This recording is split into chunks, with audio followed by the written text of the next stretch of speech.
of the whip on my shoulder, with the salt of my sweat on my brow. And oh, God alive, can you hear your people cry? Help us now, this dark hour. Deliver us, hear our call, deliver us. Lord of all, remember us here in this burning shadow. Deliver us, there's a land you promised us. Deliver us to the promised land. Deliver us to the promised land.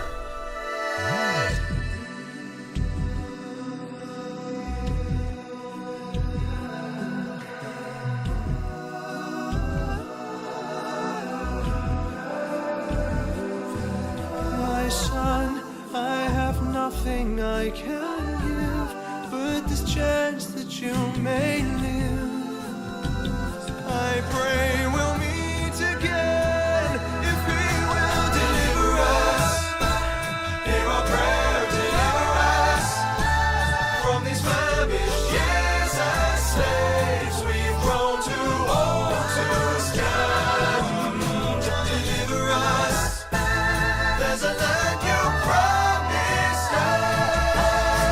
Deliver us to the promise and from the bondage you have promised.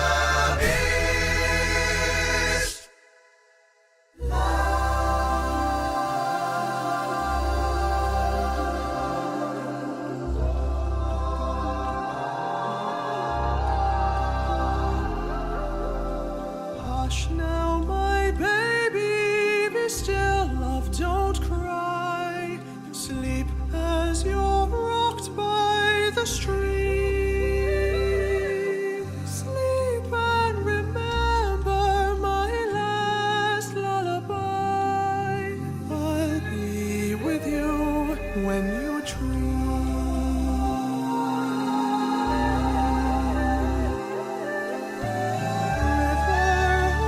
River, flow gently for me. Such precious cargo you bear. Do you know somewhere he can be free? River, deliver him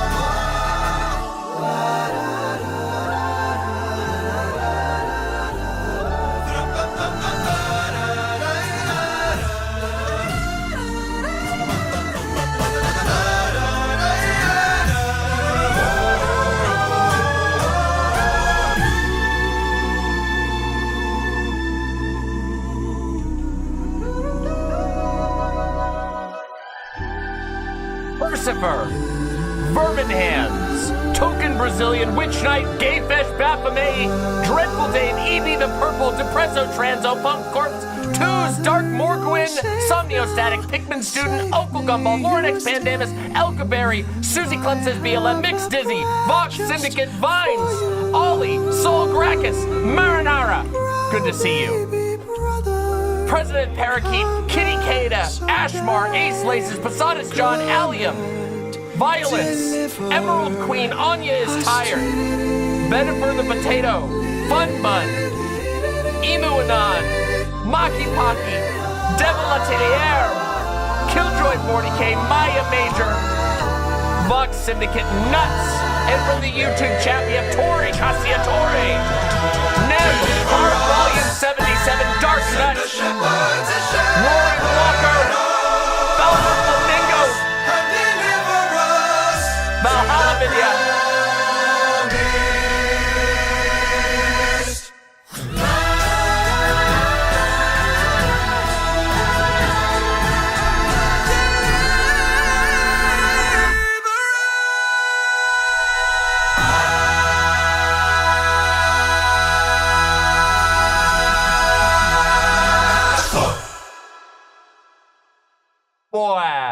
That song. Whoo boy. Plain Jane Doe. Witch Night Melody. Dino Joe. Stone Zebra 666. Mother of Mudkips. Aqua Fractaline. Good to see ya. Bonnie Westland. Arden Rose. Ida Bahilo. Theos Lauren Walker. Mesmerized. Potato Couch. Scott K. Neil Orellana. Victoria P. Fallen 8-Bit Otaku. Let's see. The Dark Canuck. Trickster. Jackal. Lillian. Wait, I already got Stone Zebra. Schrodinger's Katze. The Woolly. I think we got pretty much everybody. Basically everybody. I may have missed some. 3 Places at Once, Fancy Shrimp. May have missed a few here and there. Vines. I hope you are all doing wonderfully today. My lovely, lovely imps. You can hear the signal? Can you hear the signal? I think you can. How are we doing today? I am a little tiny bit tired. Just a little bit. I went Christmas shopping for like 4 hours yesterday. I had a very good time with it. Yes, I did, Posadas John. We're gonna be talking about that. Just a tiny bit. We're gonna be talking about that. If you are here, please consider pressing the like button. Like! Press that like button, please. And if you're not subscribed, I don't know why you wouldn't be subscribed if you're here in the first hour. I know all of you who are here in the first hour are the imps who love the warm-up hour. You love the cozy hour. So, but press like if you haven't, yeah? The more likes we get, the more people that show up for stream. And by the way, let me just show you all something real quick. Can I just show you something extremely exciting? Hold on, let me just grab it real quick, okay? I'm gonna show you something ridiculously exciting, specifically to me, but should also be exciting to you lovely imps because it's good for you. It means, well, it means a lot of things, but here, let me just show you, okay? Ready? Bada boom! Oops, I left the text up from last stream. I do that way too frequently. I gotta get better about that. Look at that! We are less than 100 subscribers away from the arrogant, egotistical, demon mama making a bet against other people stretch goal for the end of this year. There is no way that a human streamer should have been able to get this, but I'm not a human streamer, am I? We're so close to 20K. We are so close to my ridiculous stretch goal. And that's very, very, very exciting. It's very exciting to me. And it should be exciting to you too, because you know, that means a lot of good things for the show. Now tonight, we're going to be doing a lot of fun things, as you know. If you're new here, you might not know this, I suppose. There are a few new names in chat that I haven't seen before. If you're new here, the first hour or so of stream, 40 minutes to an hour, you know, give or take, is the warm-up. I warm my voice up, I pal around with the imps, and then we usually jump into the heart of the content, or whatever the mainline subject of the day is, and then we go from there. Today, that's exactly what we're gonna be doing, except I only have one segment planned for today, which is we're gonna talk about a guy no one has ever heard of before. We're gonna talk about Elon Musk, and we're gonna talk about how he has his fingers in your brain right now, and he has them in my brain right now too, and it fucking sucks. And we're gonna talk about what that means for us. And then afterwards, we're gonna play some games. Now, it's been about a month and a half since I last played on stream Cult of the Lamb. Previous to that, throughout the month of October, I was pretty regularly doing a Cult of the Lamb extreme difficulty run, the maximum difficulty in the game. Now, I like to think I'm pretty good, but you know, it's been a rough road. That game's hard. And the deal was, anybody who donated during a Cult of the Lamb stream will get forever recorded in my one-of-a-kind save of the cult. So if you've never heard of Cult of the Lamb, it's a game where you play as a lamb and you make a cult, and you get to name and customize all of your cult members. So I've been adding donors, any amount, could be 50 cents, could be anything. Anybody who throws me a tip during that gets their name in the cult, and they get to design their little critter. And so far, we have had a ton of members of the cult. We still have a ton of critters to go rescue. So we are going to be resuming that tonight, and I'm going to be doing a couple more gaming streams over the holiday break, because there's a lot of shit going on. And, you know, you can't do politics all the time. And here's the deal. Those of you who are here right now probably always stick around for the gaming streams anyway, but we gotta get the people who come for politics to stick around for the gaming streams, because the more gaming streams we do, the more likely that I'll be able, or the more people that watch the gaming streams, the more likely that I'll be able to do more of them. And as you all know, gaming streams tend to be where debates happen. They tend to be where the funniest clips happen, even if politics is like the thing that most people are really, really interested in right now. So we gotta figure out a way to get the imps to give these gaming streams a chance, so we can get these numbers up for gaming streams. Because I want to get better at it, but I get nervous, you know? I've mentioned this like probably 1,000 times on stream. Old imps are gonna just start rolling their eyes immediately. Go ahead. I get very nervous about gaming streams. Like I get like almost shaky about gaming streams, because not because I think I'm bad at them. I think I am actually quite entertaining during gaming streams, but it's hard. I'm so used to being able to give people a specific topic that I personally get very nervous. Yeah, it's performance jitters. There's a lot of pressure. Now, I actually have a side channel called Demon Mama Gaming, which you can go check out some of the full game playthroughs that we've done in the past. We have the entirety of the Inscription playthrough, which I did voice acting for the entire game. My Inscription playthrough that I did, it was incredibly popular at the time. We were getting, you know, 300 average viewers, which seems like a small number for us now, but I was doing voice acting for all the characters. I did my own voices the whole way through. It was like watching me do a puppet show almost. And I'm very proud of that. You can watch that over on the Demon Mama Gaming channel. And in fact, yeah, there you go. Somniostatic has posted. We actually had a goal, which was after a absolutely legendary thing happened. I don't know how to explain it if you've never played Inscription, but we broke the game. We completely and utterly broke the game with a card named after my best friend. And that card is immortalized in our chat. We have an animated, immortalized version of that card right here in our chat. It's the Grime Dango card, also known as Dango. Grime Dango. You'll see Grime Dango in chat every once in a while.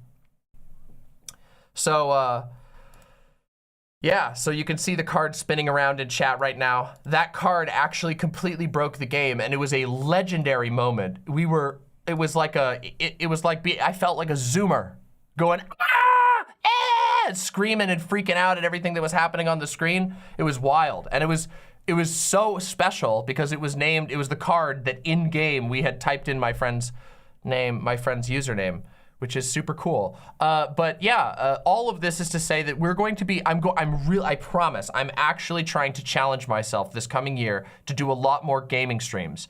And there's a couple of, like, obviously, I love games. Games are like one of, like, at least in this phase of my life, when I was younger, I was very attached to books. But as I got older, my ADHD got really, really bad, and I found it harder and harder and harder to read books. And I got more and more into video games because they played with my brain well. And so for the latter half of my life, games have been the most important form of art to me. Even though I went to film school, I literally went to school for film, I have been most inspired by video games throughout this portion of my life for some time. So games are really important to me.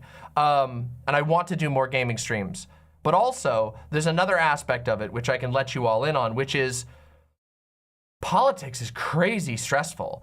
And it is hard for me to do back-to-back-to-back politics streams without getting really burnt out. And I'm trying to get better at not burning out. Like, seriously, I'm really trying to do that because, so if I can get good at gaming streams, and if we can cultivate more people who are willing to give the gaming streams a chance, and I promise you, you will have fun. I know that people look at gaming streams and they go, well, it's gaming, you know, but I promise you, you'll have fun. I promise you, they are just as good as my politics sections. But if we get more people that do that, I'll do them more frequently, and that means I get to stream more frequently without burning out. So, yeah. That was a lot of words to lay out my case for the gaming streams. But, yeah. If you can get good, yeah, I gotta get good, which is what I'm trying to do. A Devil Atelier, I will tell you, it is possible to reclaim your reading skills. I actually want, it's something I've been thinking about a lot. So I have been, over the last few months, I have been deliberately pushing myself to read more again. And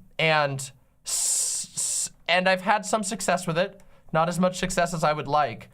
It's not because I don't like reading. I actually love reading, and I find it incredibly soothing all in all. It's just that most of the time my brain is just firing all over the place. It's like, oh, I gotta check this. Oh, I gotta do that. Oh, I gotta respond to this. Oh, I gotta do that. I gotta answer an email. I gotta answer a DM. I gotta answer a Twitter message. I gotta answer an Instagram message. I gotta go do my YouTube comments. And so it becomes really hard to like sit down and delve into a book. And but I've been getting better at it. So what I mean to say is it is possible to reclaim your love of reading. It just takes a little bit of effort. Marinara says, I want to play more games this coming year too. I keep putting off fun time and my 2 playlist has gotten so long. I know that feeling. My 2 playlist has gotten out of control. And to be honest, lately, I've just been doing tons of work. I've been doing tons of work and tons of off-stream things, like going to events. I mean like going and shooting or doing things like that, going and meeting up with people, you know, and projects. I've been working on a bunch of stuff at my house. We've been working on the studio. We've been working on a ton of stuff. So I haven't been having as much time to play and stuff lately, which, you know, yeah. Hey, Christopher Bilko, good to see you. I love audiobooks. I really like audiobooks. It's funny though. It's really weird. Audiobooks are very valuable to me, but for fiction, I have a very hard time following audiobooks unless I'm like driving or something like that. It's really, really pathetic. It's really frustrating. Okay, it's really frustrating. I'm gonna just put it that way. I don't want to be mean to myself, but it's very frustrating. So I for fiction, I tend to have to read, like, I actually have to read the book itself. Otherwise, I forget everything that happened, and that's so frustrating. Neo Feud. I haven't actually heard of that. That's super interesting. I'll keep an eye out on it. Oh, another thing I should mention. Artemy pictures, absolutely. I will gladly accept Artemy pictures. Let's take a look at some Artemy pictures. Happy holidays. It's Artemy's favorite time of the year because he gets to try and eat the thick plastic lights again. Cat moment. He tries his best, but these outdoor lights are very cat-proof. Oh my God, what a cutie. Yum, yum. There he goes. There he goes. He's going for him. Oh, little goblin. I must pet the goblin. Oh my goodness. I pet with my mouse. What cute photos. Thank you so much for sharing these. Thank you so much. I have some good news. Some of you know this already because I was posting about it on the Discord. My dog Yoda is doing great. We took Yoda to the vet for her her post-surgery checkup. My dog had some teeth removed because they had gotten damaged and a little bit weak because she's getting a little older. And she also, when she was a very tiny puppy, she was emaciated. She was a stray that was like extremely malnourished when my grandma found her. And so she has had dental problems her whole life as a result of puphood malnourishment. She had to have some teeth removed, and it was a little tough for her. but her teeth are doing great. She has no infections. The swelling has gone down, and soon she will be able to go back to her normal food instead of having to eat mush all the time. I will say though, I don't think that she really cares very much about the difference between her normal food and the mush. Dogs seem to really like the slop. In fact, there's literally a Yoda meme. Hold on, there's a Yoda meme. Hold on. I could show you the slop. Where is it? Where's the slop? I have a meme. Oh no, I hope I can find it.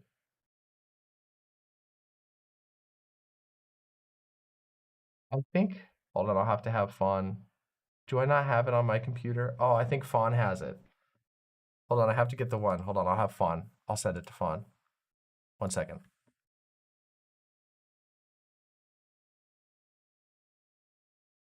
I'll have Fawn send it to me real quick. I'll show you the original. The original meme was, hold on, here. I have it right here. Slop. Boop, boop, boop, boop, boop. The slop. Oh, here it is. I found it. This is the one. So here's the Yodi one. Look, there's Yodi with the slop. The slop. And the original meme is like this. Oh, hold on. Here's the original. This is the original meme that we found. Here. Dry kibbles and bits. The slop. And then we have the Yodi version as well. It's cursed. But that's basically how she's been. She's been perfectly happy to eat the slop. She doesn't not like her normal kibbles and bits. She just seems to like the slop as well. Dogs are so gross. I love them. They are. They just like their food. As long as it tastes like bacon, they don't really care. And I mean, can we really say that we're that much different? I mean, come on. You know that when somebody serves you up a plate of fucking beans and rice, or a plate of chili, or whatever else, you're like, give me the slop. You're like, let's eat it. Let's fucking do it. Her favorite food is bacon, like by a long margin, to the degree that if we cook bacon in the morning, she will literally pester anyone else who's in the bedroom to open the door and let her go downstairs just so that she can lurk around and smell the bacon. It is like, she goes so hard for bacon, it's unbelievable. Yoda just loves bacon. It's wild. Yeah. Dogs develop eyebrow muscles and side of mouth muscles to match human facial expressions. Yes, I've heard that. That's why dogs will kind of smile a little bit when they're happy. Did you know that pigs will eat pork? Yeah, of course they will. They don't know what it is. It just tastes good to them. I bet humans would eat human too if you didn't know it was human. You might have even done it.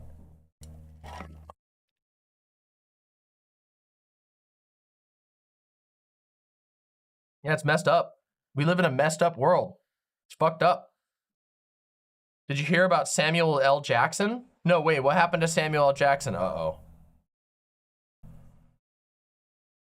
Yeah, people, in fact, there is a slang, not a slang term. It's like an old thing it's an old slang thing from a long time ago, a joke, a dark joke, which is that humans are sometimes called long pig because apparently humans taste quite a lot like pigs, according to people who have actually tasted humans, whether they had to do so or whether it was happenstance or whether they were like Hannibal Lecter or something.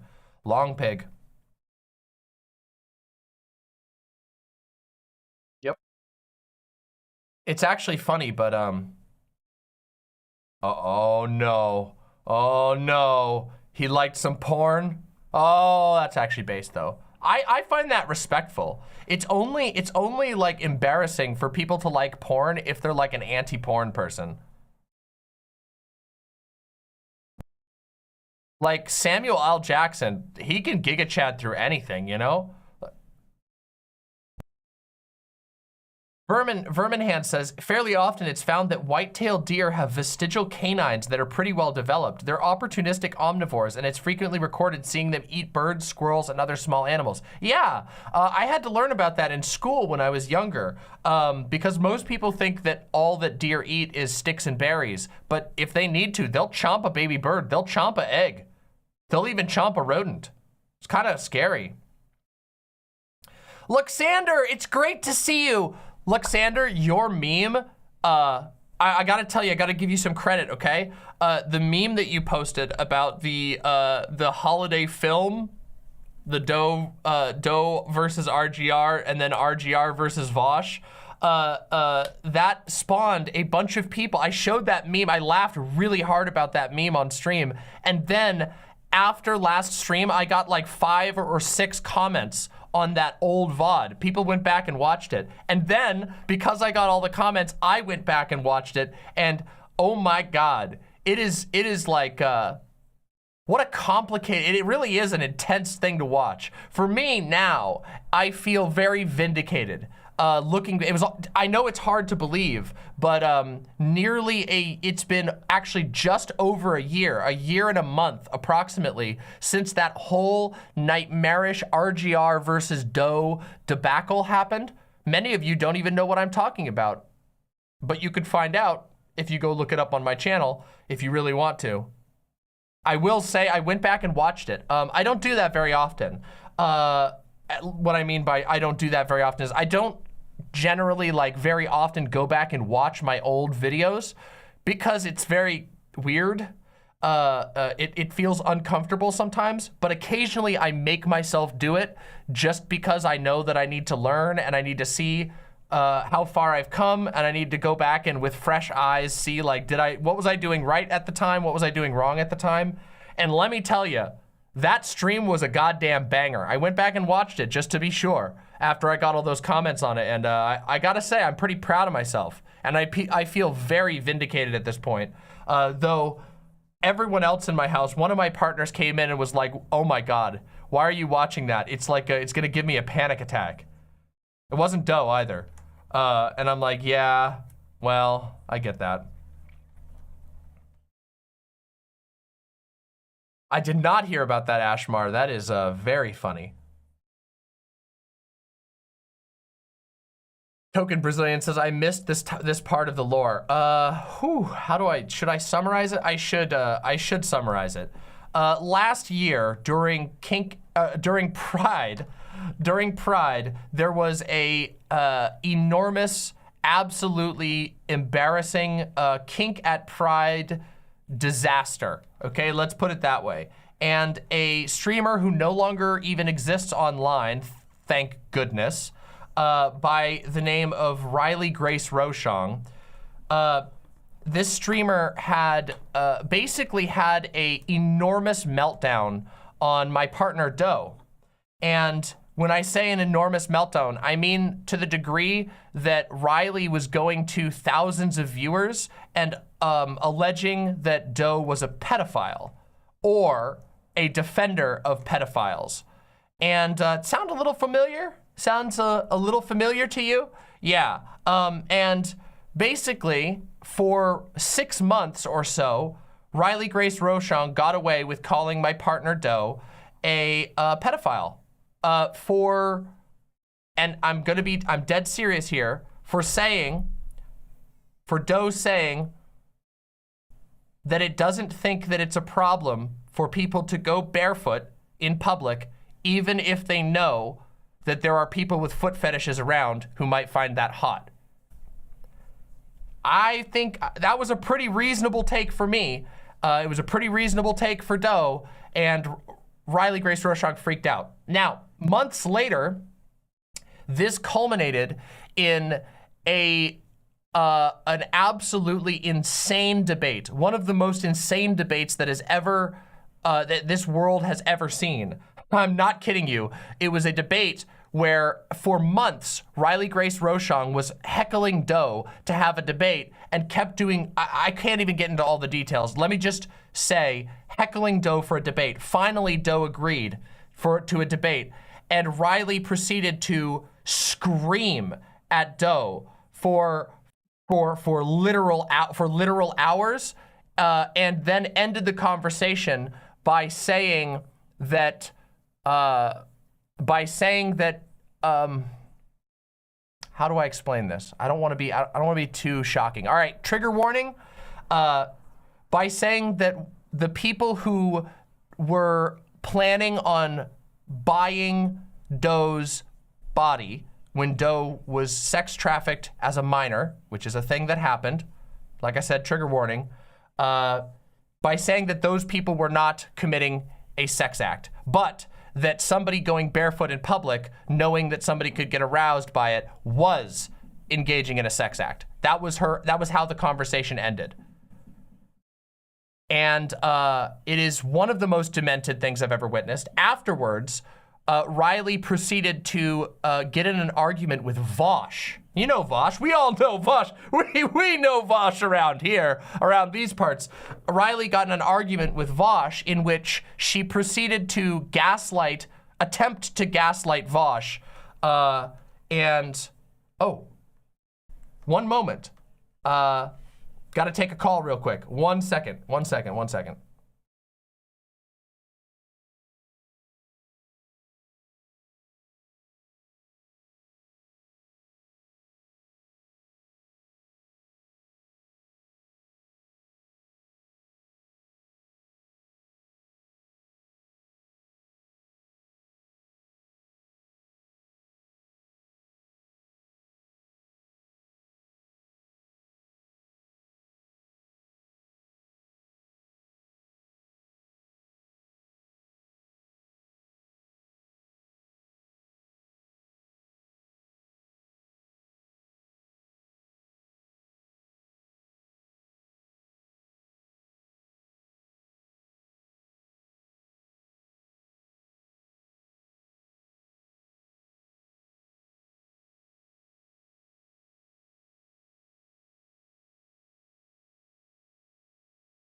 Okay, excellent. Hopefully, that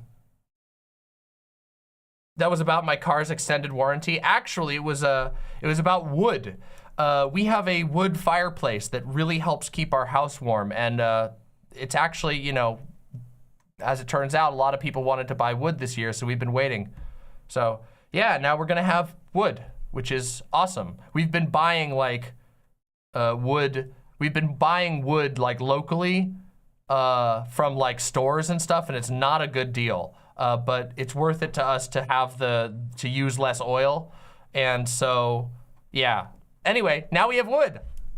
We're gonna have wood, so that's hell yeah, that's great. The reason I had to take the call now is because we've been waiting for the call for a while, and it's been very busy. So sorry about that, everybody. But you know, sometimes you just gotta take the call. Sometimes it's all you can do. Do you buy it one plank a time at Home Depot? Yeah, that's how we do it. No, we've been buying so far. I know this is like a wood stun lock, But we've been buying these, it's like recycled particle wood. They're like condensed particle wood logs that are like made out of, they're made out of like scrap wood, and then they smush it into like a log, and they're really great. They actually burn really well, but their pricing is not that great. So, you know, by comparison to just buying a cord of wood or whatever. So, yeah. No, not Duraflame. They're called like 6-hour or 12-hour logs. They're not chemically, they don't put any extra chemicals in it. It's just made out of scrap wood. So they shred up the scrap wood and then they compact it into a little log. They're really cool. But yeah, doesn't that have chemicals in them? Duraflame logs do. These ones don't. We occasionally will use like a Duraflame log as a starter, or like a little starter briquette, just for ease of use. But we really try to avoid the chemically treated wood because it's not very good. Yeah. Technically everything has chemicals in it. Yeah, yeah, I know. Okay, all right over there, fucking Walter White.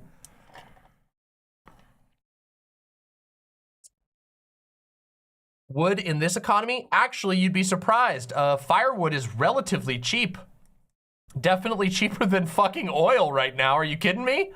Actually, to be fair, our house isn't on oil, I don't think. I think it's on natural gas, but still. It's really important to have a clean chimney. Yes, absolutely.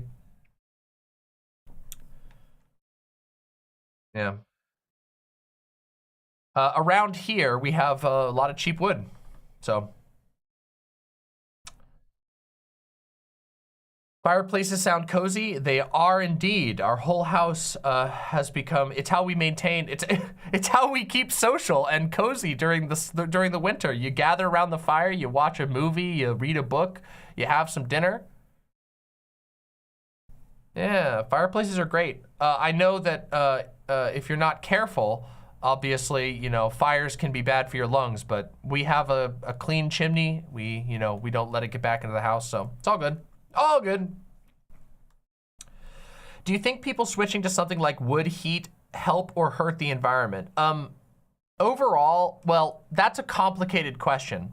That's actually a good question. It's a complicated question. And the reason is that wood is not like good, quote unquote, for the environment. At least in a vacuum. Burning wood releases ash into the air, it releases chemicals into the air, it releases carbon into the air. Burning anything isn't good. However, one of the things that's cool about wood is that maintaining your supply of wood naturally means recapturing carbon, because if you want firewood, you have to plant trees, and other plants and other beings that live in trees capture carbon from the environment, and so that's actually really good. So there is an aspect of wood that is very self-regulating, that is good. The part that they grow back is fantastic. The problem is that getting enough wood to supply an entire enormous population requires a different infrastructure than what our society has built towards. See, our society has built towards the convenience and chemical efficiency of oil, but oil isn't renewable. Oil takes millions of years to create, and while it is convenient and like part for part, it produces an incredible amount of heat with a very small amount of oil, you can't get it back. It also releases an insane amount of carbon into the atmosphere, which you don't have a way to recapture or whatever. Yeah, so it's kind of complicated. Grasses and plankton are way better carbon storage. Wood is a long-term storage and takes decades to actually store it properly. Yes, that's true. That is true, but the fact still remains that if you have a society that is centered around wood burning, you necessarily also have a society that is centered around growing back the plants, maintaining forests, maintaining growing things. So yes, clearly Demon Mama hasn't heard of clean coal. Yeah. Weird. Nobody has heard of that. Have you considered not giving a shit about the planet?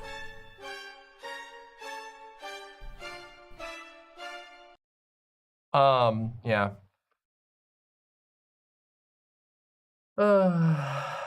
Anyway. What else was I even gonna say?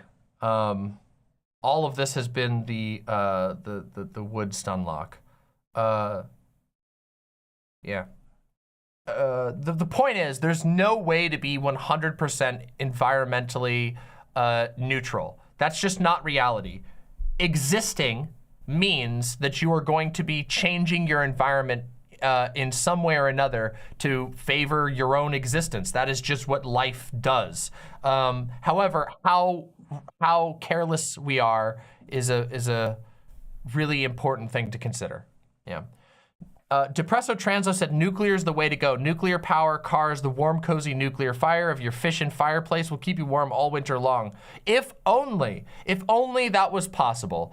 The problem with nuclear, of course, not to get into a big nuclear stun lock, the problem with nuclear is that while it is indeed incredibly promising, while it is indeed highly efficient, the process to the process of getting nuclear up and running takes a very long time. It is insanely labor intensive to get nuclear up and running. And of course, if nuclear goes wrong, it goes very wrong, very, very, very wrong. And while that's low risk, the risk goes up when you do not have a functioning regulatory system, which I don't know if you know this, but we live in America, or at least I live in America, and we also, we live in an era in which deregulation has been rampant for about 20 to 30 years and is only getting worse. In fact, I was recently reading an article called "America is Losing the War on Toxic Chemicals." How? Anyway, yeah, so it is interesting. Hey, Nimbus, great to see you coming back. Thanks for being here.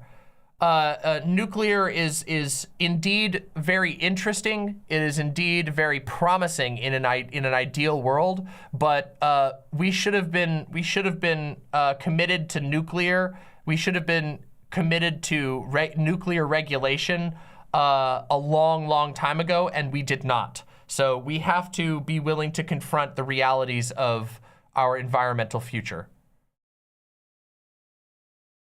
Oh yeah, by the way, happy solstice and merry Yule. The solstice was just a few hours ago, so those of you who celebrate the solstice, happy solstice and merry Yule. Of course, all of these holidays are 100% compatible with what we celebrate here on this channel, which is Impmas. Merry Impmas. Yeah.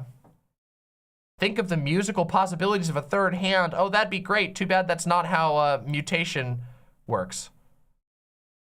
Depresso Transo says, I mean, you're right, but God fuck, nuclear is so based if done correctly, plus recent breakthroughs in fusion.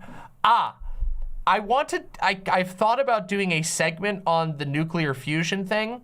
I am not a scientist. I'm not a professional nuclear scientist or anything. However, I have read extensively on the thing that a lot of people were freaking out about lately, about the nuclear fusion development. And actually, it turns out there's been a bit of clickbait going on. There's been a bit of a journalistic license taken with the latest fusion finding. In fact, as far as I can tell, it is a major development, but it's not the development that people were describing it as, because while they were able to, in a controlled system, create a positive generation of energy, that system was plugged into the rest of the power grid, and it required an absolutely incredible investment of energy initially to even produce that small positive. So the net loss, if you actually look at the big picture, was enormous still. So it's progress, but it's not gonna mean like tomorrow we're gonna be in Star Trek world or anything even close to that. Yeah. Yep. Saul Gracchus says, it's a breakthrough, but only in the sense that it went from completely unfeasible to maybe before the end of the century. Yeah. Maybe. We'll see. So it wasn't actually net energy? No, unfortunately. And if you don't, again, I'm not a scientist, so don't take my word as you know, sacrosanct or anything like that. You shouldn't anyway. You should always be willing to interrogate the things that I claim, even though I do my best to source my claims, blah, blah, blah, blah, blah. But if you don't believe me, go read some professional opinions on it, because where I heard that from was from reading other nuclear scientists who were critical of the current experiment. So, thank you, Luxander.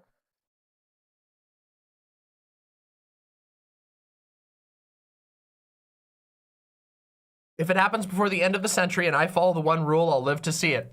That's what we're hoping for, Baphomet. That's what we're hoping for.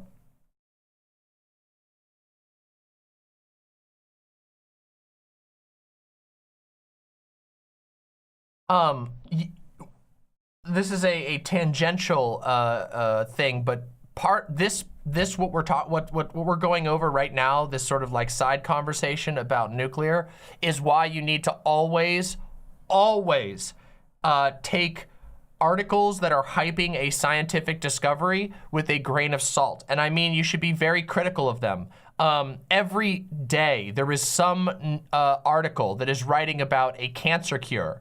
And in fact, thousands upon thousands of cancer cures have been discovered. The problem is that they cure cancer, but they don't necessarily like not kill you in the process. You see, gasoline and fire, lighting a thing of gasoline on fire, can be a cure for cancer. It just also will kill everything else around the cancer too. So you have to be very careful about with science journalism. There is a lot of embellishment. There is a lot of questionable framing. You always have to interrogate it. You always have to take this with a grain of salt. Trust me, this is one of the earliest things I learned about being a critical political reader, is especially when it comes to science, you have to be extra critical, because it is very easy to misrepresent scientific findings, because the average person, including myself, and I would say I have an above average scientific literacy, even though I'm not a scientist. I have an above average scientific literacy because of how much reading and etc. that I've done over the years, but it's still extremely easy to just go, I don't know what's actually being said here. I can't actually parse this data because I'm not a scientist. So you just got to be very careful. Yeah.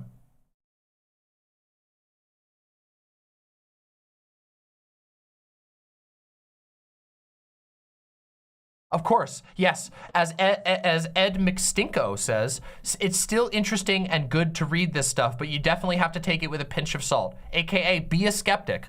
Skepticism is incredibly, incredibly healthy in general, but especially right now. Yeah.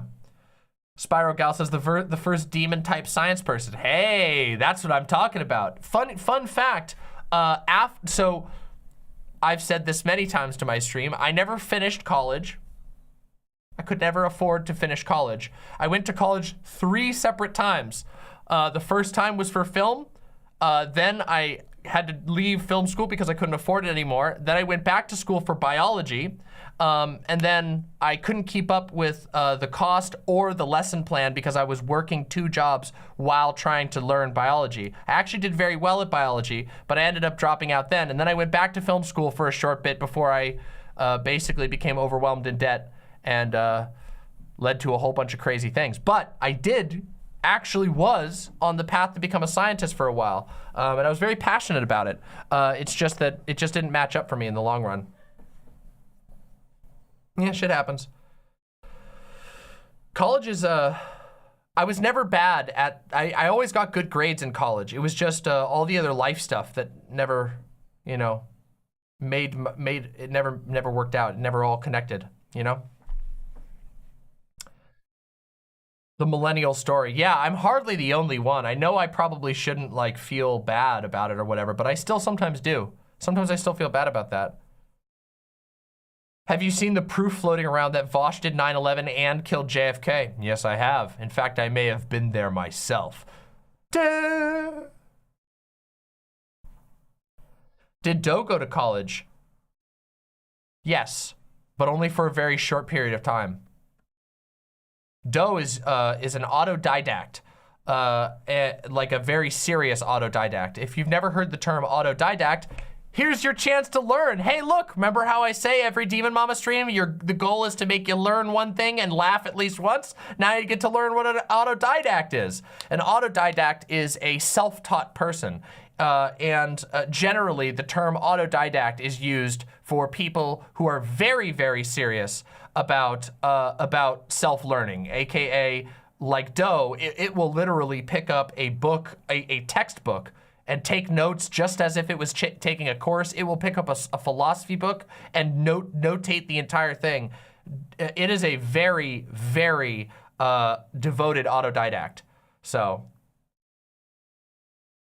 yeah. Autodidact, yeah. Doe is so smart, it's honestly extremely intimidating. Oh, don't be intimidated by the Doe. I know that it's hard, it's easier said than done sometimes because Doe is very smart, but Doe is the most compassionate, like the most compassionate person you will ever meet. It is beyond kind. It will literally never try to flex its knowledge over you or anything like that. I mean, unless you're like on the aggressive, like certain people in the past. Aw, thank you so much, Kika182. Thank you so much. Kika182 says, I really love your live streams. You're so funny. Thank you. I try to make people laugh a lot. It's very important to me. Humor is incredibly important to me.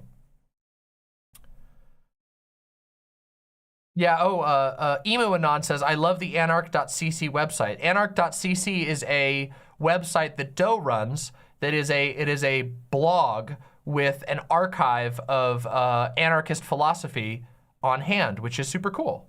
It's a small website, but it's useful for those who are into that sort of thing. If you want to read some blogs, if you want to read some rare anarchist texts, there you go.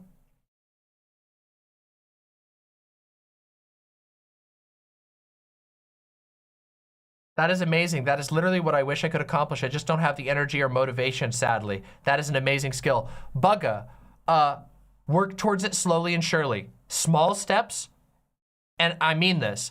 Don't let the task itself intimidate you, okay? Every small step is a step in the right direction, and 10 years from now, if you keep on that path of self-teaching and self-learning, you'll look back and you'll go, oh my God, look at how much I learned since I made that decision to keep trying at it 10 years ago. Even if it feels like all you're doing right now is taking tiny steps, do it. It's worth it. I assure you, it's worth it. So keep on it, okay?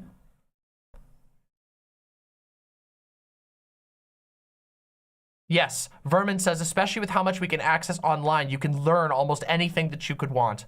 And that is so true. That is probably the greatest gift of the internet. The internet is a truly Promethean invention, meaning, you know, Prometheus, you know the legend of Prometheus, the guy who stole fire from the gods, and fire being simultaneously very dangerous but essential for human existence. That is the internet. The internet is so Promethean, it's unbelievable. It is a tool that allows us to learn anything, and it is also a tool that, as we are about to discuss in just a few minutes here, it is a tool that can destroy our brains. So, yeah. Deskrabbit says, I got so burnt out towards the end of high school that I dropped out of college and I haven't been able to focus enough to learn anything or do anything long-term since. I'm sorry. That happens to a lot of people. It really does. You are not alone in that. And I promise you, don't give up on yourself.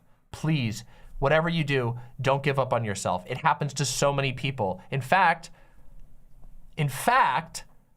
part of the reason why I talk about issues with the school system and issues with education as a whole is specifically because it's so common that people get burned out by high school and burned out by college, that they forget that they start to hate learning instead of loving learning. The most important part of education should be fostering a loving of learning and a love of curiosity.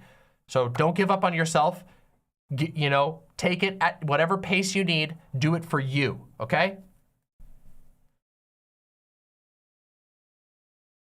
Uncle Gumbald, when do you think the last invention this important was? The steam engine? I mean, an invention that truly changed the entire world.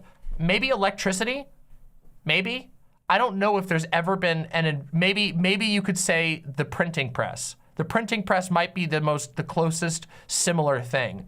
The internet is like, if you just step back and look at what the internet as a tool truly is, it is the ability to facilitate global, instantaneous communication of essentially limitless knowledge. The internet is let Earth, the planet Earth, have a nervous system. That is an insane thing to think about. It's actually, it will make you go, it'll make you get a little scared if you think too hard about it.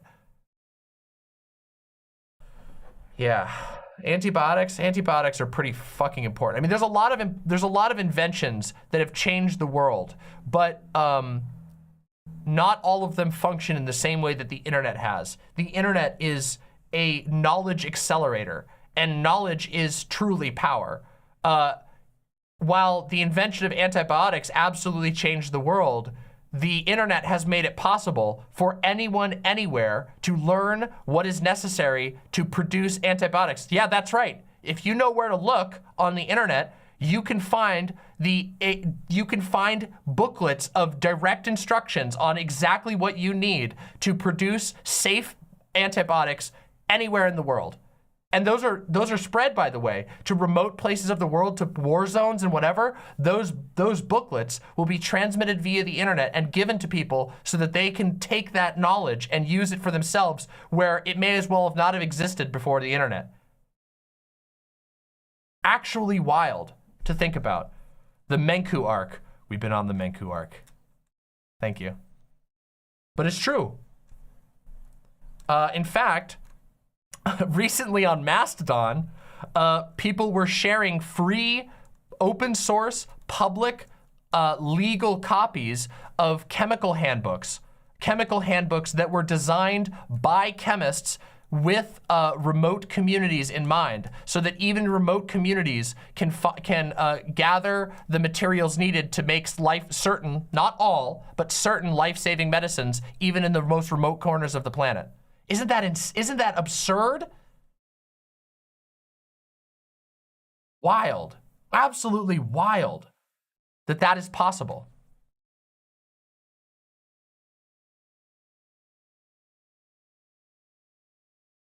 Can I link it? Just go check Doe's timeline on Mastodon. Doe retweeted the links to it. So if you're on Mastodon, go check out Exiliax at masto.anarch.cc and you'll find it. Just go take a look, all right? YouTube doesn't take kindly to linking that type of stuff, okay? But if you want to find it, I can tell you can find it on Mastodon at Exiliax at masto.anarch.cc. You all can, here, just, where the hell's the link? I can link to that. Look at, can I? Hold on.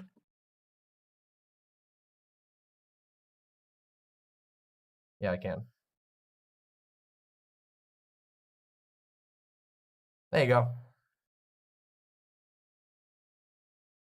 Not illegal, by the way.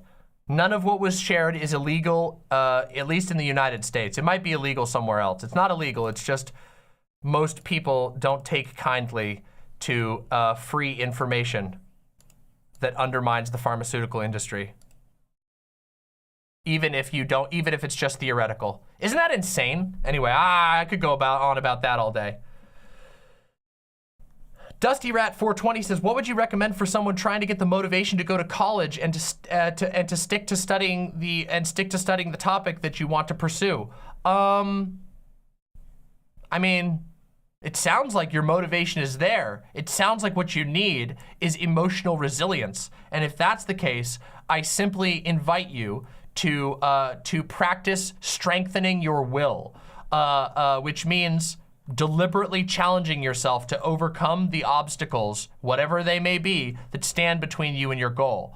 Obviously, don't be too rigid with yourself. If you start to feel your passions change, don't be afraid to do that. But if it's not your passion that's changing, if it's other obstacles, I recommend, this is gonna sound really self-helpy and whatever, I'm sorry, but I recommend treating each obstacle as as almost like a game. Look at the obstacle, understand the rules of the obstacle, the things that is standing in your way, and identify the weak points that you can use to get around or through, over, or bash through that obstacle. As Vermin says, another very, very specific example, Vermin says, talk to your professors, make sure your professors know who you are. If you need to miss class, email them and always tell them why. Those are really good advices. Challenging yourself to make personal connections with those who are teaching you is absolutely extremely good, much better advice than even what I gave you. But I'm a 3-time college dropout for financial reasons, so my advice is usually survival mentality advice. Prosy Rosie, how do you deal with internalized homophobia? That is very challenging. It's hard. For me, how I deal with internalized forms of hate, which unfortunately I have dealt with a lot over my life growing up super Christian, is whenever I identify and feel that that internalized hate or whatever, wow, this is gonna get really personal. Whenever I feel that, I try to take a moment and just like almost have a dialogue with myself. Again, this is gonna sound kind of weird, but I will sit down and I'll say, if I catch myself doing it, I will say, hold on a second. What are you actually saying about yourself and about the world with this hatred?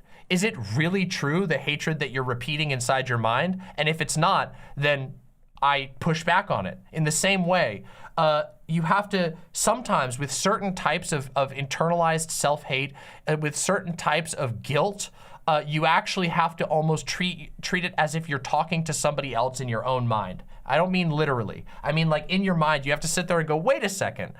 Where is that coming from? Is that really what I believe? Is that really what I think about? Do I really think that I should feel bad about this thing? And if you call it on the spot and if you challenge it mentally, if you go through those steps to challenge that thing, over time, your brain will develop an automatic habit. You will habitually challenge your own internalized phobias. You will habitually start to challenge, like automatically. The moment a negative thought comes in your head, you'll have that path there. And the better you get at that, eventually that becomes your brain's default. That becomes your brain will go, wait a second, nope, that's not fucking taking my brain space.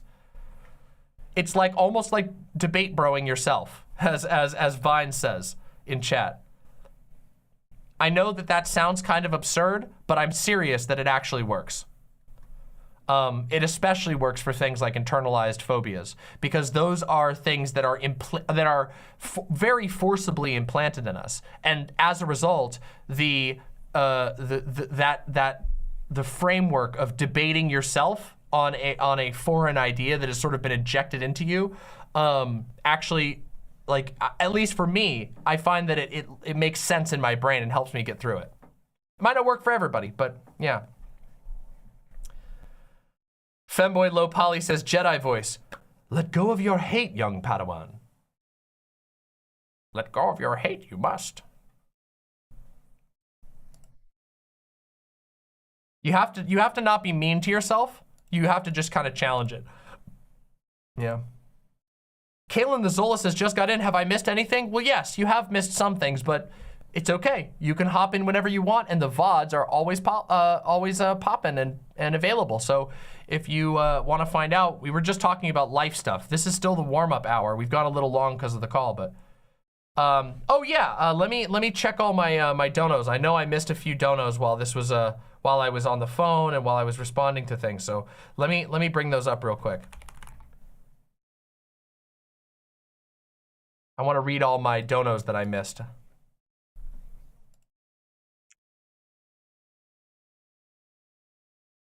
Does it do this to me?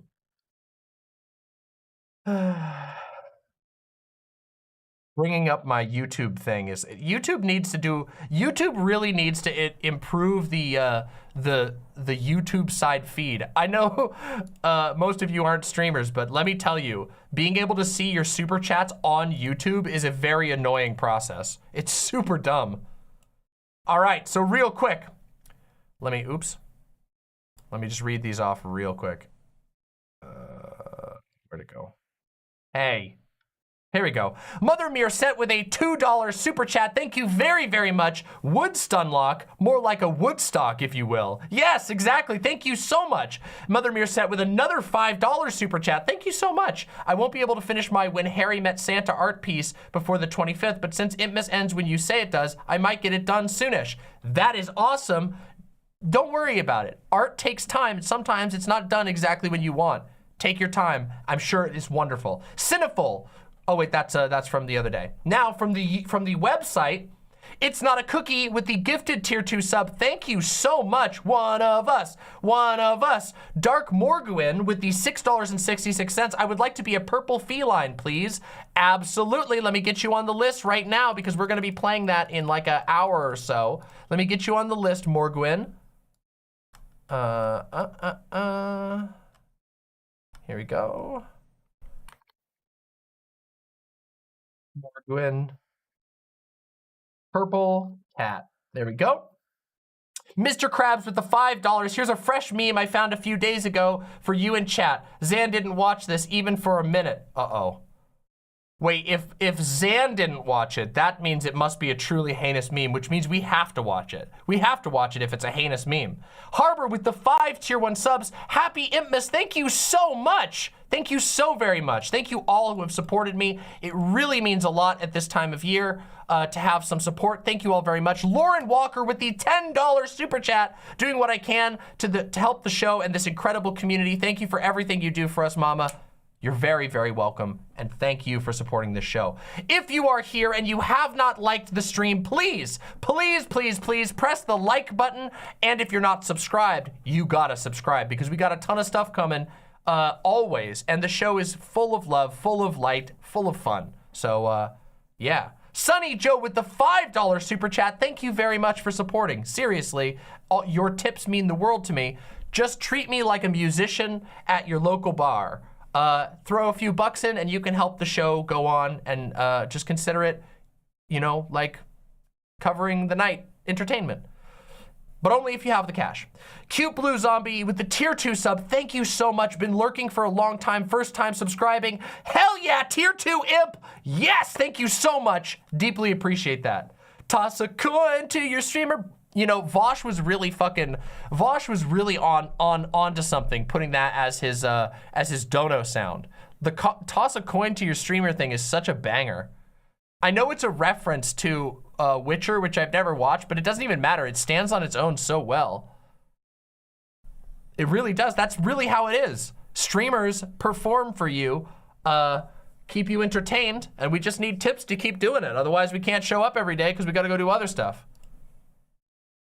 Love all the imps coming out of the woodworks. There are so many imps. We have been growing so much. It has been so fantastic.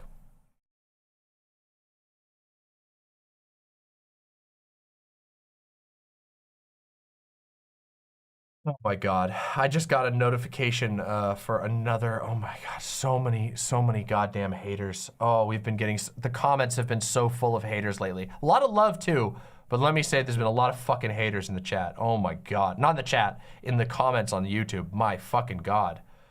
Kika182, can you please give a shout out to my dog Jade? She just passed and she was the most silly, most loving, most precious angel. I miss her so much. Absolutely. Jade, you are a wonderful, wonderful dog. You were a wonderful dog.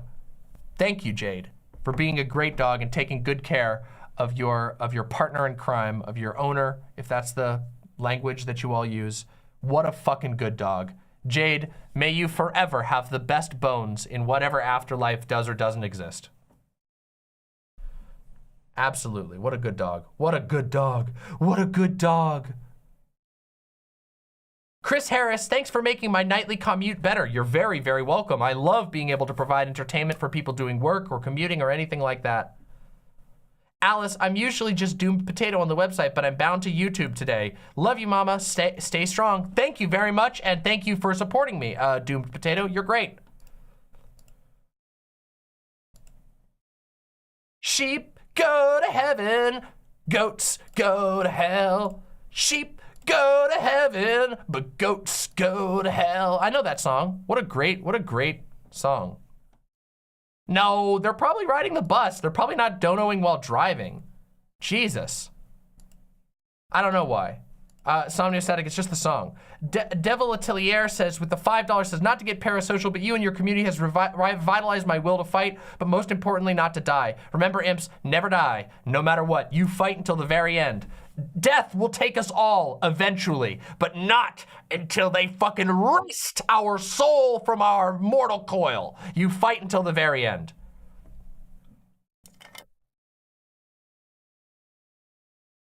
Also, Devil Atelier, that is not parasocial, that is social. Parasocial would be people incorrectly assuming that I am their personal best friend. Parasocial would be people thinking that I owe them something because they watched my show one time. Social is when you connect with the people involved. When you, it is not parasocial to connect with art. It is not parasocial to connect with a stream or with the community around a stream. It is simply social. Does Rule 1 make you immortal? No. Nothing makes you immortal. Rule 1 just encourages you to try your fucking best.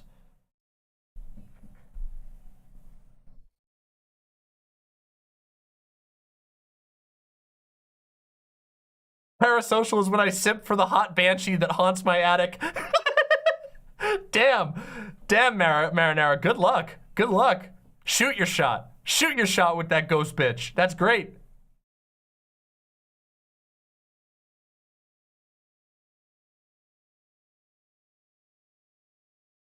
All right, everybody.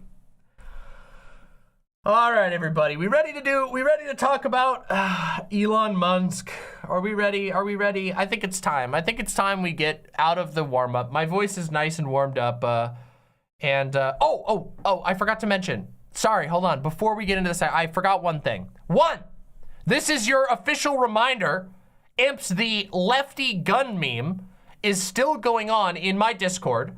You can just join the Discord and you can see it. It is I'm gonna explain everything about it real quick. We're gonna keep going until the end of Impmas. The lefty gun meme will end entries at the end of Impmas, so you got a couple more weeks to go. There are 3 prizes, okay? Nothing is bought, nothing is sold.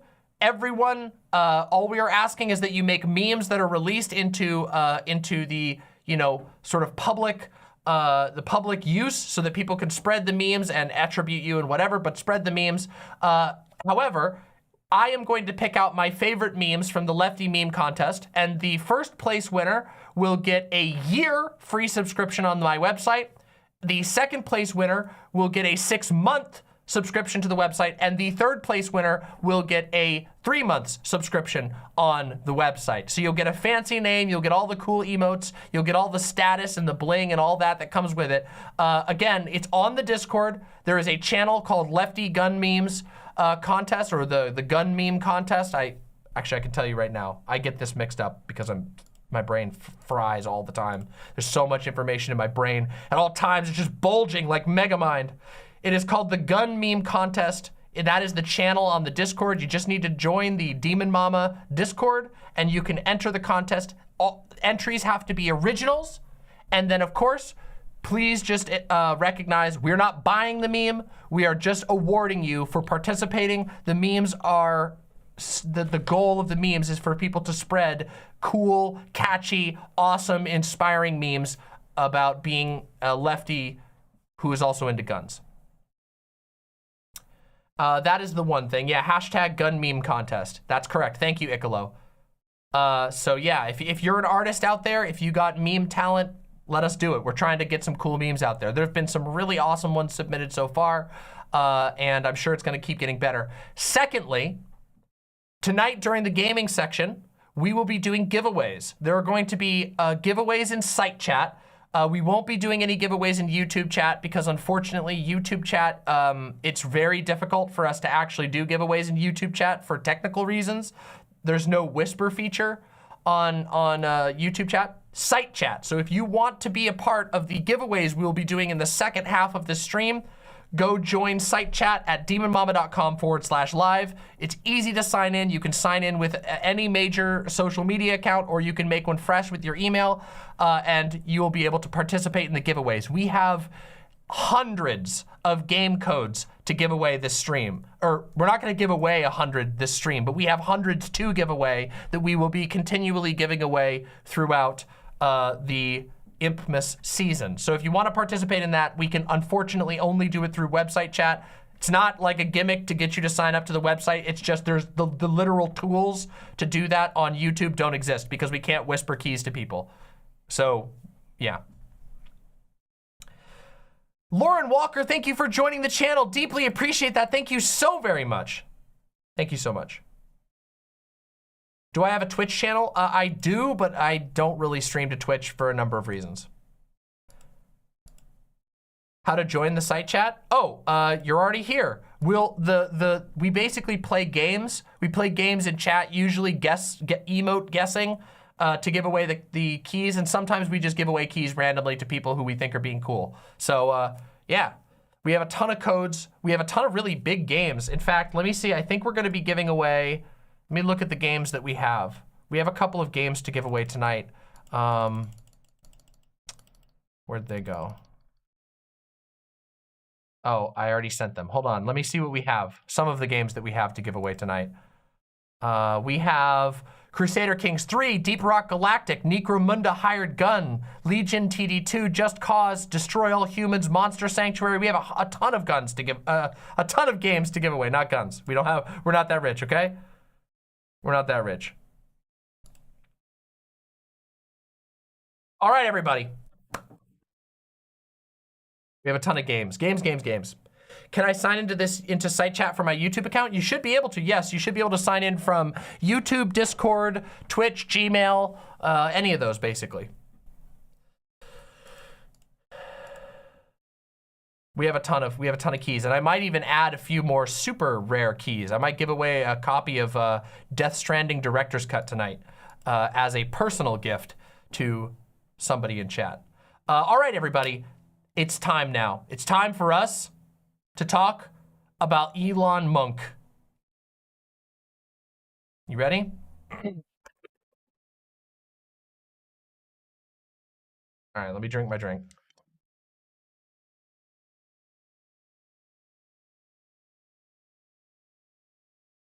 My lovely, lovely imps. A man's dirty fingers are poking around your brain right now. Yes, that's right. The dirty fingers of the world's formerly richest man, a man named Elon Musk, are currently wriggling around, putting dirty spots on your nice, clean brain. Unwrinkling parts of your brain, erasing things that you formerly knew and filling it with his stupid, heinous, cringe garbage. And if you don't believe me, well, the fact that I can say Elon Musk right now and all of you are probably having some level of emotional reaction, whether it's a positive or negative emotional reaction, proves that what I am saying is correct, okay? Elon Musk is a fake inventor. He is a billionaire, a guy who got rich off of his inheritance, which he then used to purchase PayPal, which he then used to purchase Tesla, which he then used to found a company that hasn't done anything except for waste money called The Boring Company, which he then used to buy Twitter. And Twitter has become one of the worst websites on the internet. I have been covering the Twitter story here and there, giving updates onto what's going on, and there's a couple of reasons for that. And I'm gonna explain those so that you're with me and on the same page here. I have been on Twitter for a very long time. Social media is very, very important to a lot of people worldwide, not just Americans, but worldwide. Various types of social media, whether it's Facebook, Twitter, whether it's Instagram, whether it's Tumblr, all of these different social media sites are very important to people. And the reason why they're important is because they help us connect. They help us connect with other humans, humans that might not live close to us, humans that might live close to us. Who knows? It lets us connect with all kinds of different people, and we get to bond over basically anything you can imagine. Across all of social media, you can find communities that are devoted to your favorite video games. You can find communities that will help you fix things in your house. You will find communities that will help you get better at art. You will find communities that help you learn languages. You will find communities that are entirely devoted to making a single funny joke over and over and over again. Basically, anything you can imagine is on social media to some degree. And it's really important for humans, being social animals, even those of us who are kind of reclusive, even those of us who are kind of introverted, we're all still social creatures. And it's nice to be able to connect with people. And Twitter has been a site that has succeeded extraordinarily at connecting people in very unique ways. I have talked about Twitter for a very long time. Twitter was where it was one of the websites that helped me get my start as a streamer, because as it turns out, I'm pretty good at writing funny little memes. I'm pretty good at engaging in conversations in short form, because Twitter limits your text limit and all this stuff. So I had a big presence on Twitter for quite a few years, even before I was a streamer. I've always really liked Twitter, and a lot of you are probably in the same boat. And Elon Musk bought Twitter. After memeing about buying Twitter, after memeing and memeing and memeing, and then just straight up lying about buying Twitter, and then trying to back out of buying Twitter, and then being forced because he memed so hard that he had actually contractually obligated himself to buy Twitter, which is really funny. He decided, at the end of the day, well, I guess I gotta buy Twitter. He paid $45 billion for it. A lot of these facts you already know because, like I said, his dirty little fingers are grubbing around inside of your brain. And it's not your fault.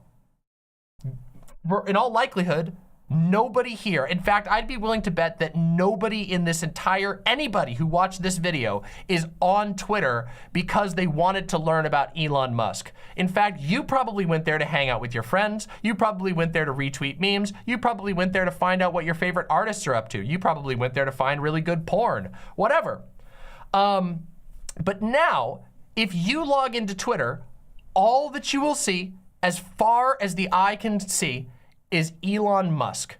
Elon Musk, Elon Musk, Elon Musk, Elon Musk, Elon Musk, Elon Musk, Elon Musk. It's all about Elon Musk. Now, I actually deleted my entire history on Twitter, all of my likes, all of my tweets, and then I left, basically. I didn't officially 100% leave. Obviously, I'm never going to delete my account because I don't want anybody to impersonate me on any social media, but especially on Twitter, a place where I was once very prominent. Very prominent. I had a reasonably sized following. 15,000 people approximately followed me on Twitter, which is pretty good. So I deleted everything and I decided to go post elsewhere. And I've posted a couple of little things here and there when I felt it was relevant since then, mostly retweets of other things that I felt were important. But I have still kept my eye on the timeline from time to time. And a couple of days ago, I reached a moment of complete burnout with the current state of affairs on Twitter. And I think a lot of you are probably feeling it. Some of you have probably joined me in going to other websites like various Fediverse things like Mastodon, Pleroma, other similar things like that. Some of you have gone back to Tumblr, some of you have gone back to Facebook. But the state of affairs on Twitter is really, really bad. The entire site has essentially been caught in the ground zero of a nuclear ego bomb. And I mean that. I mean a billionaire with more money than any person can actually imagine. Our brains can't even comprehend how large $1 billion is, let alone $45 billion. A guy with all of that money decided to buy the site and immediately take over basically every aspect of it. He fired thousands upon thousands of people. There is almost no one left at Twitter. And actually, since the last time I covered this, in which I covered a bunch of news stories tracking what was going on inside of Twitter, since it has even gotten smaller. They have actually started to close their main offices. They aren't even, like, they're closing their physical office space because he's chopped out so many people. Since he got there, he has made rapid changes to the way that the website operates, and he has done so in such a way, in such a destructive way, that basically all that is left on the site is talking about him, positive or negative. That is all that is left. If you go on Twitter right now, I challenge you all. I can't believe I'm challenging you to do damage to your own brain, but since we're here and we're damaging our brain anyway, go to your Twitter right now and see how far it is that you have to scroll before you see something about Elon Musk. I am guaranteeing you it will probably be immediate. It will probably be the moment you open your timeline on Twitter. He became the permanent main character of Twitter. Yes, a supremely narcissistic, supremely egotistical act, destroying a worldwide social space. And I want you to understand that that is what it is. That is what has happened, is that Elon Musk used his enormous, unjust wealth, a man who is sitting on literal pyramids of money. Well, not literal, metaphorical, but enough that you could, if you so desired it, put his money into literal pyramids. And he just decided, I'm going to take a global social space, a highly diverse space with so many different things going on this space at once that no single person could ever possibly comprehend how many different, disparate social interactions are happening on the site, and I am going to destroy it. I am going to blow a giant hole in it, and all that is going to be left is a huge fucking drain. That's what Twitter is right now. It's a giant, disgusting, slimy, spit and hair and shit-filled drain. All of it draining down into the mouth of Elon Musk. 7 posts you scrolled before it was somebody talking about Elon Musk.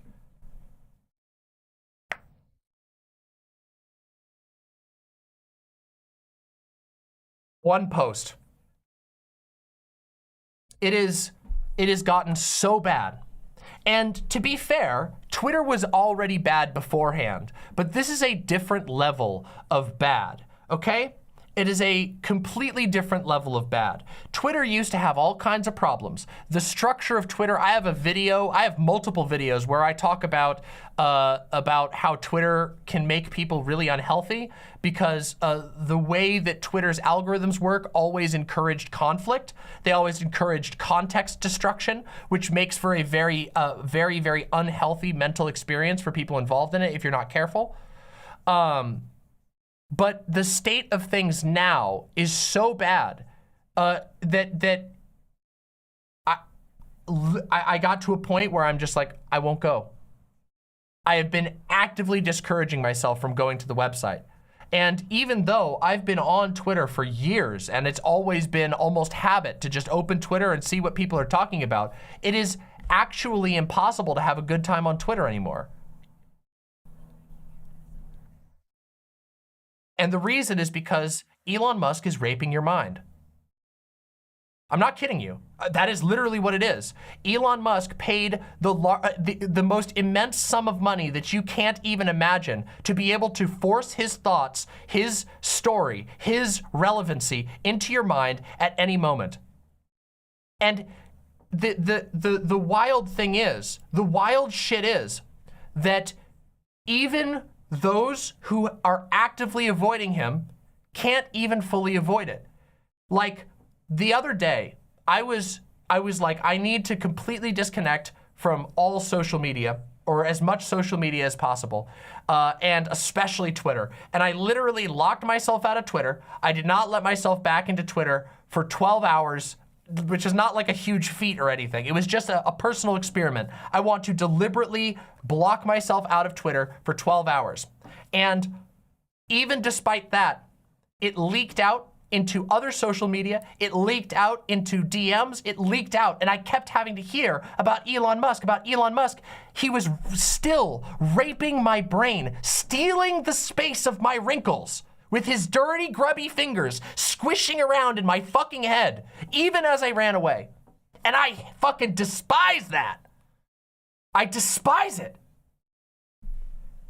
And I bet you despise it too.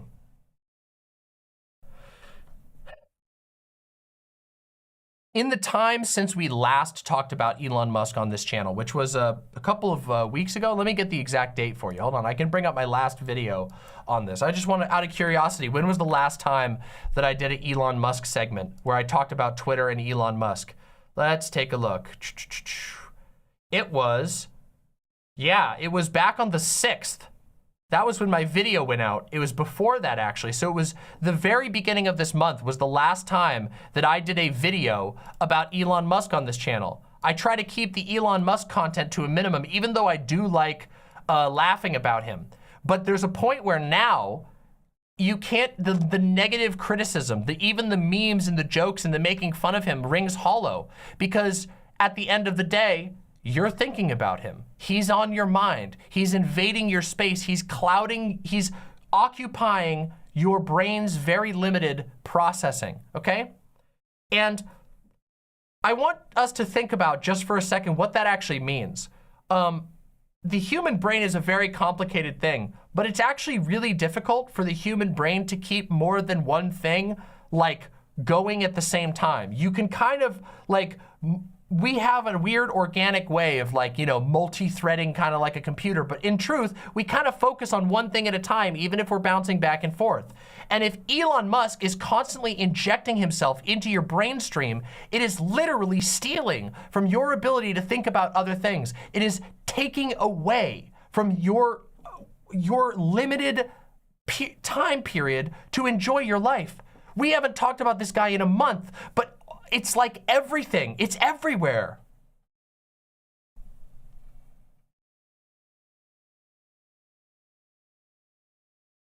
It's not even funny to laugh at him anymore. Or it's very limited in being able to laugh at him, and it has lost a lot of its charm. And out of curiosity, I have just been sort of observing. Since I no longer actively post on Twitter, outside of very rare things, like for example, I wanted to promote one of my videos on Twitter because I happen to know that the demographic of people who are likely to want to see that video are still present on Twitter. Of course, I'm not gonna give up an advantage when it's something like that, but I'm not spending my personal time on Twitter anymore. It's business only. And I instead have just taken a little bit of time to observe. And what I see is misery. What I see among my social group is not happiness. It is not fun. It is not interesting. It is not productive. It's not good. It is people coping. And that's not me insulting anybody, by the way, because it is nobody's fault except for Elon Musk. Previous to Elon Musk's takeover, Twitter was being used, even with its problems, as a vibrant space for communication and art. Not anymore. Now it is people talking about Elon Musk. It is right-wing conspiracy theories. It is a bunch of hate speech, and then it is a handful of people trying to use Twitter the old way and not having much success at it because the people aren't there, because the energy isn't there anymore.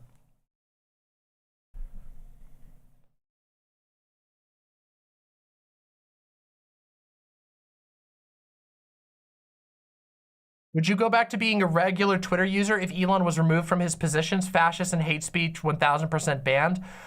No, I don't think I would. And the reason for that is that I don't think that it's possible to bounce back from this. I don't think it's possible for the platform to fully bounce back. the chaos and the damage has permanently disrupted the affinities that existed there. And as a result, the damage is already done. The damage is so done, it's unbelievable.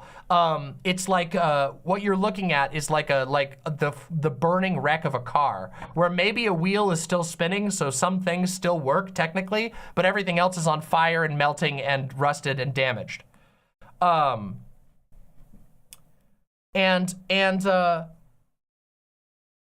It sucks. It's terrible, okay?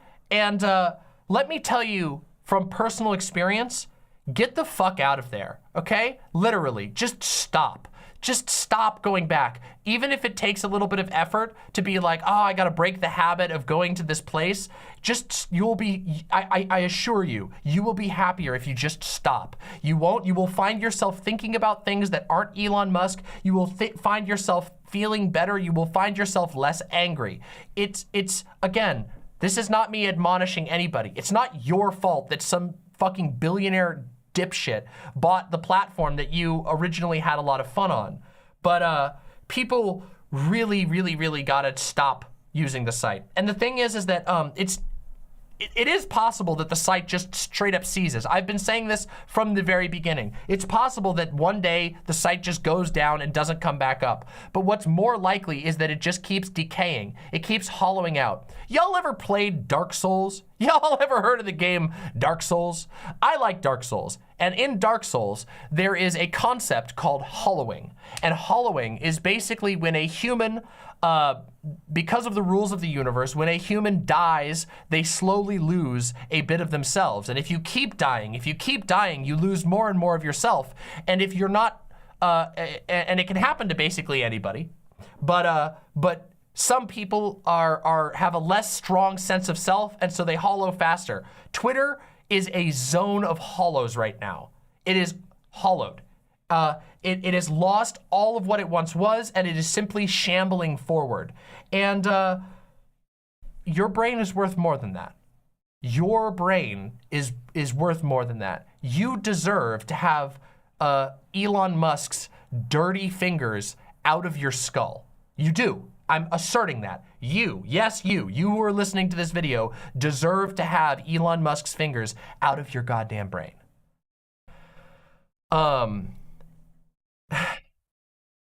And so a lot of people have been looking for alternatives. A lot of people have been looking for replacements. There will never be a one-to-one replacement for Twitter. Just acknowledge that. The sooner you accept that you won't find the exact same thing. Tumblr people can tell you this. People who survived the fall of Tumblr, you all know this. You've never found a true replacement for Tumblr. And that's because you can't replace the irreplaceable. You cannot perfectly recapture something once it's gone. And that is a sad truth of reality. However, you can find new, more wonderful things, or you can find new things that are good in a different way. You will never be able to replace Twitter 100%. None of us will, and it sucks because we had a lot of good stuff going on there. We really did. But there are alternatives. There are things that are really fun. For example, I'm on the Fediverse now. I have a Mastodon instance for my household that I'm a part of. We are connected to a ton of others. I have actually almost 1,000 followers now on Mastodon, and I'm having a fucking great time. Oh my God. If you guys have seen my posts, you all know that the posts on my Mastodon are great. We've been having a good ass time over there.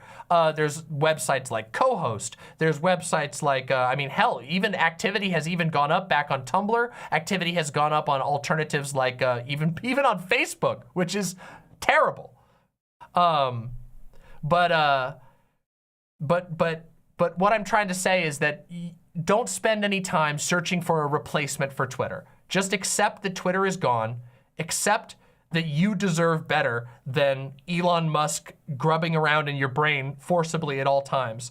And embrace something greater. Because there is better things out there, and it is that bad. There was actually a point in the past where I felt like this about Donald Trump. Maybe some of you also remember this. Do you guys remember when Donald Trump was like at his peak on Twitter before they banned him from Twitter, before all the January 6th stuff happened and they kicked him off of Twitter. Do you guys remember where, some of you will probably remember where no matter what you wanted to do, it was impossible to avoid Donald Trump. Somebody was constantly, always putting Donald Trump crap on your feed. And I'm a political streamer. I talk about politics, and Donald Trump was relevant to politics, but it was impossible to avoid seeing him all the time. And this is what it feels like again. It feels like, but worse, but even worse somehow even worse, where it's almost inescapable, But the more of us that decide to rip his fucking hand out of our skulls, even if it takes a little effort, even if it hurts a little bit to yank his hand out, the more of us that decide to pull that out, the more of us free up the bandwidth. And you know, I've been asking you all, can you fucking hear the signal? And the truth is, many of you can, but it's getting cloudy, isn't it? It's getting cloudy to hear those things that you actually give a shit about. And instead, your fucking brain gets full up of shit you don't give a fucking shit about. Luxander says, I'm seeing posts on Elon, about Elon on Facebook now. It's insane. But the more of us that decide to just unplug, to say, fuck you, dude, you're a loser, no one gives a shit about you, your greatest moment was getting fucking booed to shit at a Chappelle show, the more of us that acknowledge that this guy doesn't fucking matter and he has no right to occupy our brain, that he's aggressively trying to use his money to invade your mind. The more of us that do that, the freer we will become. Truly. Because he can't do anything to you that he hasn't already done. He already fucked up your social media space. He already fucked up your timelines. He already fucked up your Discord channels. He already fucked up the news cycle. He can't do it again. He might be able to do it again a little bit, but he can't do any more. That's the limit. And he knows it. This motherfucker knows he's reaching his limit. You can sense it. Because he can't actually, he doesn't have an army. He's not a president. He's just a fucking rich fucking man baby. So we unplug, he loses.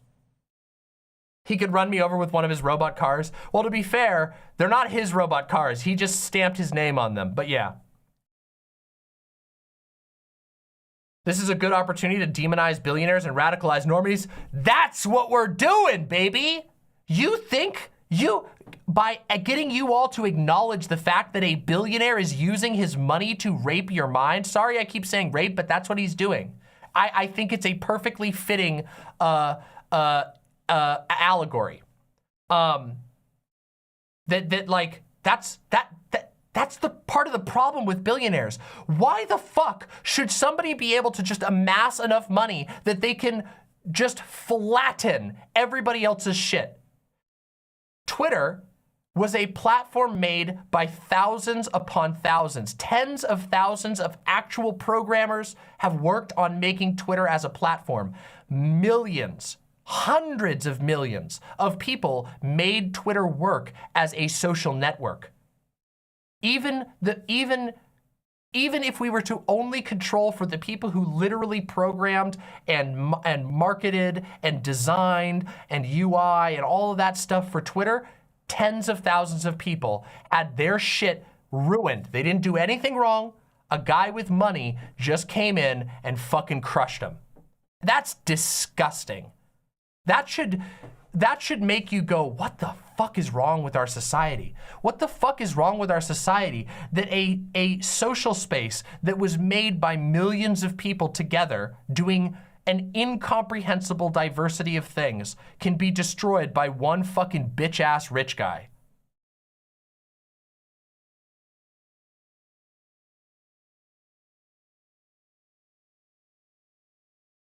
Steel System says, nah, Mastodon has no widespread use for Elon propaganda. Yeah, Mastodon does not have the same types of algorithms. There is no central curation of topics as with Twitter. So while you will occasionally see like Elon Musk cross posts, it's usually informational and it's not clapbacks. It's not like people trying to be like, hypocrite, hypocrite, Elon Musk is a liar and a hypocrite. It's not that type of shit. You will just see news articles because the algorithm on Mastodon is very different. The algorithm on Mastodon is designed to connect different communities as opposed to promote viral posts. There is only sort of traditional virality on Mastodon, AKA people manually engaging with something and their friends sharing it to them and them sharing it to their friends. There is no algorithm trying to curate virality. There's actually, in fact, on Mastodon, there are people will post posts all the time that say, reminder, you're on Mastodon, stop performing for an algorithm. Reminder, you're on Mastodon, stop performing for an algorithm. And they do that because they need to remind people who are new to Mastodon that there's no algorithm like that. It is refreshing, to be completely honest.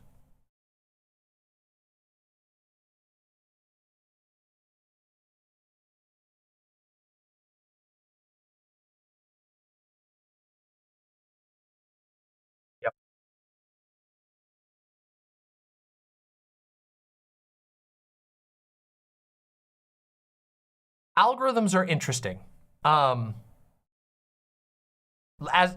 When I say, and yes, to be clear, Moss Meow in chat says, an algorithm is just a set of steps used to solve a problem. All software uses algorithms. Yes, what I'm referring to when I say algorithm is a colloquial term on social media for a content recommendation algorithm. It is a series of adaptive tools that are meant to serve you content based on your interests. That does not exist on Mastodon. Of course, there are literal, if you go 100% literal, algorithms exist everywhere. They are, but what I'm referring to is the colloquial term for a social media content recommendation algorithm.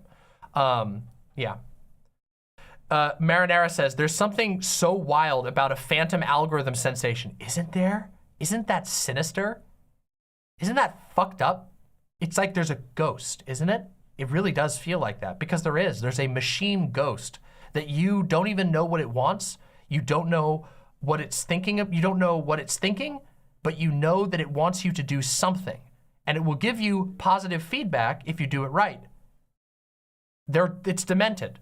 It's actually, in my opinion, quite unhealthy for our mental state. However, we have not yet as a society or as a species figured that shit out yet. So right now, what we have is a bunch of digital ghosts watching every move that we make on social media and slowly and surely, against our will, training us to behave in certain ways. And if that sounds a little crazy to you, tell me how I'm wrong.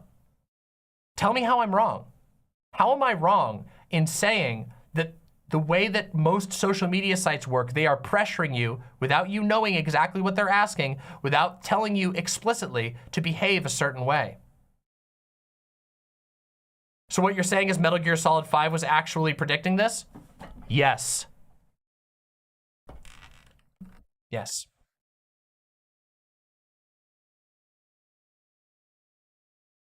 The way that you would describe that was like how you would train an artificial neural network. Well, yeah.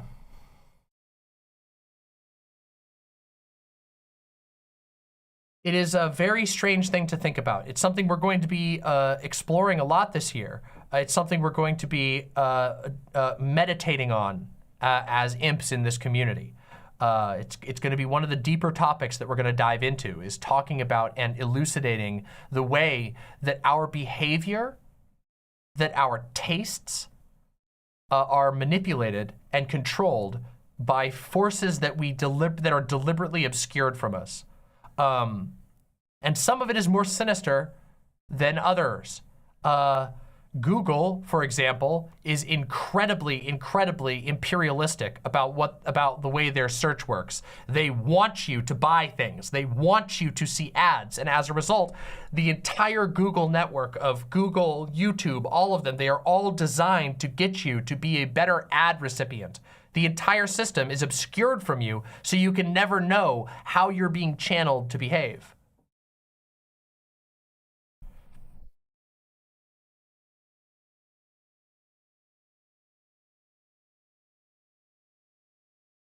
And all of this, of course, is me sort of explaining the state of affairs, because I just wanted to do a quick rundown on the actual news. Elon Musk There is so much that has happened. Elon Musk, the other day, did a Twitter space, okay? He did a Twitter space with or he joined a Twitter space, I should say. If you don't know what a Twitter space is basically a giant stage. You can set up like a digital stage and you can have speakers and you can have listeners, and essentially an infinite amount of listeners can log in, and then the people who are hosting the space can decide who's a speaker. So it's like having a digital panel. And Elon Musk joined one of these with a bunch of journalists. It was being hosted by, I believe the journalist's name was Katie Halper. Hold on, let me see. Katie Halper, yep.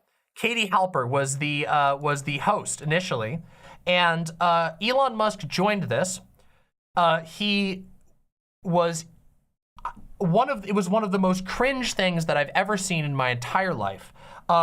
Genuinely just beyond cringe. He joined in, he was completely unprepared. He was clearly extremely nervous. He started getting very angry. And when a couple of journalists asked him some questions, which were not particularly critical, they obviously had concerns that they were trying to bring to him, he literally raged out. He started screaming, and then he left the Twitter space, and then he banned all of the journalists who pissed him off.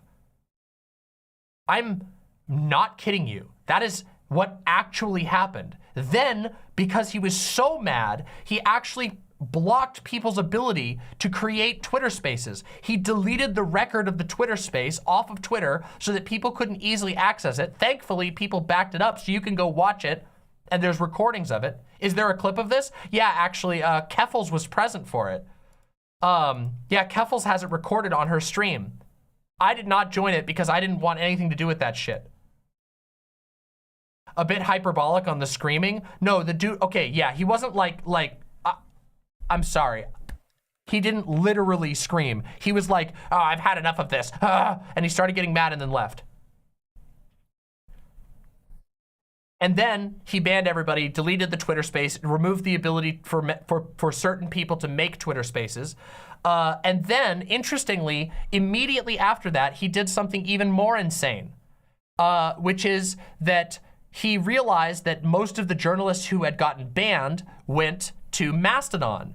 Mastodon is a very popular open source, free and open source, it's built off of free and open source technology. Mastodon is one of many Fediverse social media sites. They are all interconnected and can connect with each other. It's decentralized. I've talked about it, did a couple videos about it, talked about it earlier here. You guys probably know. He found out that a lot of those journalists were going on to Mastodon, and then he banned all links to Mastodon. All. You couldn't, and I tested this personally. You couldn't tweet a Mastodon link. You couldn't text or DM a Mastodon link, and then they went so far as to instate a official policy that you could not even link to any competing social media, Mastodon, Truth Social, Gab, Instagram, and then he even went so far as to ban Linktree. If you don't know what Linktree is like it's a tool that lets you make a tiny profile that links to all of your different social media all in one place. It's a really great tool. Tons of people use Linktree. It is like one of the most commonly used tools to like help people find you on social media so they can follow you wherever you are. It's so common, and he banned it. He made it so it was against the rules. People were getting suspended from Twitter for having their Linktree in their description. Like that has always been possible on Twitter.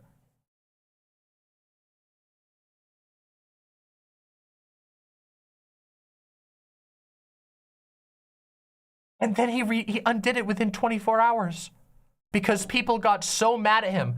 And when I say people got mad at him, I mean The quartering. Yeah, that quartering. The quartering. The guy who pissed in his basement, the conservative media streamer, who always gets mad about Disney going woke. The guy who hates Brie Larson because he has a weird hate boner. The guy who pissed in his basement while drunk on stream. That guy got mad at Elon Musk, and Elon Musk engaged with him and then undid the change. And the reason was because the quartering was getting in trouble for linking to his coffee brand. So it was impacting even his own allies. It was, and now no update has happened, okay? And I'm gonna show you one more thing about this dumb motherfucker, okay? Hold on a second. Hold on, I'm gonna show you this, and then we're gonna enjoy something together afterwards that I think you'll have quite a good time with, okay? Hold on.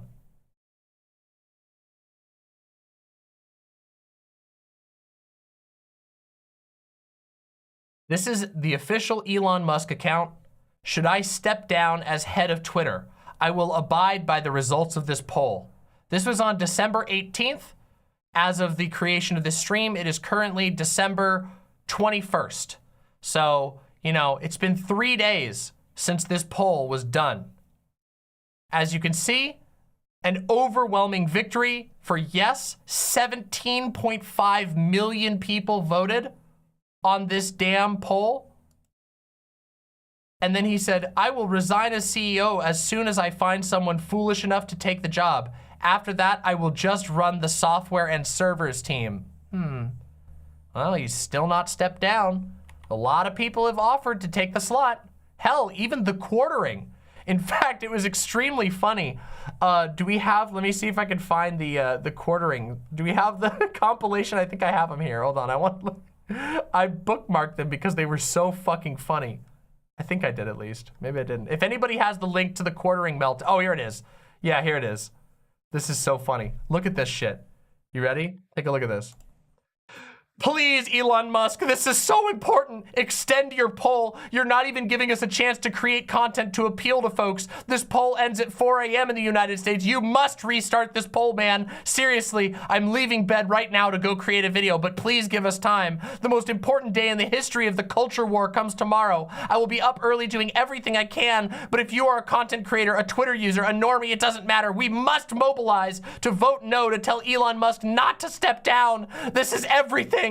Calling out Jack Posobiec, a Nazi, Sidney L. Watson. Sidney L. Watson is a QAnoner, a arch QAnoner. Sarah Gonzalez, don't know that one. Carl Benjamin, that's Sargon of Akkad. Count Dankula. This is Kyle Rittenhouse, Charlie Kirk, Lauren Southern, Lauren Chen. Lauren Chen's a Nazi. Lauren Southern is a crypto Nazi. Donut Operator, the AK guy, the Gingerarchy. If our friendship matters, create tomorrow to vote no on Elon Musk stepping down. And this is only a small selection of the quartering's meltdown. The quartering also offered to become the CEO. And of course it didn't do anything. The overwhelming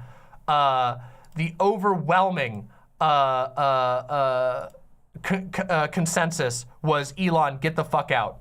Now, of course, none of that matters. None of it matters. Because like I said, Twitter is fucking dead, motherfucking dead. This guy has fucked up this place so goddamn bad.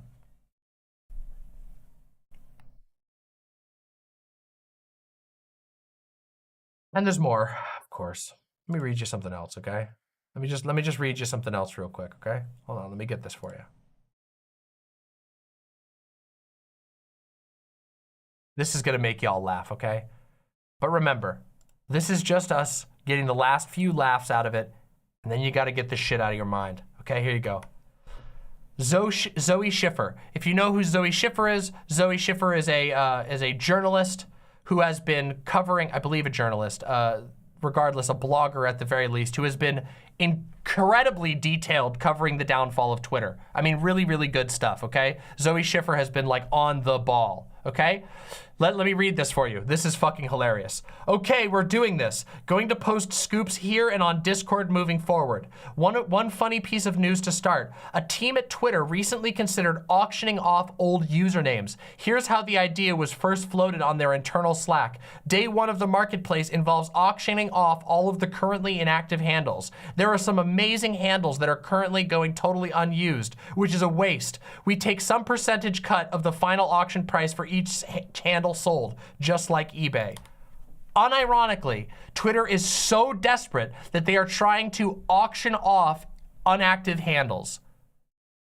So you can get poop fart shit for just the low price of $35. Going once, no, to $36. Can I get $37 for poop fart shit? Can I get $90 for poop fart shit? Oh, we got poop fart shit going for $100. Can we get $110? Can we get $120 for poop fart shit? Poop fart shit sold for $130 to the man in the back.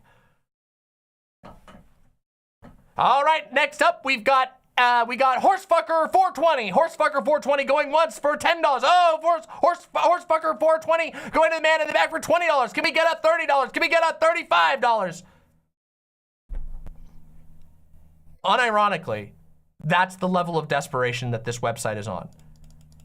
And I reiterate, once again, you really, really, really deserve better than having Elon Musk's disgusting fingers in your brain. Do it for yourself. Ow! Do it for yourself. I bumped my elbow on the piano. Do it for yourself. Okay? Do it for yourself. That's all I have to say on this. However, if you thought we were done with the Elon Musk topic, we are not. And the reason why we're not done, this is the end of the segment. Danny, when you're watching this, this is where the segment ends. And then we're gonna have a second segment right after this, because we are going to react to a absolutely fantastic video by one of my favorite video essayists of all time, Jack Saint. You all love Jack Saint? You all love Jack Saint? If you like Jack Saint, first of all, like my stream, but secondly, show some love for Jack Saint after this video. We're gonna watch Jack Saint's video, and afterwards, I'm gonna ask you, run over there and leave some love in the comments.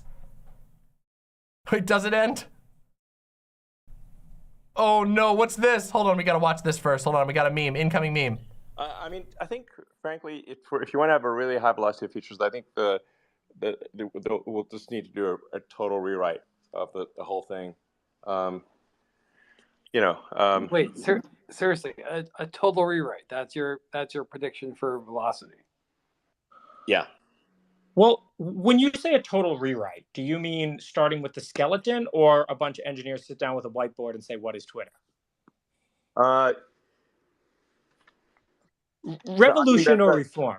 I mean, I just mean like literally, like there's like you could either try to amend the crazy stack that exists, or rewrite it. But when you say crazy stack, what do you mean? Like, break it down. Have you seen George's like diagram? No. I mean, like, what do you mean by crazy? No, seriously. Come on, buddy. Come on. Who are you? What do you mean? Who am I? I don't know. You gave me the fucking mic. I got no. I didn't give you clue. the mic. Whoa! I'm doing the mic, and let's keep it civil in my space. I mean, yeah. Like what? No, man. You're in charge of the servers and the programming, whatever. Like, what is the stack? Keep things technical in my space, please. Take it. Keep things technical. Keep things technical, as Elon is literally avoiding the question and clearly doesn't know what he's talking about. From top to bottom, what does the stack look like right now? What's so crazy about it? What's so abnormal about this stack versus every other large-scale system on the planet, buddy? Come on, give it to me. All right, so first off... Amazing. Wow, you're a jackass. Okay. All right, no. I got no credibility here, buddy. I got no idea. Let's first off, let's keep my space civil. Here, you know, like we removed him from speakers. Well, thank goodness that Elon Musk's goons got him out of there. Thank goodness that his goons were able to cover for him, because he would have had to answer a question, a simple question. What are you fucking talking about when you say that Twitter, the stack is fucked up? He just doesn't even know. Yeah, it's absurd. Absolutely wild. Who are these people? One of the people, yeah, who are you people? It's the Patrick thing. But it doesn't matter who that person was. They asked a good question. He's the fucking, he claims to be the current leader of Twitter. You'd think he'd know what he was fucking talking about. All right, everybody. So now what we're gonna do is we're gonna react to a absolutely fantastic and hilarious video by Jack Saint, okay? I'm gonna show you the video. It's called The Fall of the Worm King. Look at this. Now, I will admit, I am a pre-watcher. I pre-watched this, but I want to share it with you because it is so good, okay? It is so good. Yeah, exactly. I'm glad people are finding out. Oh, I even forgot to mention that. I should mention that. Now that we're in a little halfway thing, we have a new emote. We have the new Munchies emote. We have the Munchies emote. The Munchies emote has been around for a little while, but we also have the Christmas emotes. Hey, have a good night, Marinara. Thank you for being here. Probably one of the like most OG imps here. You, Windleby, and Gayfesh are like the oldest imps here. Maybe? Hope you have a great night. Oh yeah, oh there is one more thing I need to say. Oh yeah, Elon Musk fucking lied. Remember how he said, I totally forgot to mention this. Elon Musk banned a bunch of accounts that were posting publicly available information about his private jet because it pissed him off. And then he said he was being attacked by a stalker. And when it turned out that the stalker was a former member of his own security team,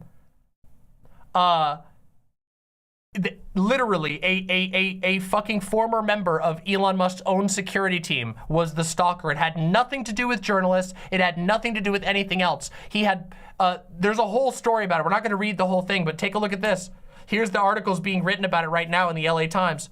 Oh my God, he fucking lied. The stalker is apparently just some dude who got hit by one of his security detail's car. Police say a member of Elon Musk's security team is currently a suspect in the investigation.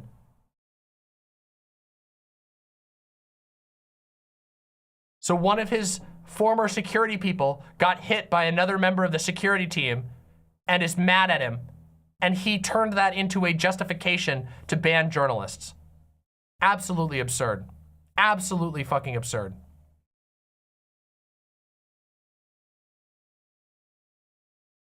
All right, everybody. So now we're gonna actually do this little intro.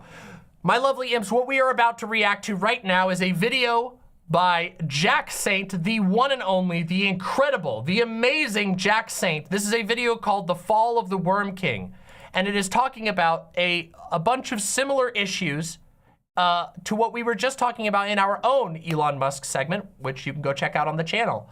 We're gonna watch this and react together. I love Jack Saint. I have seen this video before, and it is good enough that I wanna share it with you all. I love Jack Saint, and after the video, I will be encouraging all of you to go leave some likes and comments on his video. Tell him that the imps send their love. As you all know, imps only and always raid with love. So we're gonna be doing that. We're gonna watch this video. It's a really good video. I know you all are gonna like it if you haven't seen it. It's a nice, comfy, and hilarious watch. So we're gonna watch it now. Let's sit down and let's enjoy the react. Oh, hey, look at that. Wait, real quick. Look at this. There you go. There's where you can find Jack Saint over on Mastodon. If you're on Mastodon, you should follow Jack Saint at LackingSaint at mastodon.social, and you should also follow me, Demon Mama, at masto.anarch.cc. Demon Mama at masto.anarch.cc. Follow us both because Jack Saint is actually my mutual. I know I'm being totally lame and cringe right now, but I don't think you guys understand. I have been watching Jack Saint's stuff for years. I've seen, I think, literally every video that Jack Saint has put on his YouTube channel. I love Jack Saint's work. And it makes me feel great that I was able to connect to him on Mastodon. Isn't that cool? It's Pog. I like that. Let's continue.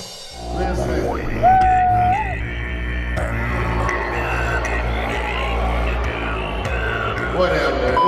New Tesla featuring full gaming functionality. Recreate the full cyberpunk dystopian experience of being a divorced father telling your emotionally closed off child their next visit will be really cool, because now they can quietly play video games in the parking lot while you drive between jobs in a desperate effort to pay off your Tesla. Experience the real-time immersion of your bored child telling you they just want the car to drive them home, ruining your lunch plans at the Cheesecake Factory, guaranteeing a disappointed call from their mother about the fact you left them alone at home all day. But you love the Cheesecake Factory, you will say, and none of it will matter because you never had the chance to build a real emotional bond with your child. You are paying off your Tesla, now with full gaming functionality. I'm gonna pay the $8, yeah.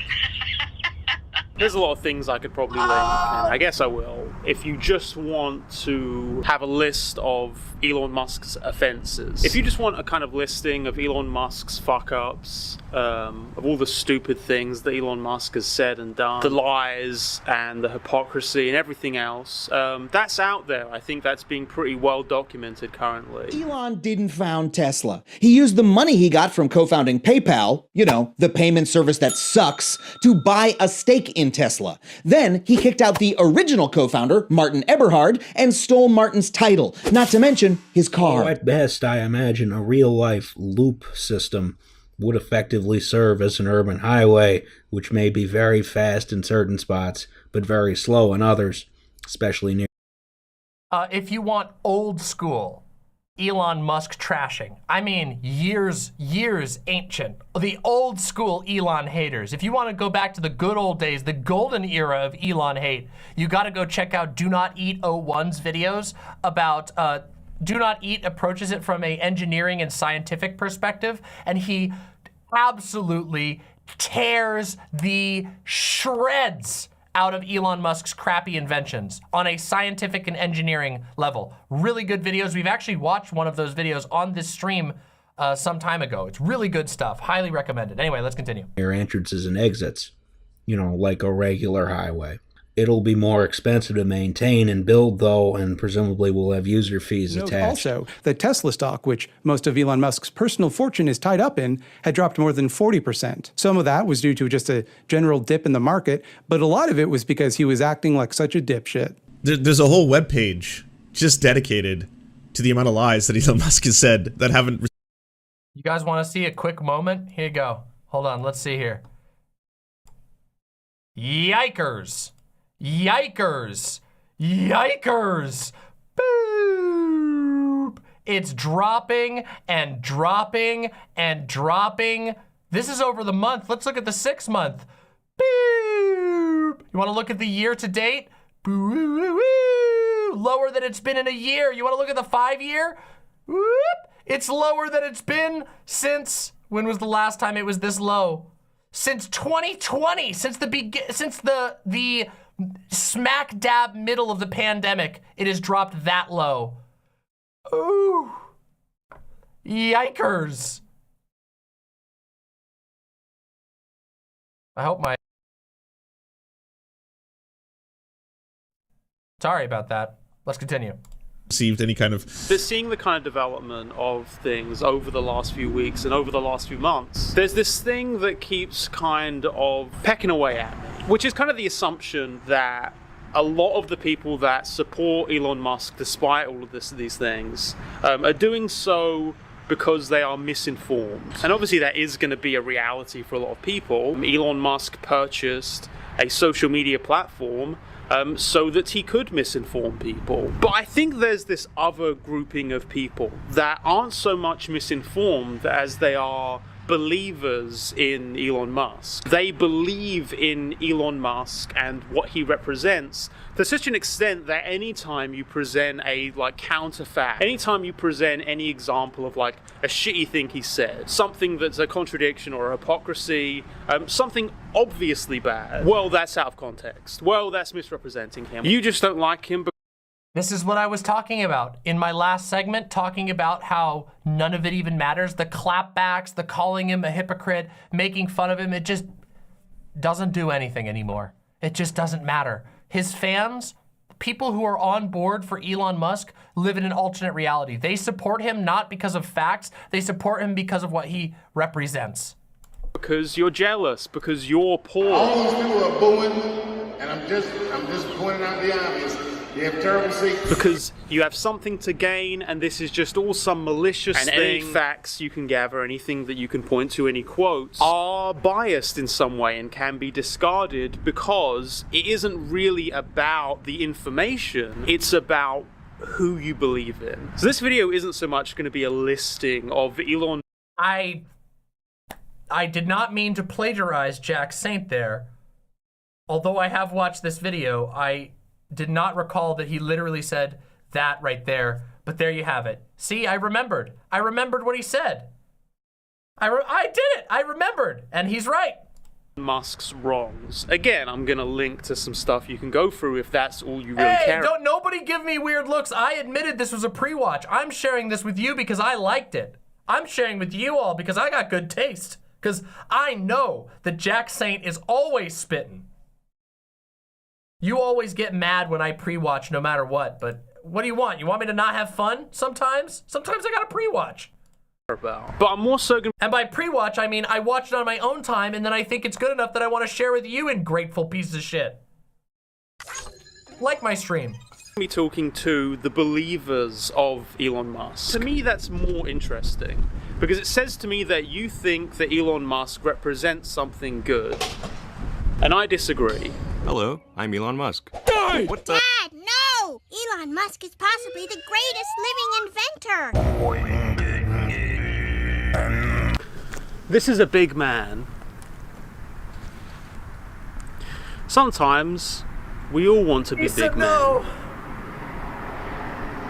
I think in large part the discussion just reminds me a lot of when people were talking about Trump, and people felt like if they could just expose Trump enough, that would actually lead to a significant loss of support. And I think over time it did enough. But I think I can speak for a lot of people when I say it was a pretty scary time because it seemed like no matter what facts you could present, no matter how many specific things that were actually said you could put out there, people would discard it because they had this belief in this deeper idea of what Trump represented, as a response to the system. This deeper idea that Trump was kind of going against the establishment, and that therefore anything you could really offer would be possibly tinged with the establishment.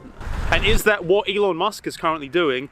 Yes, obviously, definitely 1000%. Every opponent of Elon Musk is pinned as some kind of establishment shill, despite the fact that Elon Musk is the biggest establishment shill. He is the richest man in the planet. It's the thing that kind of drives me crazy, because there is this kind of underlying crypto fake counterculture movement that he's been constantly pandering to. And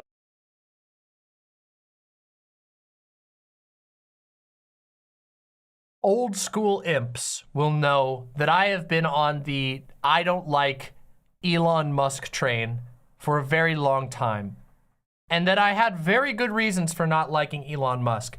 But let me tell you a story that is before the imps even properly existed as a group. When I was not a streamer, long before I was a streamer, back when I was working on freelance writing and all that shit, I had a friend and a roommate who very much liked Elon Musk. And we used to argue about Elon Musk. And I talked about how I always felt like he was a fraud, like he was faking everything, like he was desperately trying to pander to Reddit nerds. And at that time, Reddit was one of the most popular social media sites. And I remember going on Reddit and just seeing endless posts sucking his dick, endless posts just saying like, oh, he's such an amazing guy, because he would quote like a science fiction thing in an interview, and they would be like, he gets me, he's a nerd just like me, he's gonna take us to the future. And then nothing that he actually did, if you actually went and looked at the facts of what this guy actually did, was anything science related at all. He was a finance guy. He was a science-flavored finance guy. And the movement that gathered around him was a bunch of people who basically wanted to feel like them being a fan of being basically a nerd culture person actually meant that they were destined to inherit the earth. It's the most absurd thing, and I've hated it forever. And it does make me happy that people now, like, there's basically very few of those people left these days outside of like the singularity. They've all sort of coalesced into being reply guys to Elon Musk. So we, but oh my God, it was so bad. They basically just confused liking Star Trek and being a fan of Carl Sagan for actually contributing to a better world. And it's not. You don't. You don't make a better world by just being a fan of a guy who talks about science. It's so ridiculous. And if you do, I know, well, again, it's been done to ad nauseum. Let's continue. He's full of shit. He hasn't invented anything. He's a finance guy. Let's continue. Also, in the most vapid fucking ways, he's sharing your memes, and that's like signaling some meaningful connection. Ron's KFC says, with the extremely generous $10 super chat, thank you. The richest man in the world, and he gave his kid an equation for a name. Money does not equal intelligence. I don't even think it's supposed to be an equation. I think it's supposed to be like a product code, which is almost more insulting. Naming your child like a product code. Oh, thank you so much. Thank you. Yeah, it's really bad. It's pronounced Kyle. Wait, what's pronounced Kyle? Did I read your name wrong or something? No, I didn't. Okay. It's like a product code, isn't it? XAEA12. Isn't it supposed to be, what is the meaning? The X stands for an unknown variable. AEAI is shorthand for artificial intelligence. And the A12 is a precursor, was a model of aircraft. It's basically, they gave their child a product name. It's a spaceship. It's AEAI is supposed to equal like AI, which is another thing, like another product that Musk is shooting, and that Musk is promoting, not shooting. Musk is promoting, and then X is just a random math reference. I don't know how, let me see, how is it supposed to be pronounced?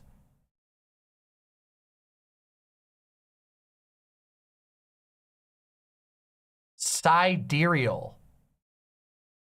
It said that it's supposed to be pronounced sidereal.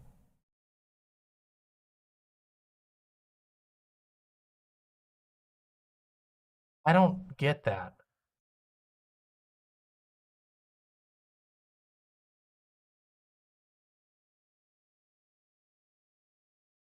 Whatever. Fucking whatever. Connection that he has to, your grassroots movement you're trying to do. This is me, Christopher, a crypto degen with a crush for crypto kitties. Right now he's doing...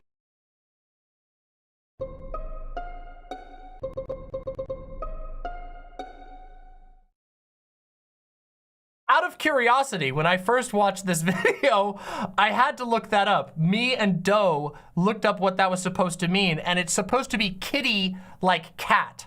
There was a crypto project that was like a cat coin or kitty coin or something like that, like a cat. And they had a game, and that person referred to fans of it as crypto kitties, but it absolutely sounds like he meant crypto kitty, like kids. Just how you would ever convince yourself that shooting that commercial was a good idea, it requires a very unique form of lack of self-awareness. And yes, as Token Brazilian brings up, it doesn't even help that much because there's an already pre-existing slang, a Discord kitty, like Kitty, meaning like when you're like a sugar daddy or a sugar mama for a person on Discord, your Discord kitty and the Discord daddies. None of it is good. None of it sounds fucking good. Okay, just woo, none of it. Just abort. Just woo. Like the follow the white rabbit matrix shit to pander to conspiracists. Because Vapid Appeals really is the bread and butter of Elon Musk right now. It's the reason that right now he's going so hard on the Twitter files, which has led to the shocking revelation that Twitter had this board of people that were discussing how they would enforce their policy. That's like some shady shit. They had like people deciding how to enforce their policy, which it turns out mostly amounted to giving preferential treatment to conservative accounts out of the understanding that it'd be far more. Phlogistina says, please check out the song Rat by Penelope Scott. It's about disillusionment from atheists. More about more female CEOs and Elon's cult. Wow, that sounds interesting. I'll give that a listen. Thank you very much, Phlogistina. Thank you. Controversial to punish them for blatant policy violations. If a leftist, tweets out support for the Palestinian people or calls someone a TERF, yeah, they can get banned and like, who gives a fuck? But a conservative account that's pretty much dedicated to targeting LGBT educators. Boston Hospital denies performing gender-affirming surgery on any patient younger than 18. That still has not stopped the dangerous threats and disinformation. It's been very hard for me over the years to care for LGBTQ youth and then to have people, throw terms around like pedophile or child abuser. And now I see this happening to my colleagues, and it's really heartbreaking to watch happen. That's way over the line. Although there's been so many times that, right, I'm getting on a plane to England and I'm never going to see you again. Really? No. Oh my fucking God. Oh. Can we, I need that cringe. Can we do that again? That's way over the line. Although there's been so many times that, right, I'm getting on a plane to England and I'm never going to see you again. Really? No. Whoa. I think this is... In a moment of cringe like that, I think it's healthy to witness moments of cringe like that because it reminds you that chances are, in all likelihood, you have never had a moment of cringe that bad. And you probably never will. Just by pure statistics, there's basically no chance you will ever have a moment quite that cringe. Creative Players with the extremely generous $20 super sticker. Thank you very much. Thank you very, very much, Creative Players. Are you sure about that? Well, no. Obviously, some of you may have found a way to do that, but... This is the kind of deeper existential terror of Musk to me. Because I think a lot of Elon Musk's fans will see these things and they will acknowledge them as maybe things that have happened, but they'll cover for it, they'll make excuses for it because they think of Elon Musk as kind of an escape valve from the current status quo. And again, I could go on this whole tangent on how Elon Musk doesn't represent a break from the status quo. He is the epitome of the status quo. He is someone who knows how to exploit the system that currently exists and use it to build and maintain his own power. When the richest man on the world is telling you that the problem is too much radicalization, that he wants to cater to the center, meaning the people that don't want to change things, you should understand that this man is not anti-establishment. What Elon Musk is actually concerned about is building his own social media profile. We have to get rid of the bots and trolls and the scams and everything, because that's obviously diminishing the user experience. Definitely on the warpath. And he has such a level of arrogance, such a level of ego, that he genuinely believes purchasing this company is going to help him in that. Or at least he did at a certain point, and then he realized what a terrible decision that was, and then he was legally bound to it. So, whoopsie, What Elon Musk represents is a man who desires status. He doesn't care about accountability. He doesn't care about misinformation. He has spread misinformation on his account and then like gleefully said, oh, isn't it great how community tools can like deal with that problem? Which clearly means that all of his policies are only going to be enforced on the people that he disagrees with. He'll like retweet and reply to far-right accounts while never explicitly connecting himself to them. And Elon Musk has been going back and forth with The Quartering and Ian Miles Chong and Andy Ngo.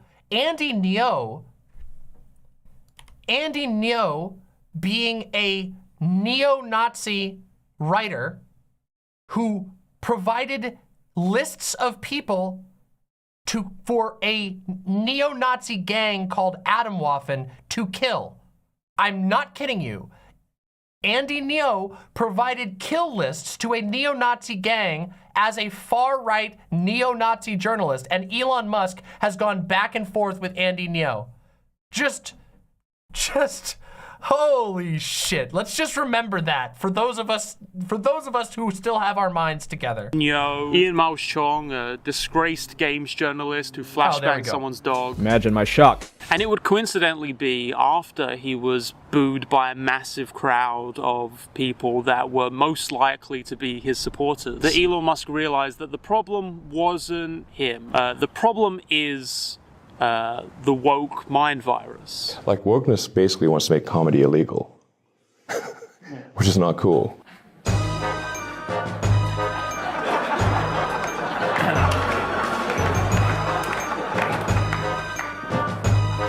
You all might want to sit down. What I have to say right now might be a little cringe. Now, what is the woke mind virus? The concept of progress. The concept of society deciding that things should change in a certain direction and then moving in that direction. The idea that perhaps multi-billionaires are greedy people often. That when we're in a world of massive financial hardship, when people all over are struggling massively, that there's still people that just have tens of billions of dollars to just throw around. That's wrong in some way. That maybe represents a flaw in our current economic system, that wealth can be amassed to such an obscene degree that what essentially amounts to old money wealth that's good at exploiting currently popular businesses. The best frauds will succeed by nature of the current system. And I think people see that, and people maybe want society to move more in the direction where the majority of people aren't being constantly exploited, aren't seeing significant financial difficulties, while another group of individuals have hundreds of millions of dollars to just play around with. The woke mind virus is trans people, and more broadly LGBT people, who represent social change. The idea that there's this group of people that you have this kind of learned revulsion towards that is now going to be accepted in society, and that's clearly the direction we're moving in, and you want to like stop it, you want to put a halt to it, because like it's this overwhelming, like it's this tide that's coming. Speaking as a representative of the woke mind virus, we really are inevitable, and that can be scary, and I think really that's when an Elon Musk comes along. Listen up, liberal. My wife left me. It's true though. We are inevitable. You cannot stop the rising tide, the rising queer underworld that has teemed underneath for decades. We will never go away. You cannot defeat us. We are undefeatable. Even if every single queer person was to be individually defeated, the next year there would be 1,000 more born. And 1,000 more the next year, and 1,000 more the next year. You cannot, and you should not, challenge us in that way. And that doesn't mean every individual queer person is personally correct about politics, but queer people have a right to exist, and we do exist, and we will continue to exist, and we are only getting better at existing together.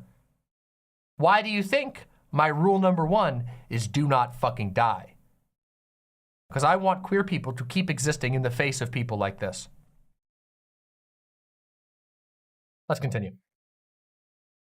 Or a Trump, or to some extent a Kanye. And I think you can draw an obvious link between the level of desperation that I think a lot of people feel and the fact that they're willing to overlook the fact that these people that are claiming to like be this hard shift, to be these people that are going to fix this like big wave of change that's coming along, are the establishment. It's overlooked because I think people have a lot of personal struggles and they feel powerless. And the easiest thing to point to is what's constantly being talked about, which, you know, from the right is groomers, trans groomers. The people are you're gonna go to school and your kid's gonna be trans. First your kid gets trans, and then pretty much the concept of a family, masculinity, femininity. Dogs and cats living together, mass hysteria. These powerful people come along and they say, I can fix it. I can stop.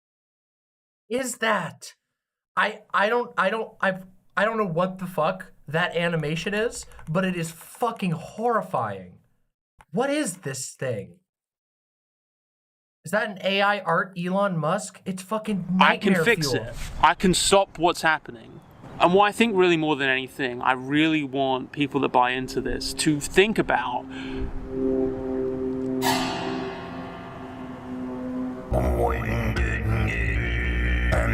let's be clear. Society is collapsing. Every fast food restaurant sucks now. Burger King takes like 30 minutes to give you your order now. Gas prices are high. Things are getting tough. They are going to get tougher. And people who think otherwise are extremely sheltered and misinformed. I think it is fundamentally out of this desperation that people jump to these kinds of figures. There's a concept of great man theory that thinks of history as the decisions of specific great men being put into action and changing society, and all of these great movements of society that are the result of these exceptional individuals that sort of rose up from the pack and really changed things. Creating this narrative that doesn't reflect the reality of society as being composed of constantly developing interests. For every great man, there's a community that led to the creation of that great man. There are these greater social swings, which we might call woke. Thank you very much, Jason Ashby. Thank you so much for joining the channel. Happy to have you as a YouTube imp. Thank you for being here. Thank you for supporting me. Mind viruses. I think there are a lot of powerful people who try to apply this great man theory kind of perspective onto current day politics, in the sense of thinking that someone like Elon Musk could put an end to the woke mind virus. But what does it actually mean to agree with this way of thinking? To cede power to people like Elon Musk? To give in to the idea of these single... Do you see part of the reason why I wanted to watch this together? My last segment that I just did, which was my own take on it, that I've been working on, there was a lot of similarities between what Jack Saint was saying here and what I've been working on over the last couple of weeks while thinking about the entire collapse of Twitter. Do you see why? We had some similar things on there. The thing about Elon Musk occupying your brain, that's it's terrible. It's a terrible thing to experience. Figures that make these big decisions to fix society that you feel is going in the wrong direction. The end result is autocracy. It's dictatorship. It's an authority figure who is held to none of the accountability that he holds the public to. Elon Musk wants a world where he can spread whatever fake shit he wants, where he can accuse his critics of just being pedophiles.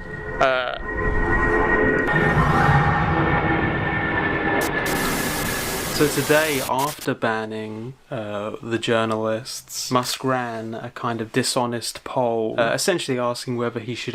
Jayster with the incredibly generous $10 super chat, ban billionaires. I couldn't agree with you more. The fact that billionaires exist is a symptom that we have structured our society incorrectly. It is a sign that we are not living together well.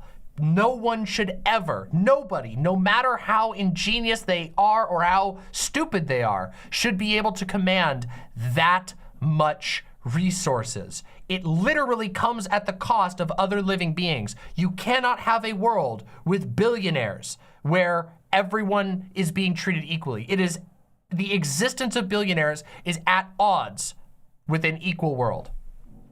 It is, we live in neo-feudal times. As Copioid Crisis says, we do indeed live in neo-feudal times. God damn it, the wheel of my chair got stuck. There we go. Let's continue. Unsuspend the accounts, and it turns out that, yeah, people did think he should unsuspend the accounts.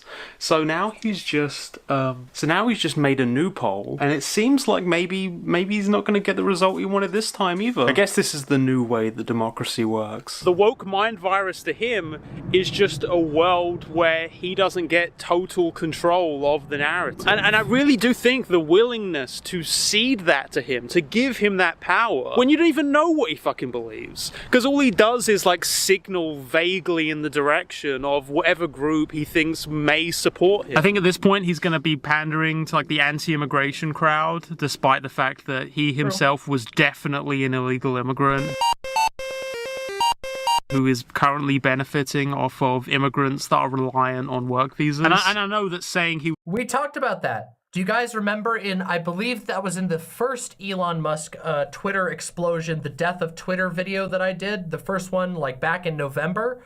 I talked about the fact that most of the remaining employees at Twitter, well, not most, but a lot, I should be careful with my wording there, a lot of the remaining employees at Twitter are people who literally can't quit without endangering their immigration status because they are here on a work visa.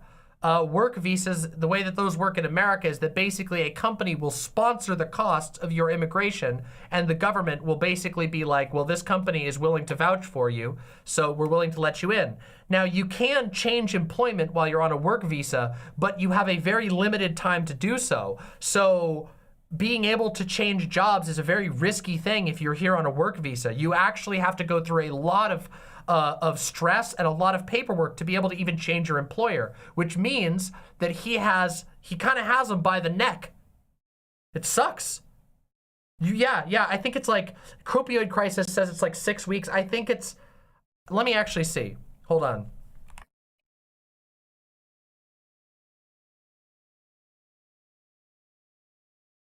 Let me see if I can find it. I want to find out.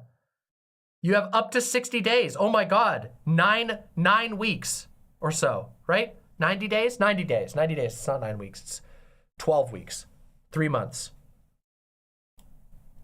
Am I just missing up? Did I just misquote all the numbers? You have up to 60 days. That's 2 months. What am I doing? My brain! Now you all get to cringe at me mixing up what I was actually saying because I was reading way too many numbers all at once. 60 days, which is, 8 weeks. There we go. Continue. He was an illegal immigrant almost makes him sound cool, but think about the hypocrisy of it. It's the Elon Musk's dirty finger touched the part where you remember facts and figures. Unironically, you might be right. I might have like a big like bruise on a part of my brain that lets me remember which number I was referencing 10 seconds ago. Holy shit. True, Christopher. Hypocrisy. You really don't think that if Elon Musk thought progressives were on his side, he wouldn't be constantly pandering to them? He was. If you guys remember back in the day when Elon Musk was on Reddit, he was constantly pandering to progressive atheists on Reddit. He was constantly pandering to the like sort of vaguely progressive science crowd. He was constantly trying to pretend that he was a like transhumanist. He was oh, do you guys remember the time that he claimed he was an anarcho-syndicalist? Which, if you're a theory nerd, you might go, yeah, he probably was an anarcho-syndicalist, the fascist type. It's an ancient meme. A lot of the old anarcho-syndicalists ended up becoming fascists by interpreting anarcho-syndicalism as basically anarcho-corporatism. In fact, one of those was Mussolini. Mussolini was a anarcho-syndicalist that became a fascist. This is some little lefty history and right history, I guess, political history. Anyway, when was this? Let me see. I know it's here. I know we can find it.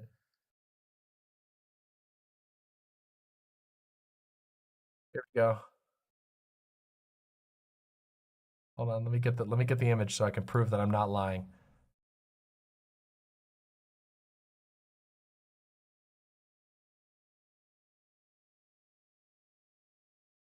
There you go. This was back in 2019, not even that long ago. Anarcho-syndicalism for the win. And what he means is anarcho-capitalism, which he describes as anarcho-syndicalism. Gayfesh says, so wait, wait, are you saying that back when Vosh called himself an anarcho-syndicalist, the fascist allegations had more merit? That's just a joke. That's just a joke. Pandering to conservatives because they're the only people that don't resent billionaires. Hey, John and to P., thanks for being that here. Pandering, just because you think that he's going to kind of like take control of civilization and sort of put it in this right direction, that you really want power in the hands of these single individuals that hold themselves to no standard, no principles. To someone like Elon Musk, democracy is only rhetoric. There is no underlying belief in any of these things. And I think that's kind of the deeper existential terror I feel from people like Elon Musk. Is the lighting okay? Uh-huh. In Frank Herbert... This says, spoilers for the Dune series. I am currently reading Dune, but Dune is a very old series. You have probably picked up most of these things via cultural osmosis, but if you have not, just warning, some spoilers here, okay? Herbert's Dune, there's a lot of different concepts, but there's the concept of the golden path, the direction that civilization is going to be going in, and that it's the job of these chosen few to lead that path. Now, in the third entry, Children of Dune, the main character is no longer present, and yeah, it's actually extremely funny. Tarpalicious says, hold on a second. Tarpalicious in my chat says, weird, I just saw your post on Facebook about these. Yeah, I have been, some of my chatters, specifically Windleby, will recall, I've been a fan of Dune for a long time, but I was a baby, okay? I was a baby Dune fan. I like Dune because when I was a kid, my parents kept showing me the David Lynch Dune, and so my Dune fandom came from the movie. And I loved the movie, and I've watched the movie like dozens and dozens of times throughout my life, and I never actually got around to reading the books. So like a year ago, I started reading the books, and then my life got really busy and I moved, and now I just picked up new copies of the books, and then this reference comes out. It's just like, what the fuck? Dune is awesome. One of the things I love most about Dune is that the prose is fucking off the walls. The way that Frank Herbert describes everything is incredibly vivid. It's like reading a fucking acid trip. What did you think about the recent movie? I reviewed the most recent movie. I actually quite liked the new movie, but I had some critiques. I actually really loved the absurdity of the Lynch Dune movies. Frankly, David Lynch is like the perfect pick in my mind to do a Dune movie because the Dune movies are highly, highly, highly influenced by 1960s and 1970s drug culture, psychedelics, etc. And of course, David Lynch is a highly surrealist, highly psychedelic film director, and so they're kind of a perfect fit. The new movies are very good, and they're very fun, and they're very aesthetic, but I have some critiques for them. I'll get into that at another time, but that's my short thoughts anyway. Let's continue. The perspective switches mainly to his two kids. So there's Leto the second. Over the course of this third book, Leto goes through this whole process of kind of realizing the golden path, and he sort of undergoes this physical transformation to be able to Is Elon Musk smart enough to actually be a Harkonnen? He'd be the worst spice sniffer. No, Elon Musk is not a fucking Harkonnen. Harkonnens are more brutal and evil than Elon Musk can muster. Elon Musk is more like he's more like a chome financier, or like a galactic, like a chome financier is more like what his thing is. He's like, he's too cringe to be a Harkonnen. The thing about the Harkonnens are like, they're like monsters. They're not ashamed of their monstrousness. They don't try to hide their brutality and their cruelty. They embrace their evil, which Elon Musk cannot do. Elon Musk is constantly insecure. He's like he's a chome bean counter who wants you to believe that he's a badass. He's a chome bean counter who wants you to think that he's an Atreides, like Duke Leto, the father, the senior, the one from the first book. He wants you to think he's like a valiant do-gooder, but he's actually just a fucking bean counter. Scotty Too Hottie, we'll talk about that after. Remind me after if you want, but not right now. Let's continue. Take control of this predictive force to see the direction society is going to go in, and ultimately transforms himself into a giant armored worm king. Now, what a lot of people don't know is I fucking love this art. Into a giant. I love this art. This is such sick art. Oh, it's so cool. I also, I'm just gonna take a moment here. Now, you know what? We're about to get into it. Let's continue. Great art, by the way. Armored worm king. Now, what a lot of people don't know is that Elon Musk has also been developing special abilities that he needs to follow the golden path. And the most notable power being that Elon Musk sucks really hard. He actually has the uncanny ability to physically suck oxygen out of a room. And you can actually see this in a few different clips. You know, if we look at the SNL footage, what you'll see is a bunch of, fairly wealthy cast members of SNL. This is like a low-key oxygen sucking moment for Musk. He's slowly sucking the oxygen out of the room. You can see the discomfort, but they can kind of deal with it because, they're SNL cast members. They've probably got some kind of oxygen stockpile somewhere. They can go to an oxygen bar. When we see in the recent Dave Chappelle incident is that is like an emergency situation. Elon Musk is in that arena. He is sucking oxygen out of the room. A lot of the people in that arena probably can't afford to have the oxygen sucked out of there. So they're like booing. They say, "Get this guy out of here. Get him out of the arena before he sucks all the oxygen out, and they all die." Elon Musk has been benefiting from his ability to suck really hard for a really long time, sucking the oxygen from other powerful people, powerful groups or organizations that benefit him at any given time. As a result of his oxygen stockpile, Elon Musk currently has the ability to blow really hard. He likes to blow hard in the direction of now any group or organization that supports him, that gives him some kind of legitimacy. Anything that can build his support base, he'll blow in their direction. What's important to understand is that all of this is cover. Elon Musk, much like Leto, wishes to lead the golden path. Except in Elon's case, he wishes to do so by sucking the hardest that anyone has ever sucked before. Elon Musk wants to suck so hard that he's the only one left who can breathe. I've spoken before on my channel about how I'm very skeptical of a lot of people that see themselves as like rationalists. People that see themselves as basically being guided by the facts and logic, letting the data kind of guide their perspective on any given topic. I do believe that underneath everything there is. Do you know, this part right here, this is what made me love this video the most.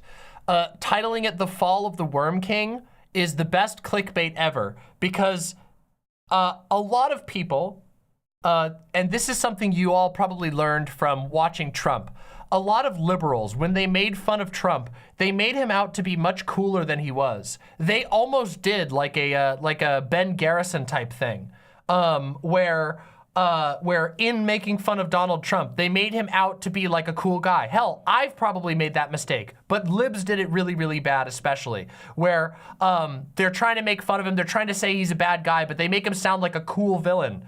But Donald Trump is not a cool villain. He's a pathetic villain. And also, so is Elon Musk. So I really like this because the only comparison that is made to the Worm King, who is a cool villain, okay? Turning yourself into a giant worm is fucking awesome, okay? Elon Musk has not turned himself into a giant worm. He is trying to be a powerful figure like a Duke Leto, or like a Leto the third, I think is the Worm King. And he's trying to be that, but he's doing so in the most horrible and embarrassing and pathetic and fail way possible. So I really love that. I really fucking love that. He has turned instead into a corncob. Precisely. Okay, you might be correct. There may be things that are terrible and lame about, no spoilers, I don't know all of the details, but all I can say is turning into a worm is kind of fucking cool. There's something cool about that, okay? There's something cool. There is nothing cool about ruining a social space with your load of money, okay? All right? Can we agree on that? Windleby, can we agree on that? Is that agreeable? Is that fair? We don't want to make we don't want to make Elon Musk to look cooler than he is, because he's not.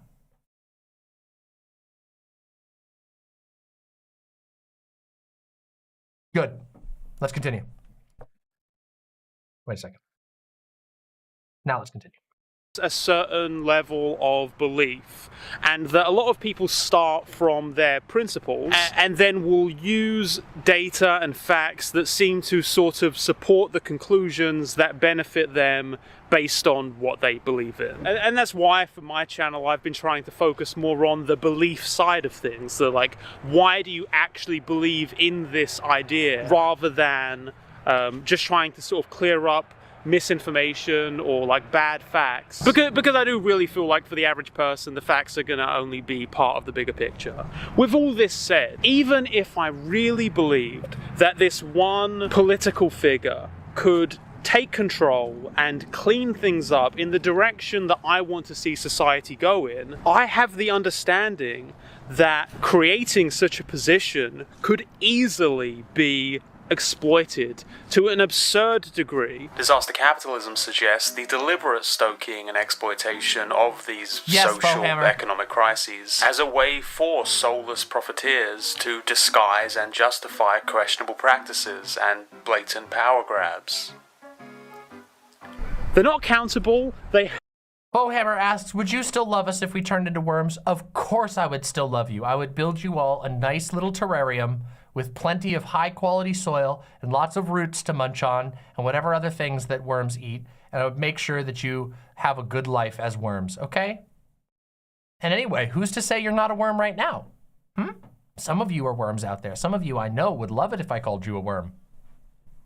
They have an entire career background of exploitation, and they can't even be held to their like policy prescriptions because they don't even have any. They just have vague appeals to something that seems generally in the direction of what you would support. The second a Musk decides to put in place the kinds of policies that you don't agree with, you can't do shit about it, because you've already ceded total control to this power-hungry prick, who in all likelihood is just doing all of this as a ploy to get back at their transgender daughter. No, I'm sure it's a total coincidence that the woke mind virus is taking over at the exact time that Elon Musk is getting disowned by his child. Elon Musk, if you're watching this, please watch everything. Yes, you are all very good little worms. You are all wonderful.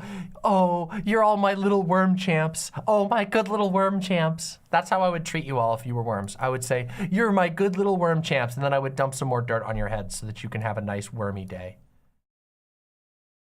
everywhere all at once, but actually watch it, you know? Not like watch it like the way you watch Parasite. If we could all just watch everything everywhere all at once, but really pay attention to it, I mean, the directions we could go in as a society. Elon Musk is not looking out for your best interests. He isn't looking out for anyone's best interests, aside from himself. Elon Musk desires power, and he's willing to pander to literally anyone that will help him get it. And if you want to buy into it, if you want to buy that he has your best interests at heart, you better have some really strong faith, because the second you give it to him, he doesn't give a fuck about relinquishing a single iota of it. I genuinely think that things are desperate right now, that things are not great right now, and that drastic action has to be taken in a kind of revolutionary direction. With all that said, I'm not just going to throw all of my weight behind these random ideologues that just want to give these vapid appeals in the general direction of wokeness. I'm not suddenly going to get behind the Disney CEO just because, like, a Marvel movie had a trans character or something. Just because we have strange... Oh, by the way, this type of shit that he's talking about right here, this is what Stalinists do. This is what Stalinists do, aka what Red Fash do. They're just like, yeah, the strong man that agrees with me, It's the same mentality. It's choosing a strong man because you think they'll deliver you, but they won't. When you're, if you call yourself a communist, if you call yourself an anarchist, you do not want to align all of your power behind a single figure. That doesn't mean that there aren't influential people. That doesn't mean that there aren't even heroic people out there in the world. There are. But you don't create a strong man, and you don't give all the power to the strong man, because it's literally opposite of what you want to accomplish. Can I get the link to this video? Yes, and I will be posting this. I'm gonna post the link now and also at the end so that you all can go comment and press like. Let's continue. World now doesn't mean I'm gonna be like, oh yeah, you know, I think that actually you should really just like drain the swamp, drain out that swamp, and you should be in charge. You can't be naive enough to not know that the already powerful are gonna be aware of how you're feeling, what you're thinking about. Is there a golden path? Is there an inevitable direction that society is going in? I don't really know. I don't think so. But if there is kind of one, then we also need to understand that there's going to be people already holding significant amounts of power that want to take control of it and will tell you exactly what you want to hear so that they can get what they want. Elon Musk wants to be the Worm King. Don't let him. Folks, if you like the videos, make sure to... True! See what I said? He wants to be a Worm King, but we are not gonna let him, because get that guy's grubby hands. This is why I ended my last segment, which you all can go watch on the channel if you're watching this segment now. I ended my last segment with a small, I don't wanna say spiritual, but a mental call to action, which is to take Elon Musk's dirty fingers out of your head. He's already ruined your favorite website. He's already clogged up the news cycle. You don't have to let him in anymore. He literally can't hurt you if you get his dirty fucking thoughts out of your head, and you'll be happier for it. Now, this was a absolutely based video, my lovely imps, and I would like you all to go contribute. If you would be so kind. There are 732 comments and 6.7 thousand likes. We have 330 people here, so it's a smaller night, but that's okay. If you could go, pop over to the link, which I am dropping in chat. This is what we call a imp raid, and imps always raid with love. We don't have any use for hate raids or anything like that. We only raid with love. And this is an opportunity to be a part of a loving imp raid. Jump on over there. You don't have to do much. Just press like. Press like over on the video, and also just put a little comment, say, love from Mama and the Imps.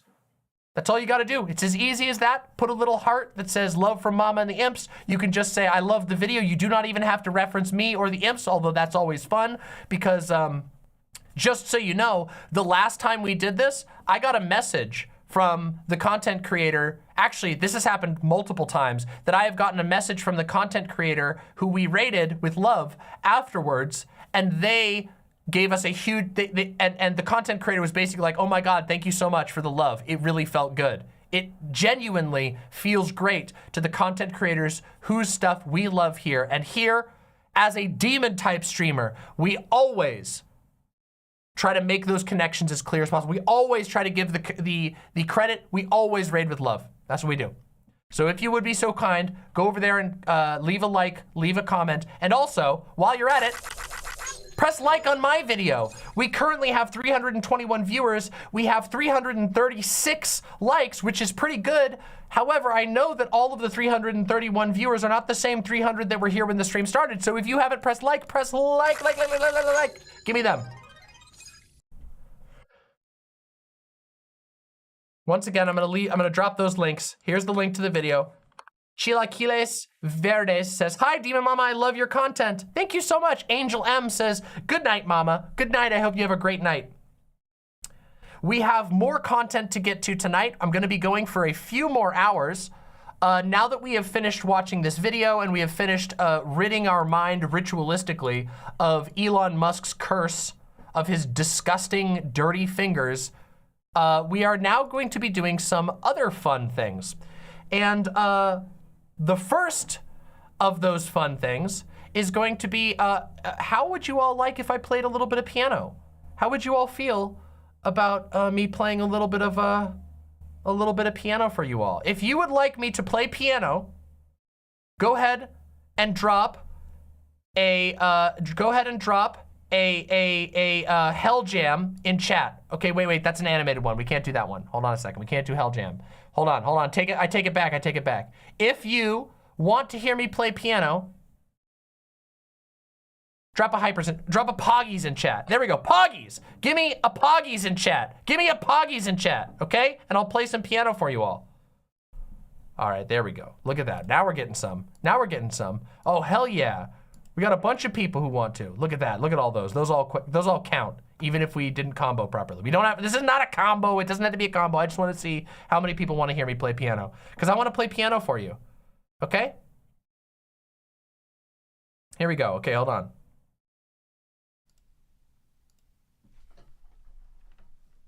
We're gonna test real quick. Hold on. There might be a small echo when I do this. Apologies. If there is. This is the audio test part.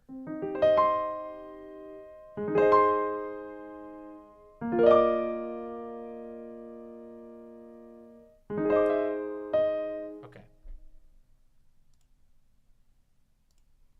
Here we go. All right, let's do this. I'm gonna play a little bit of piano for you all because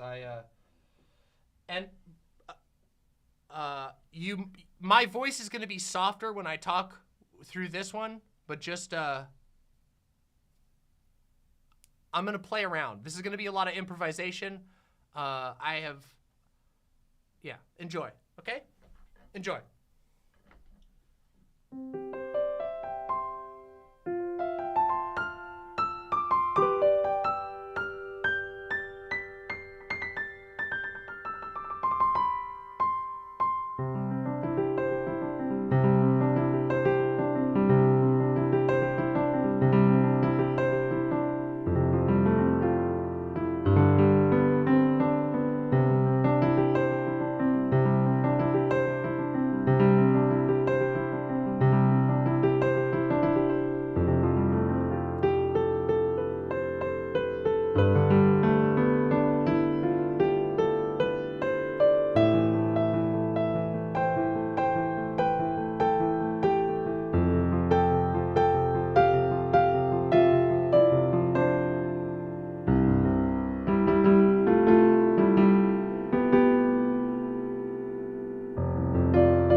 I'm still learning the synths. The synths on this piano behave a little strange. So I'm still learning some of them, and I apologize if I fuck it up a lot, because I haven't fully grokked how the synths work. It's pretty cool though, huh?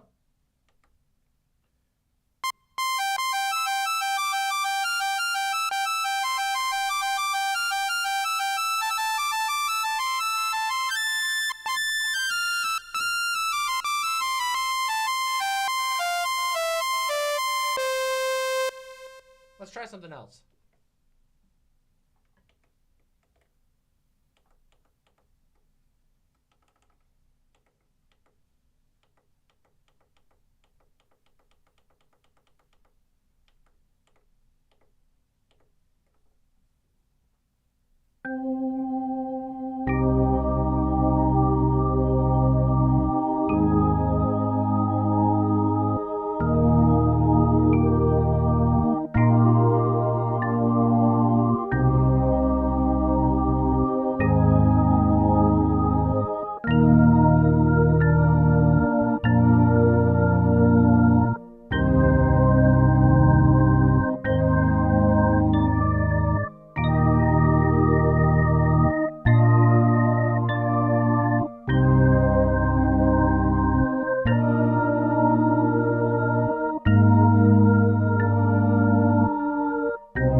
All right, hold on a second. I'm gonna try and do this from ear. I might fuck it up a little bit. I'm gonna play BB's theme. Hold on a second.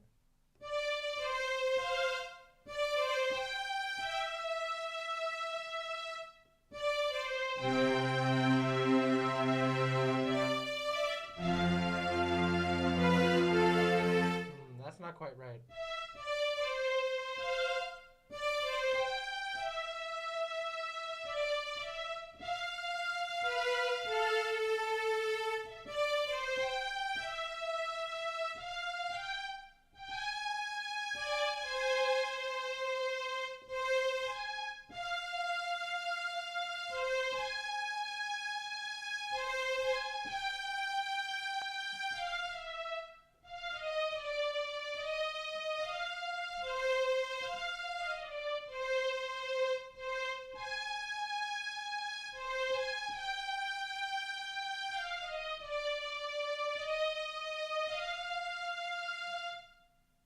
Okay, hold on. I gotta work on it a little bit. Give me a second. It's BB's theme from Death Stranding. The little baby in the pod? BB's theme.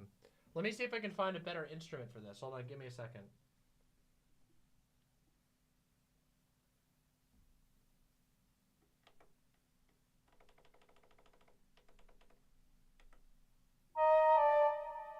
No. Too discordant. Nope.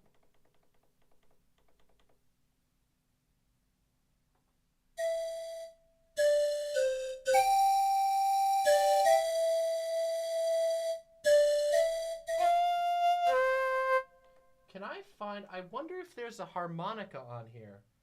Maybe there's a harmonica. Hold on, let me see if I can find a harmonica. Give me a second to see if I can find a harmonica here real quick. I don't know if there's a harmonica one on here.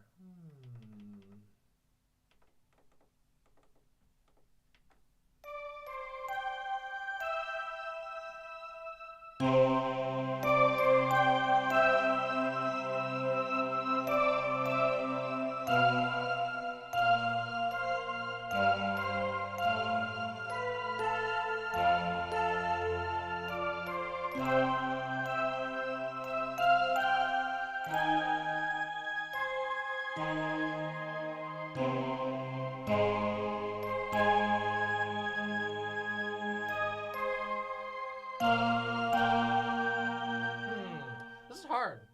This is not quite the right fit.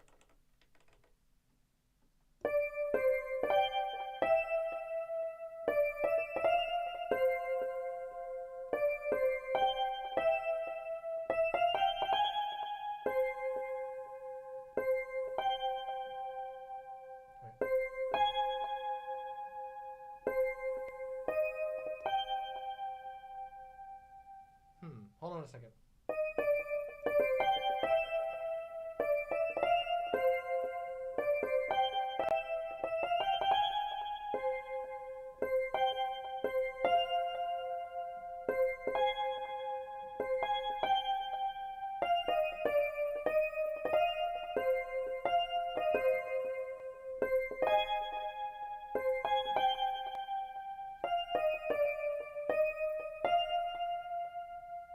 There we go. There we go. We're starting to get it.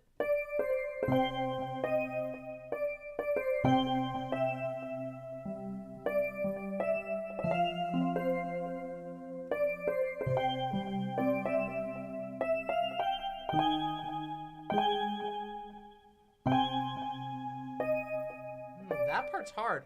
I don't know what the chord switch there is. Here, let me listen to it again. I might be in the wrong key. That might be the problem. Hold on, let me see. Let's listen to it together and we'll see if we can go from there.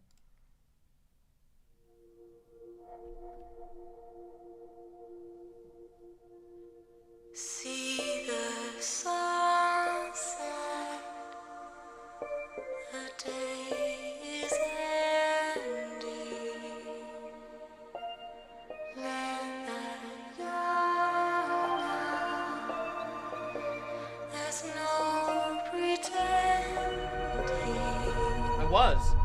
I was in the wrong key signature, so.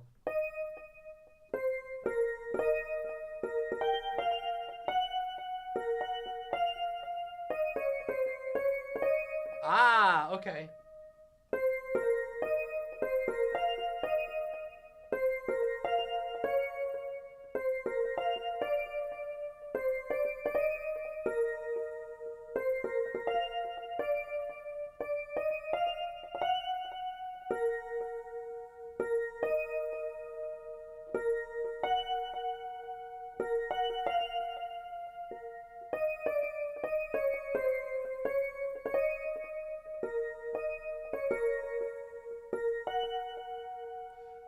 We're getting there. Let's listen to this while we play. I'll play along.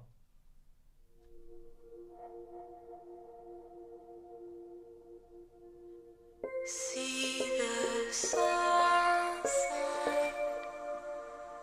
the day is ending. Let the young out. There's no pretending.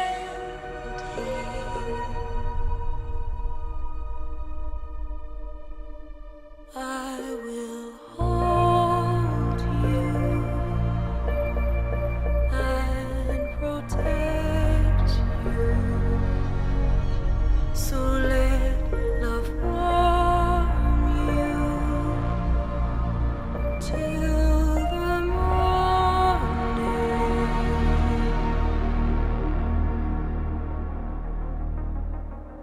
I'll stay with you by your side. Close your tired eyes. I'll wait. Ah, that is hard. And soon I'll see your smile in a dream. And I won't wake before you go. And I still be your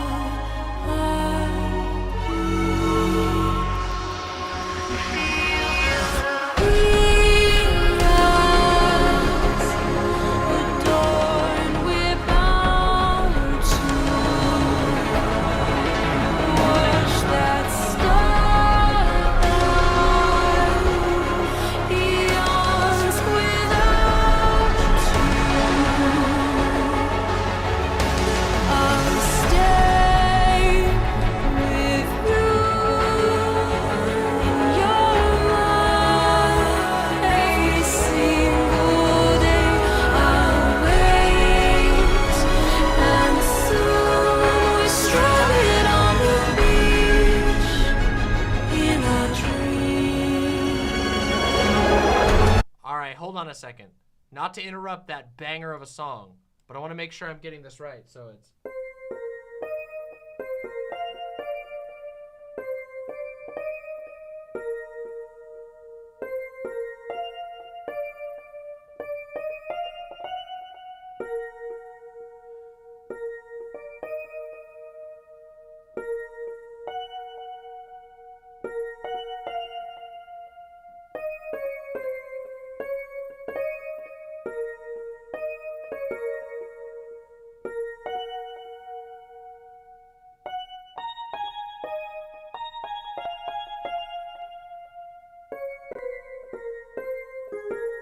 Ah, okay, so we're starting to get it.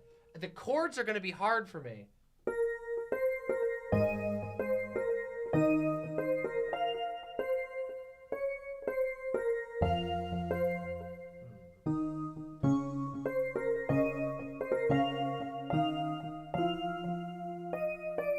Okay, that's right. So that's before the key switch.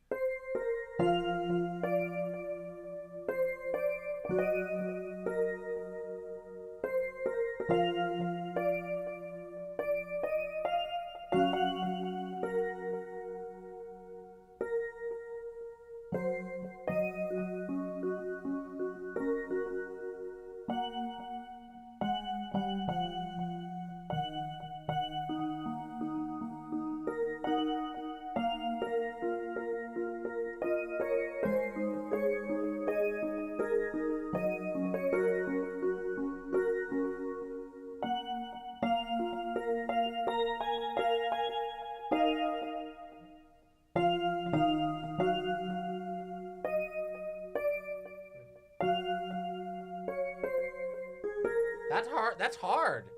That's hard. God damn. I gotta keep practicing. Let's keep trying.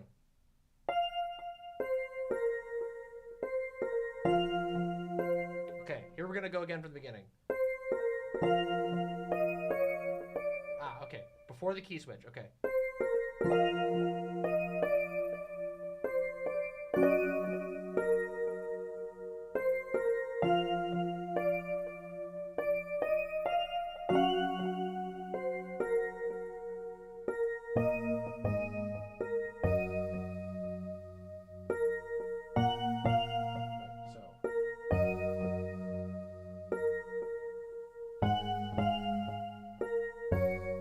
Messing it up. Hold on. We'll try again. See, this is part of the reason, by the way.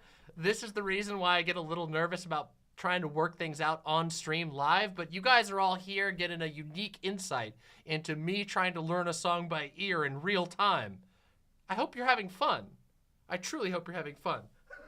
I am, at least. I'm a little nervous, obviously, but I hope you're having fun.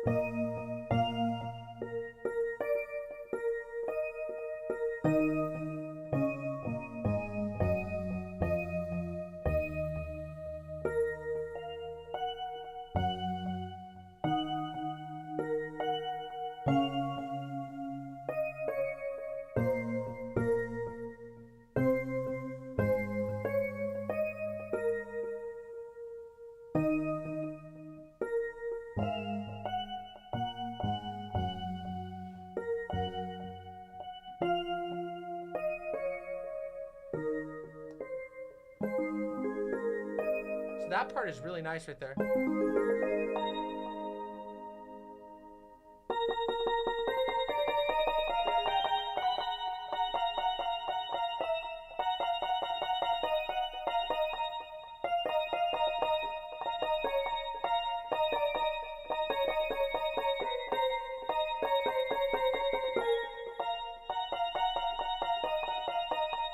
Okay, so.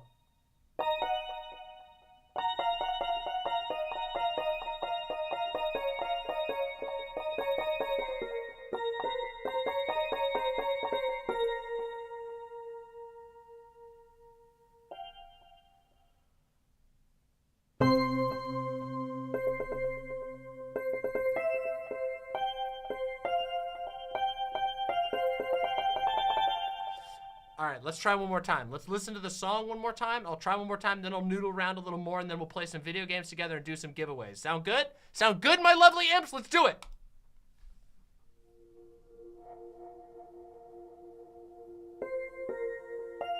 See the sunset, the day is ending. Let the young out. There's no pretending.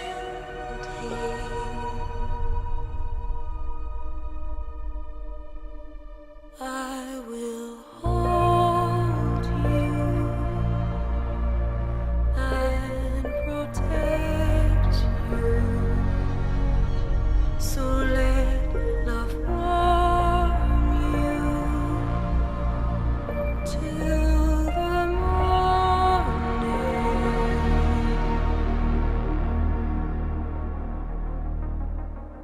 I'll stay with you by your side. Close your tired eyes. I'll wait, and soon I'll see your smile in a dream, and I won't wake before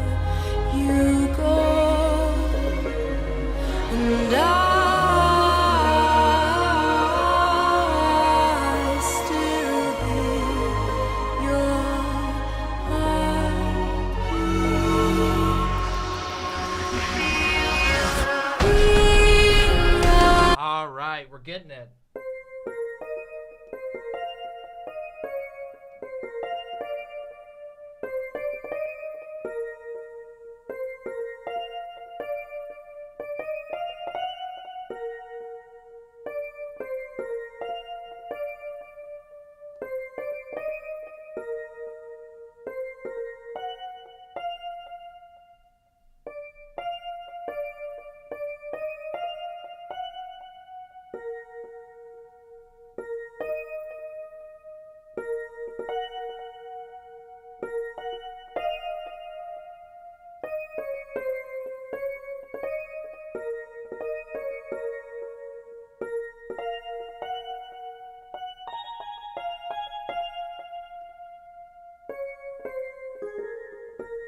All right.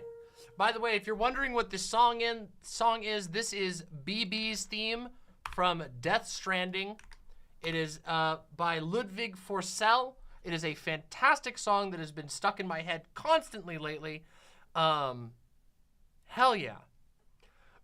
All right, now I'm going to just noodle around a little bit since we're starting to get a little bit of progress on that. I want to give that a break so our ears don't get tired. I'm just going to noodle around a little bit with... Let's see. Hold on a second. Let's get a...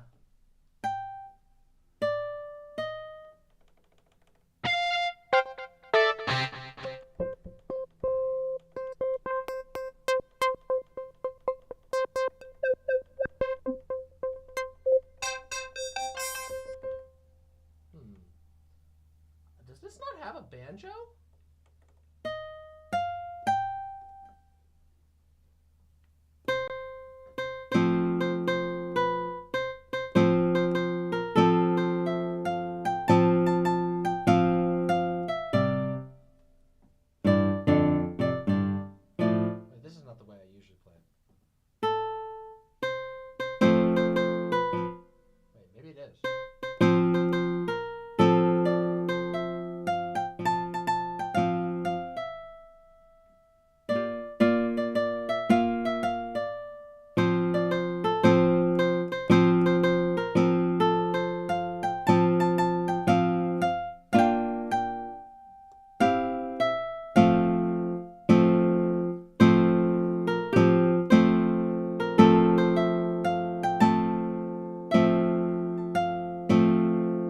I'm out of practice.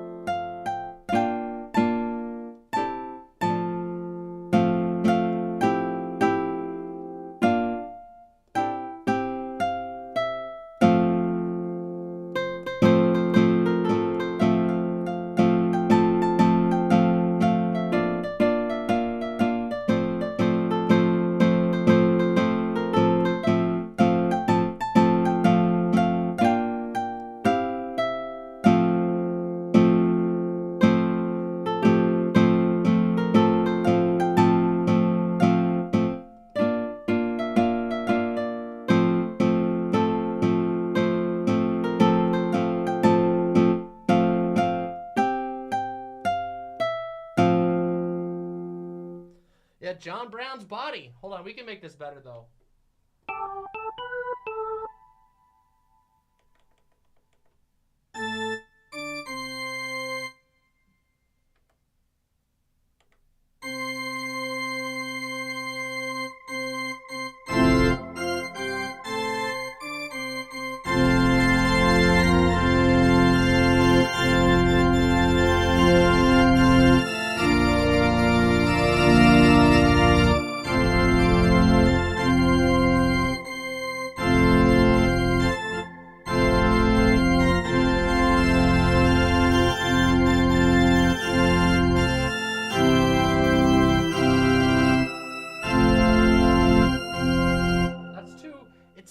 Crunchy. Hold on.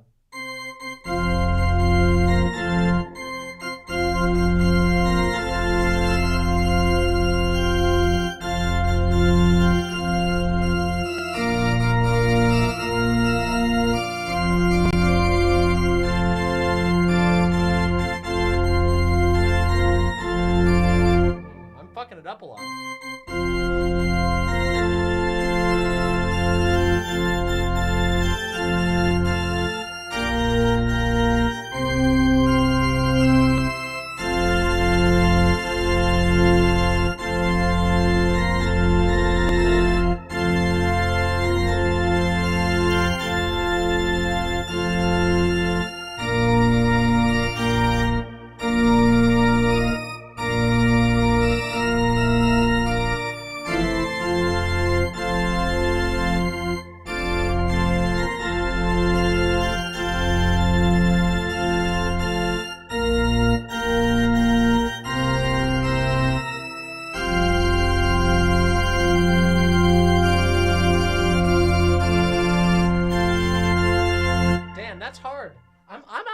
practice on this one. I think I'm also playing it in a different key than I usually do.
I was off, but I'm getting there.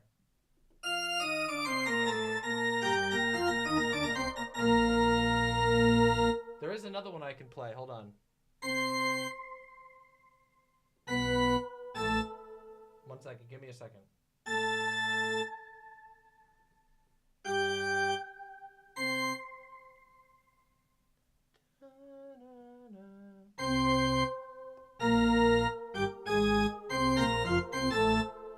Hold on. It's been a while since I played this one. Give me a second.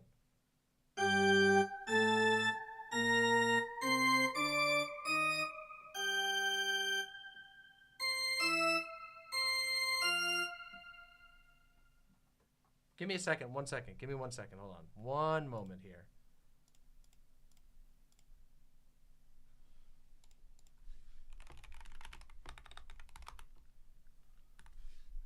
I'm way out of practice on this one.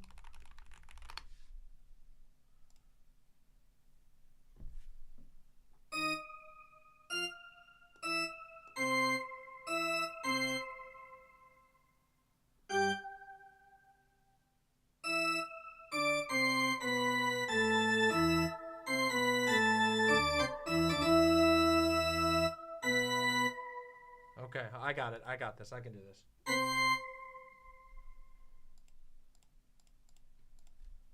I was really close.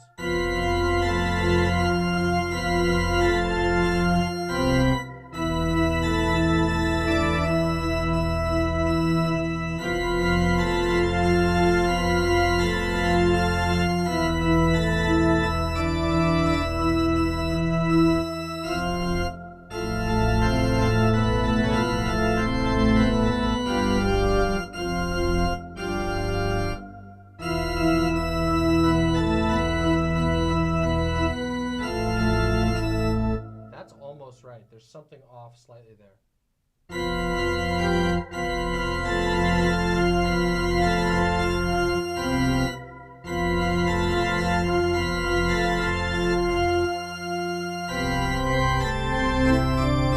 There we go. So.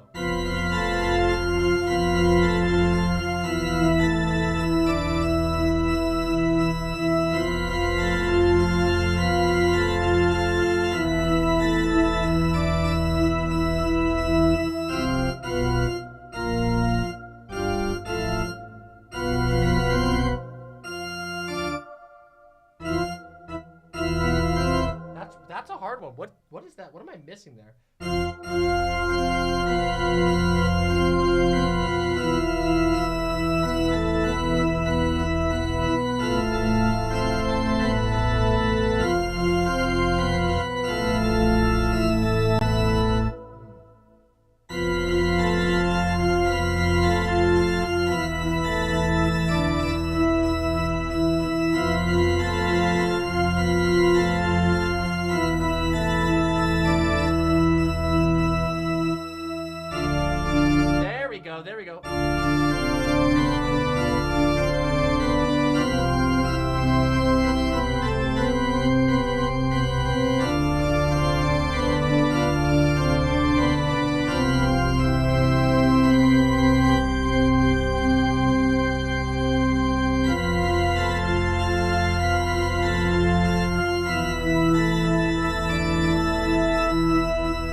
That is the Song of Healing from Zelda. And it's been a while since I've played it. But I finally got the key right. There is no game stream. As a matter of fact, it's all game. Maybe. We are going to be doing game. Sorry if I missed some tags. Let me switch the voice back over so it sounds proper. Hold on. All right. Now the voice is back properly, and the sound should be back properly. I hope you all enjoyed a little bit of piano playing. It's something I'm genuinely trying to do. Yeah, I'm trying to get better at it. I'm trying to be brave enough to play piano and to get good enough to play some real music. Not that sleepy. Oh, I know some people probably got sleepy, but guess what? We still got some more things to do. Yeah? How long have I been playing? I have been playing since I was 3 years old. And I am a little rusty because until very recently, I didn't have a piano. My partner bought me this piano when we moved, and it was an incredibly special gift. Yeah, so, yeah. I'll try to learn that. Yeah. So we'll hopefully, I'll be able to play more songs in the future. I could probably learn that. Does your piano have weighted keys? Yes, this piano, I saw some people asking, this is a Roland RD88. It's a expensive but not too expensive piano. I highly recommend it. It is very easy to use. The sound is fantastic. It has built-in speakers that are very good. It easily connects to your computer. Roland RD88, highly recommended it. Weighted keys, 88 keys, and a whole bunch of synth options, and it sounds fantastic. Yeah, so in the future, I will try to have a larger repertoire, so when I play piano, people will be able to, you know, maybe do requests and stuff. But I have a lot of practice I need to do. I've been, like I said, I've only just been getting back into practicing again. Thank you, excuse me, thank you, Stevie Blunder. Oh, I love Dancing Mad. That's such a good song. No, wait, that's not the wrong. That's Jesters of the Moon. That's from Final Fantasy IX.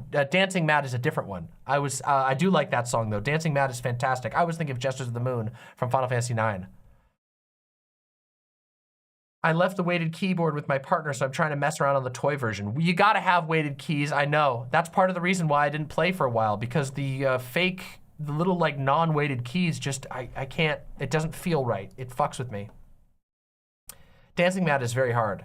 Am I a fan of JoJo's? I've never actually watched JoJo's, but I am very familiar with the music, which I've listened to a lot of, and I am also very familiar with the memes. Yeah, so, all right, real quick, I have to go do two things real quick, okay? We're gonna play games in just a few minutes, so if you are here, smack that motherfucking like button. I know there are new people here who haven't pressed like yet, so please, oh yeah, we're gonna watch the meme, but first I have to go to the bathroom. I have to go to the bathroom, I have to go get Fawn so that we can do giveaways, which we're gonna do. We're gonna do some giveaways while I'm playing games, and then we're gonna boot up the game, and we're gonna get some of you motherfuckers into the cult. Hell yeah! It's been a while since we've played Cult of the Lamb. It's been about a month and a half since we last played. But as promised, I will get every single person who requested to be in the cult. Do I have the cool fan art of me and the imps? This one? Are you talking about this one? That's my one of them. There's another one too. There's another fan art. Yeah, this is the one. This is the Menku Mama.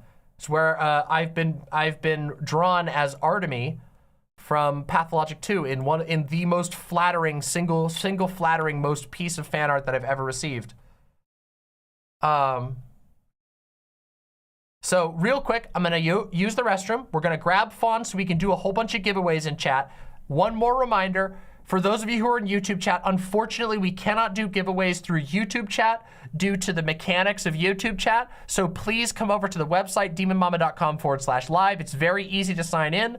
You'll be able to participate in the giveaways of games. We have a ton of games to give away, but we can't do it through YouTube chat for a number of technical reasons. We're gonna do that. 6 Foot Slug, you just missed a little bit of piano playing, and we're about to jump into the game. Don't worry, you're not gonna miss out. We're still doing more stuff. So yeah, I'll be right back. Give me just a second. I'm gonna play the bathroom song so you guys can enjoy some fun music. I'm gonna play the bathroom song and I'll be right back. Where's my music? What the?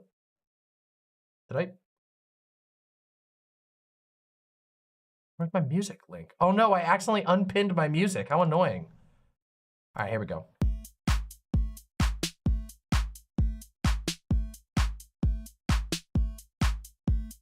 Hey chat, Demon Mama has to go to the bathroom, so listen to the Demon Mama bathroom song. She streams 20-hour days and 9 days a week, so let's give her and her bladder a little fucking break.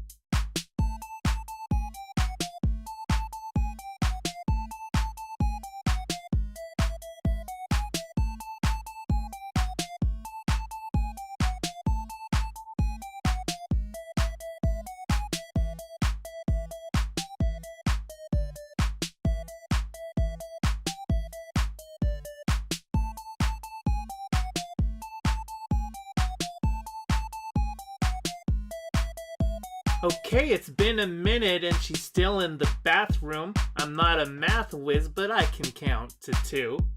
Let's all calm down and spam emotes while we wait and chat. Maybe someone here also needs a bathroom break.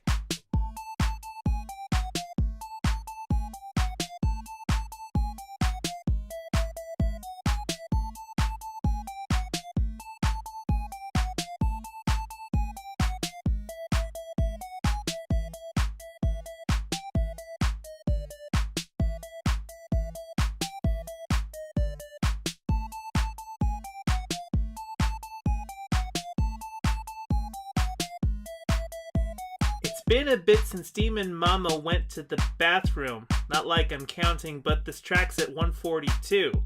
So don't you fret, my little lips, cause I wrote this track down to give you something boppin' while she's taking a break.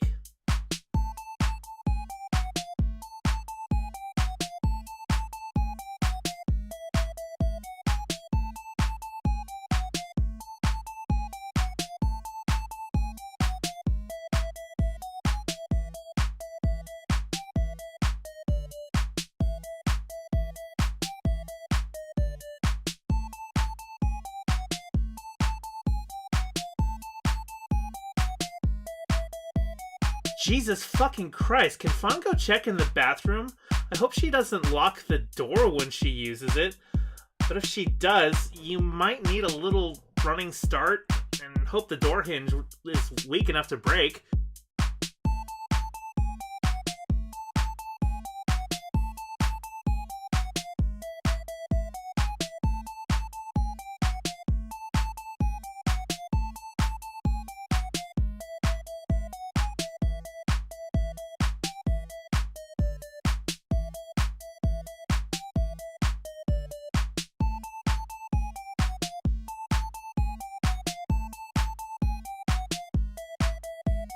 Okay, you're just fucking with me now. Put down your phone, the stream is still running. I can only assume you forgot because you were doom scrolling. Jesus Christ, Demon Mama, do we need to call a doctor? Song's over, stop. Somebody help her out.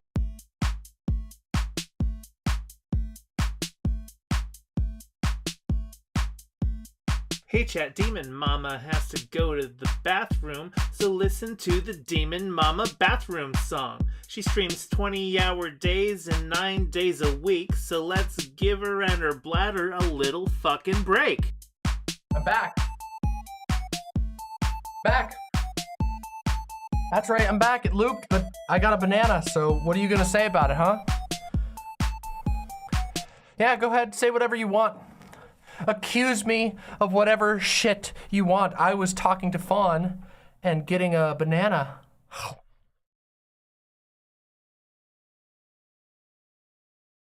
All right.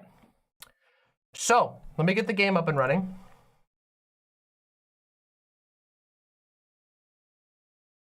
Killjoy says, the J.K. Rowling video jostled something loose I need to research, which was Rowling's ties to Citizen Go.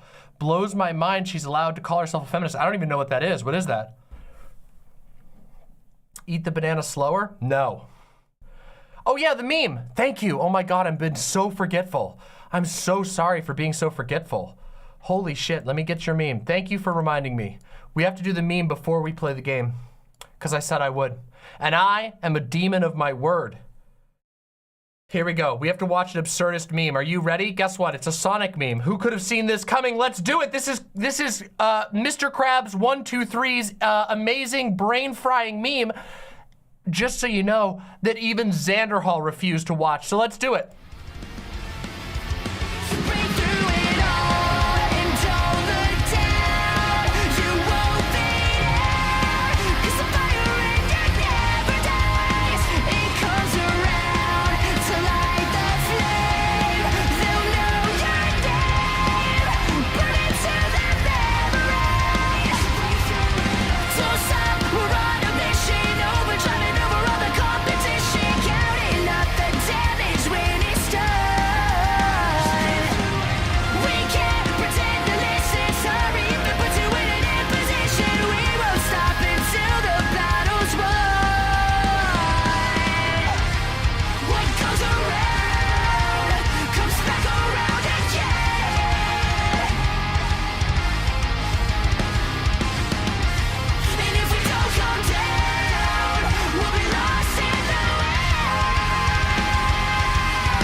I'm doing all the memes.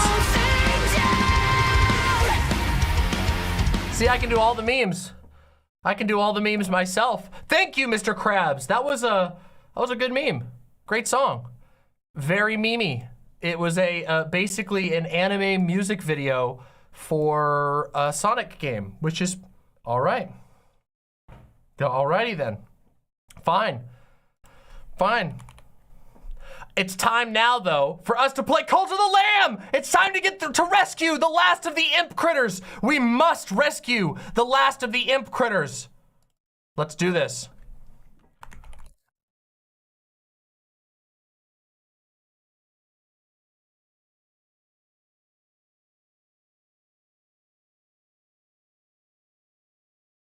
Here we go!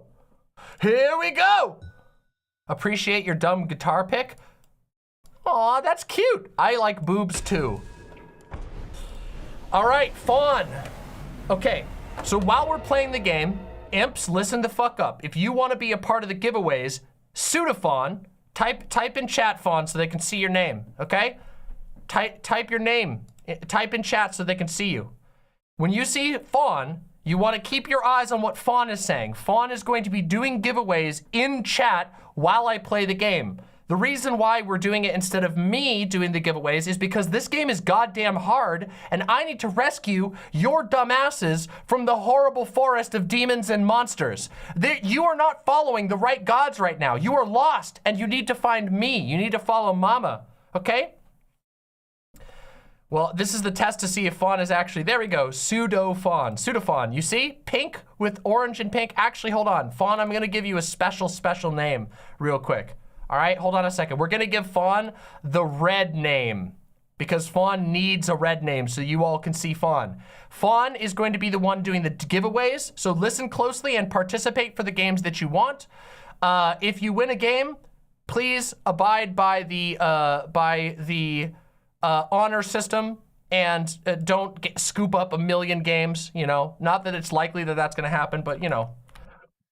We don't want to have to police anything. We just want to have a good time, so don't be greedy. Get the game you want and then call it. Okay, here we go. Super fancy red name Fawn now. Fawn, now you will see. It just wasn't on live. Well, now you're here. Now you're here. All right, let's do this. Let's play this damn game. All right, I gotta get comfy here. I gotta play this fucking game. Here's our one, Mama's Imps. Look at that. Look at how far we are. We've gotten so fucking far. Okay, cool. Thank you, Killjoy. I haven't checked all of my DMs yet, so. Alright, I gotta practice this shit. Say, B is dodge, A is pick things up, Y is if you want to pass time. I don't remember all the other buttons. We're gonna have to practice. Alright, hold on. Alright, good. We left our cult in a very good place. Oh, okay, I'm gonna have to turn the game audio down just a tiny bit. It's too long. It hasn't been 3,000 years. Give me a break. It's only been a month and a half or 2 months. It's not that long. Come on. Come on, give me a break, you motherfuckers. Everybody's so goddamn cruel to me. Fuck. It's okay. I forgive you. A quest! Benevolent leader, please don't judge me, but I've always wanted to eat a meal of poop. God damn it, Kimber Wolf, you want to eat another fucking poop? Isn't this the 3rd poop that you've eaten? Alright, we're making you poop. Time to eat fucking garbo poop. Where's the poop? Poop sandwich. Alright, poop time.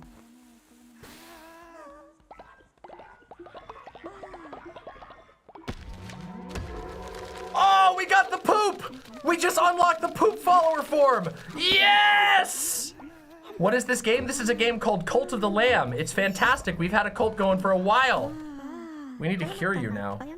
It's a turd sandwich. It's made of ass and poo, I suppose. Yes, it is. It's the poo fucking bowl.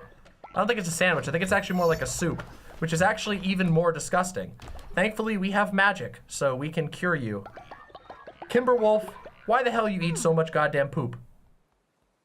It's concerning. But you know what? You did ask nicely for me not to judge you, so go to bed. Can we get a poop follower named Doodoo Fart? We will, yes. We probably need to build a second doo-doo place. We already did that. Okay, so we've been keeping up to task on our stuff, which is pretty good. Okay, they should fucking water that shit, hopefully. We're gonna help with the farming tasks. Because they're struggling, it seems.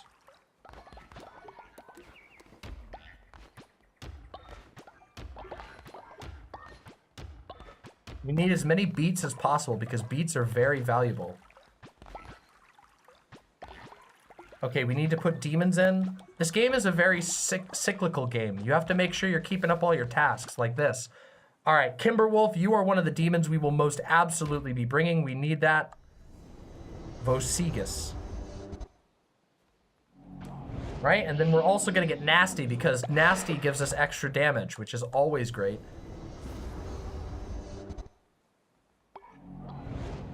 Bears beats Battlestar Galactica. All right, so we got our demons. Here's some fish for us, delicious. All right, it's nighttime now. Everybody's going to goddamn bed. Money.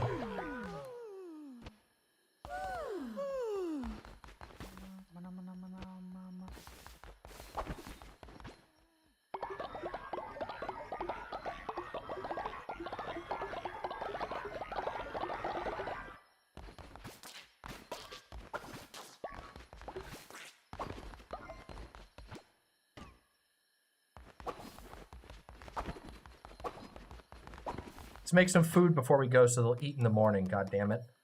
Tasty fish meal? Sure. Where's the grass sandwich? We don't have enough grass. That sucks. Poultry pumpkin. Stringy meat gruel. Okay. I'll make some of these. Alright.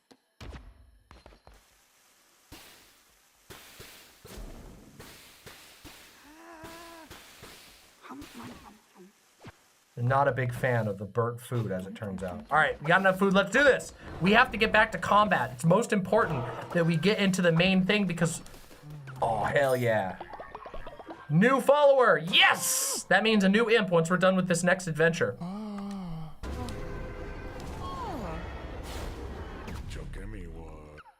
Now, keep in mind, I apologize if I suck for the first few runs. I apologize if I suck for the first few runs. Wait, which one haven't we done yet? We haven't beaten this one yet. No, that's Darkwood. We haven't beaten this one, Anchor Deep? Or is it over here? No, we haven't beat the Spiderweb one. Okay, we're going to Spider Zone. Fucking Spider Zone. Silk Combat. I mean, Silk Cradle Combat. I read combat in chat. Oh yeah, I forgot. They added some new shit to this game. Look at that sword. What a sick ass sword. I love the sword weapons. Twitchy Paws has reached old age. Well, Twitchy Paws, I'm sorry about that. Let's do this.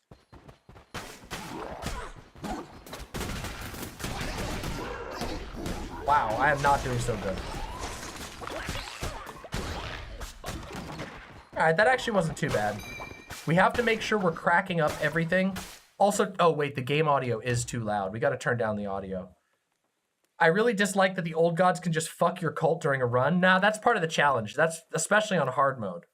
Turn this down just a tiny bit. There we go. Yeah, that's part of the fun. Also, we're playing on extreme difficulty, so it makes sense they can fuck us up. But yeah, kind of sucks. All right, everybody, Fawn is doing a giveaway. Pay attention in chat if you want to do the giveaway while we're playing this damn game. No, you don't have to know the emotes. You're just guessing random ones. Just press the emote button and then guess what you think it is. Post your emotes.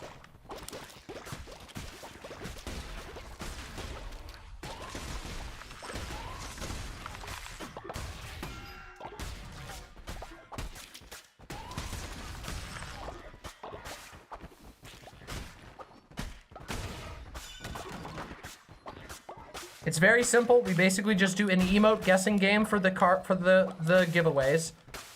Just pay attention to what Fawn's telling you in chat and you'll be all good.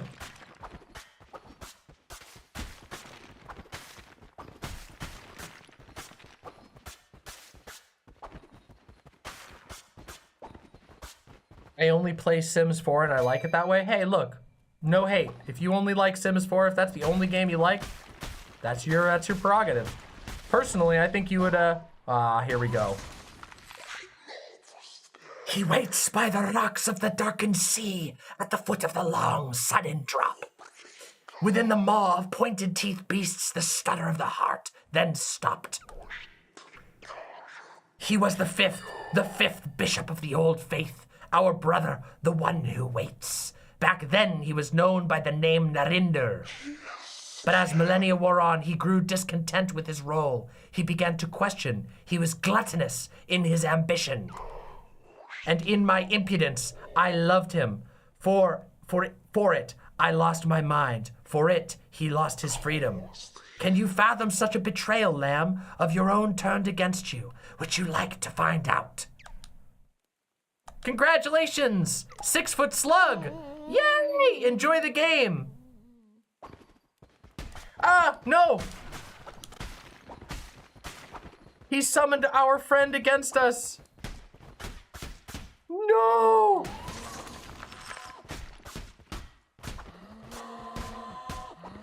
Who are we fighting? Who is this? Wait, you can leave? Can you leave? We killed Yazzie! No! Yazzie! I'm not gonna teleport away.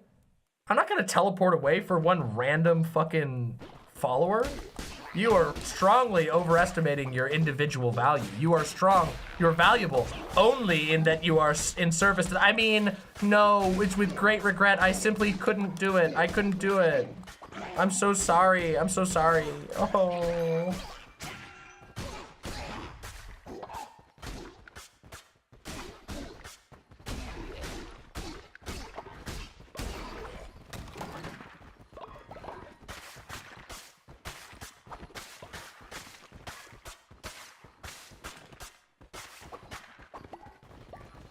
Okay, there's another room back here we gotta go check.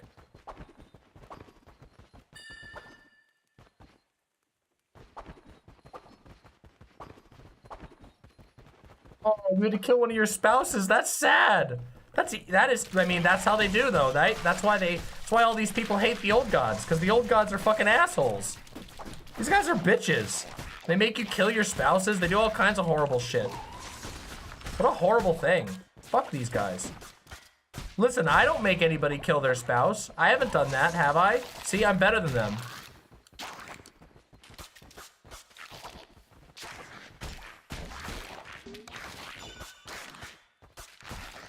Damn, this thing's got a lot of fucking health.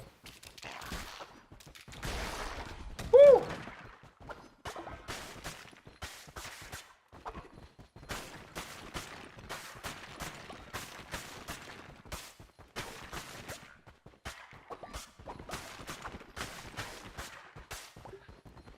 To celebrate gaining weight, I'm gonna eat some food. That sounds like a good idea. If you're trying to gain some weight, that's very good to eat more food.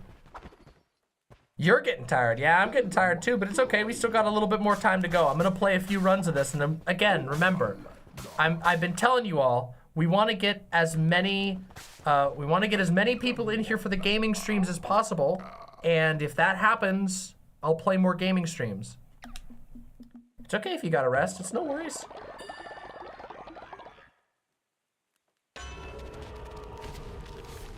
Yeah, I do agree. I agree with you, Fawn. Fawn says, I'm excited for when the Cult of the Lamb gets content updates. It's super cute and polished, but it definitely needs more content. I agree. The game is beautiful, and it will be truly amazing once it gets some major content updates. It will be like, I think that this game has the potential to be on par with games like Dead Cells and even Binding of Isaac, but it definitely needs some more content. I should learn some Chrono Trigger songs. I used to be able to play a lot of the songs from Chrono Trigger. Valhalla Vidya says, I lose weight when I get sad, so it's a sign I'm on the way back up onto my feet. Hell yeah, Valhalla Vidya, please keep on that. It needs a straight up rogue mode. Yeah, it needs a more roguish mode. The level design is very, very pretty, but it needs a little bit more variety. We're gonna take this one. 10% chance of blocking all damage is pretty damn good. Right, well that works out very great. Well, now we have a lot more HP, we have a lot more survivability.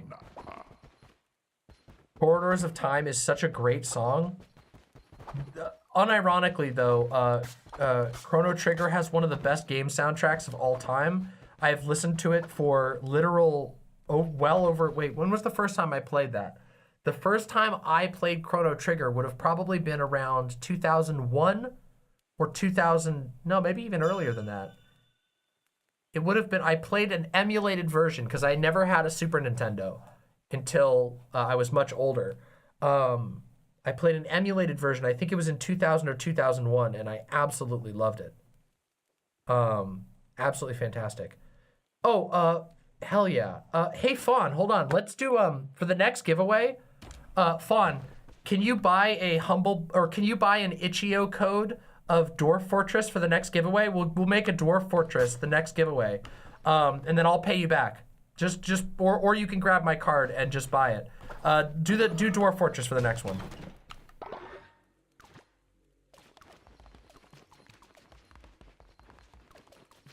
Actually, Fawn, do two. Do two. Do one for a giveaway and just buy LB. Just give LB a copy of Dwarf Fortress.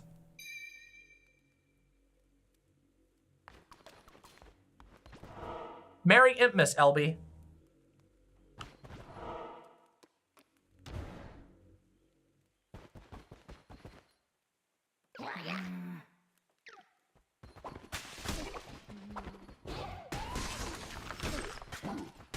Just make sure you buy the Itch.io one, because more goes to the developer if you buy it from Itch.io. And it comes with a Steam key anyway, so.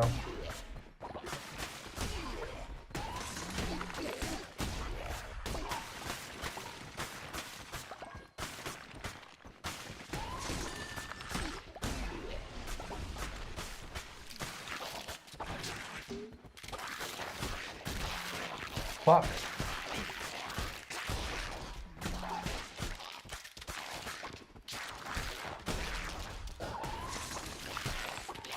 How did that miss? How did that count as a miss? That like went through them. Were they in a dodge frame or something? We got a new imp. We rescued a new imp. Or we're going to if we survive this, which we will.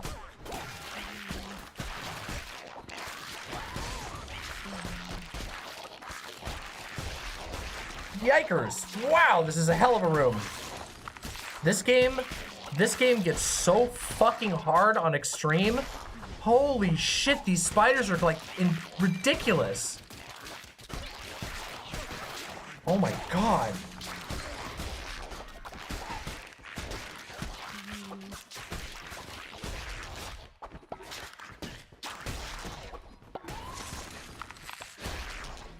One!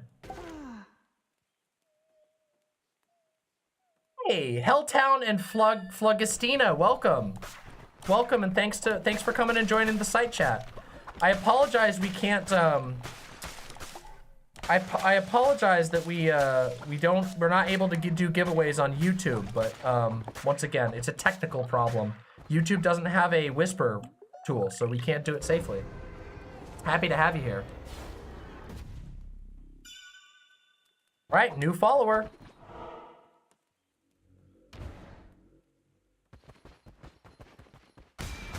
Yeah, give me some rocks. How's the cult doing? Can we see the cult? Yikes, they're getting hungry and their faith is very low. That's not good. We better get back home soon. Kill Shimura in Silk Cradle. Oh my god. Check out this Dutch baby my partner and I made. It turned out pretty good. Ooh, that looks good. That looks really good. I've never had Dutch baby before, but that looks amazing. That glaze on the top looks incredible. I've never had a Dutch baby before. That sounds incredible.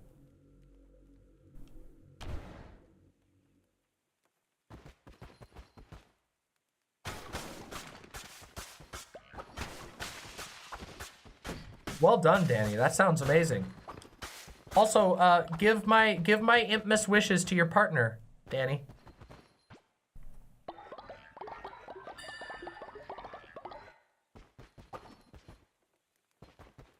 It's like a sweet Yorkshire pudding. Oh, that sounds awesome. I goofed that up.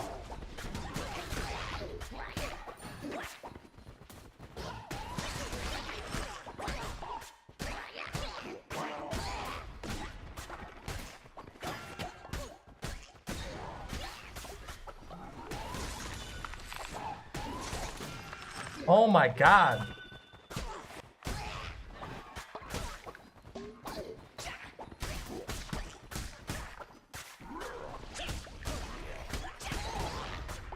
Holy shit, that's a hard room. What a mess. Still staying alive though. Sanji said, I didn't know about Itch.io before. Thanks for sharing. Itch.io is a really good website for buying indie games. Over on Itch.io, the developers get a way higher percentage of the price. So if you want to support indie devs, please buy games on Itch.io. Seriously. Plus, it's DRM free most of the time. Not always. But most of the games that are on Itch.io are DRM free. There's a very strong DRM free culture there, which is awesome. Ouch. I'm gonna lose.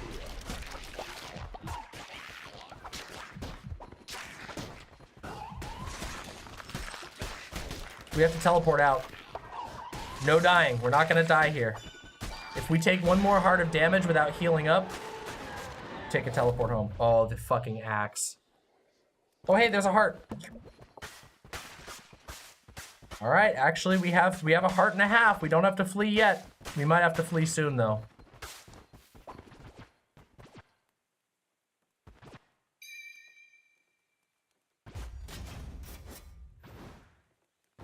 Yeah, this axe is gonna be the right pick. Killjoy says, one of the rudest awakenings I ever got when I was in England, I thought they were serving cornbread, but it was actually spoon bread, which is like eating sand. What the fuck? What the fuck is spoon bread? That sounds terrible. Then why does British food all sound terrible? I know that not all British food, I know it's like a meme that British food is like not good, and actually that's not entirely true. There's a lot of good British food, but some of it, man, it's like, what the fuck? What were they thinking? Like, what were they thinking? I went fucking angry video game nerd for a second there. Jesus Christ. What were they thinking? Spotted dick. Yeah, that's another fucking example.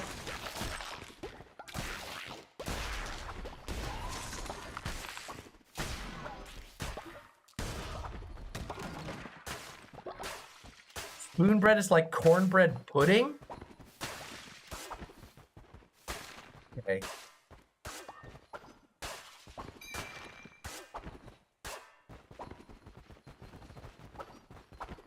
Well, we didn't take any damage in that room. That's good.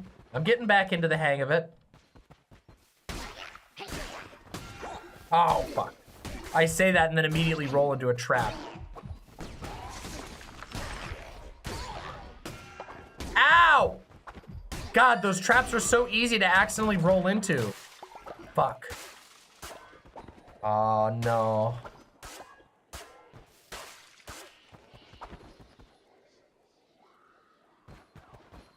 That's the boss. We can't do the boss. All right, we gotta run. We gotta run. It's okay, we got some new people. We can go make sure the faith is taken care of and we'll come back and challenge this bitch.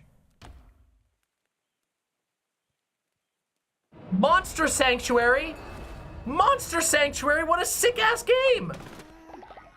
No! Oh, wait, never mind. Oh, I thought that meant you left. Oh my God, that scared the shit out of me. I thought we lost Nasty. Oh, I had a small heart attack. Still dissenting.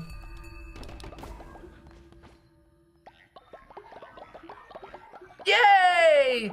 Morgue Absolute, congratulations on the copy of Monster Sanctuary. By the way, if you ever have any issues with the key, please let us know. Please let us know if you ever have any issues with the, Oh, hold on. We're gonna make you eat this. Oh, shit. Yes! Nutritious meal. And then we gotta do the brass. We gotta do pumpkins.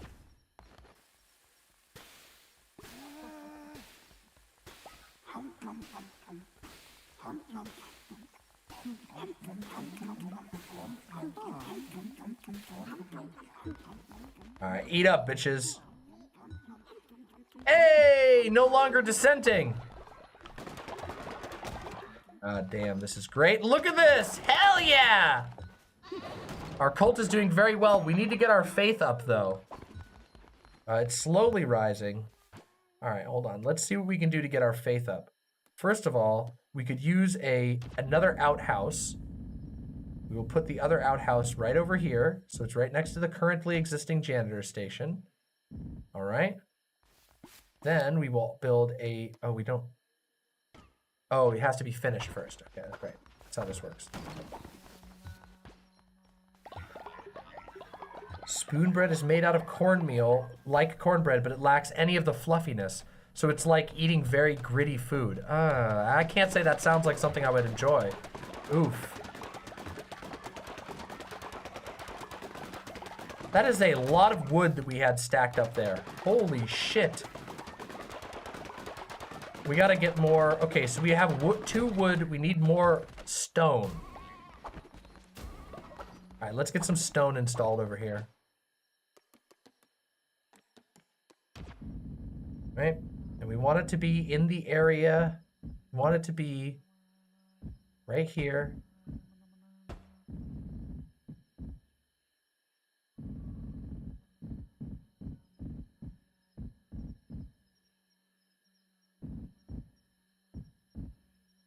Huh. Okay, so right there seems to be the answer.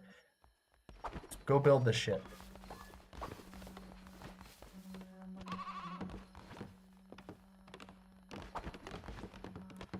Hey, let me help.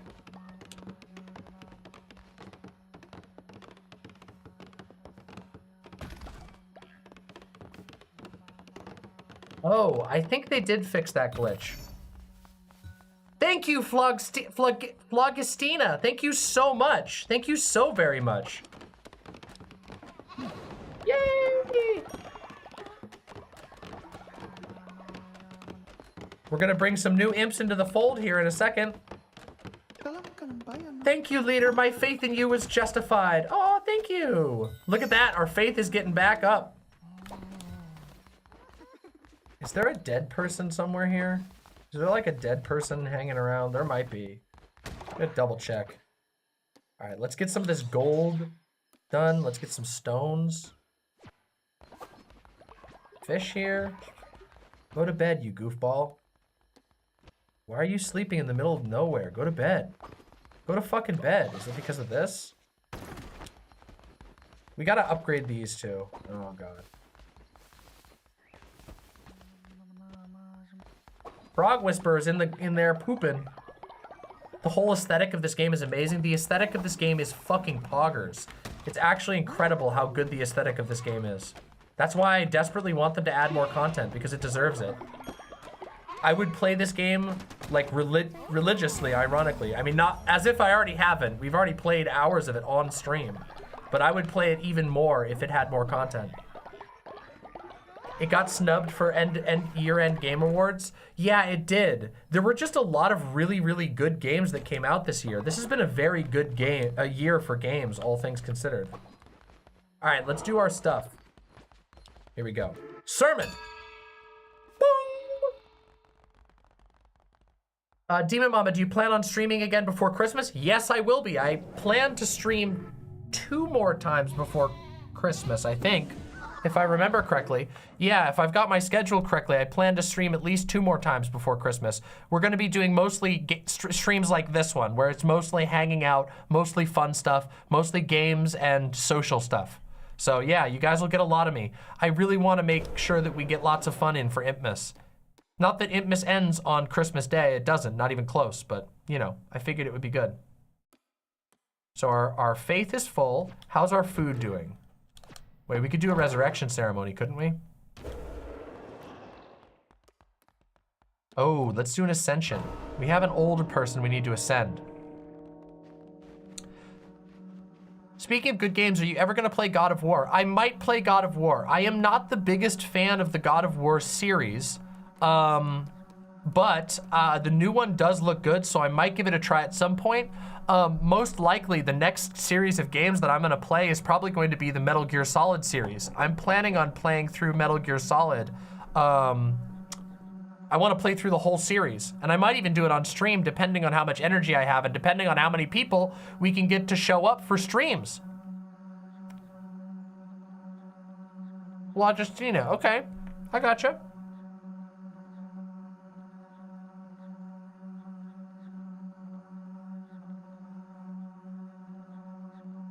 A small bit of banana on my keyboard. All right, Twitchy Paws, you're getting ascended. Up you go. Up you go. Good night, Ron's KFC. Thank you for your support. Thank you for being here. Merry Impmas and Merry Christmas as well.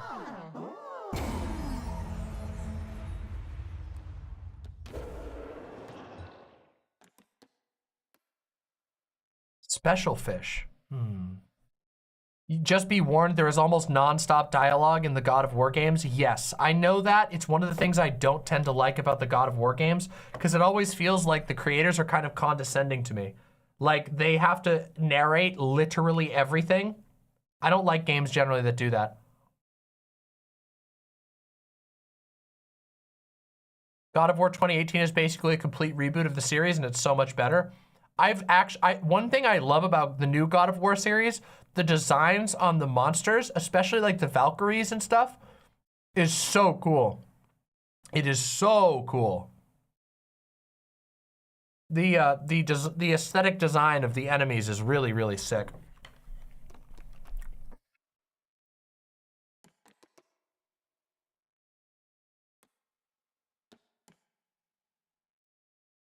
Have you played Hotline Miami? I have not played Hotline Miami yet. I have heard it's really good. I have watched Fawn play some of Hotline Miami. Disco Elysium? I fucking love Disco Elysium. Would you play Stray on stream? I don't think so. Stray does not seem like my type of game. I don't know. It didn't appeal to me. I do like the idea of playing as animals, but the game just didn't look, it didn't look all that good to me. No offense to anybody who did like it. It's just my personal taste. You're learning the expression? Oh boy, good luck. All right, let's resurrect somebody. Let's bring somebody back from the dead. And then we're gonna get some more imps in here. We gotta add some people to the game.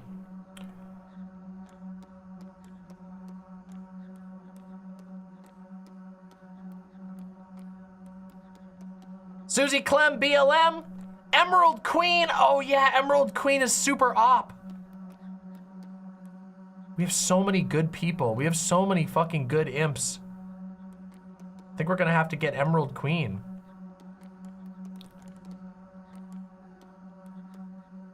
Emerald Queen level 9. All right, Emerald Queen, you're back to life. Come on back. We're summoning you back. Yeah, we're gonna bring you back from the grave yet again. One more time.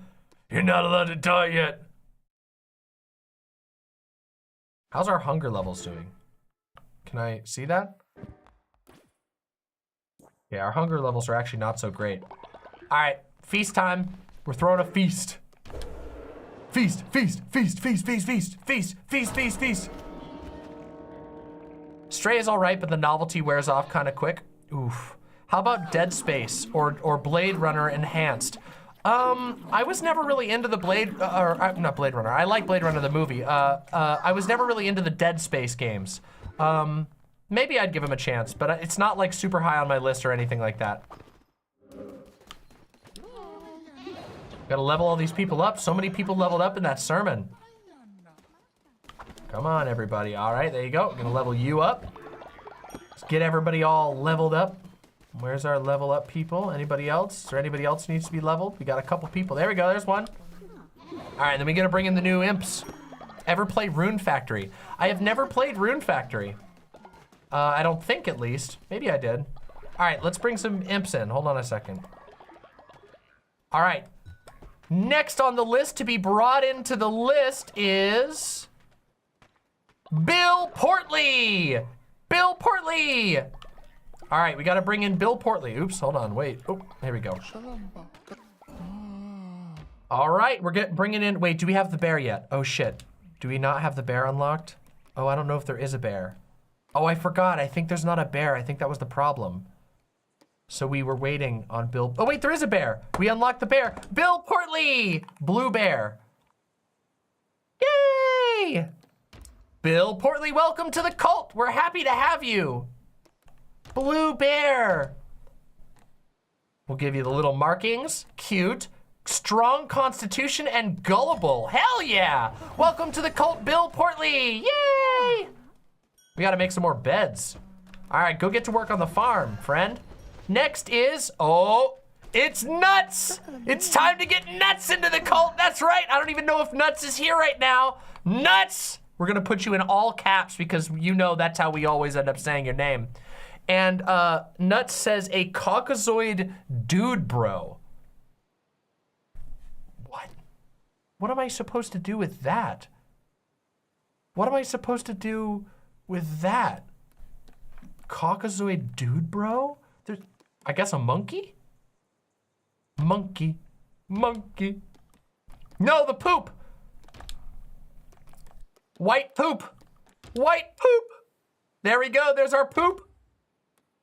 With the little curly poop on top. There you go. There's the white poop. A natural skeptic. That is so accurate. And a germaphobe, I don't know about that. But the natural skeptic, that much is true about fucking Nuts. We all know that Nuts will never stop giving me shit. It keeps me humble though. Keeps me fucking humble. Welcome to the cult, Poop Nuts. All right. Okay, so everybody's well fed. Everybody is doing good. We need to eat some food for ourselves here. We'll make all of these splendid vegetable feasts and we're gonna eat one of them. Because we have that power, right? No, we don't. Oh, we already got it.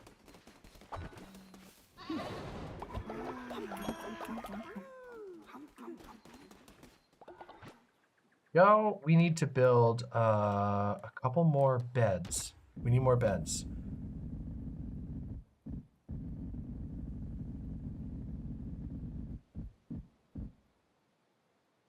We should make a second sleeping area. Yeah, we're gonna make a second sleeping area.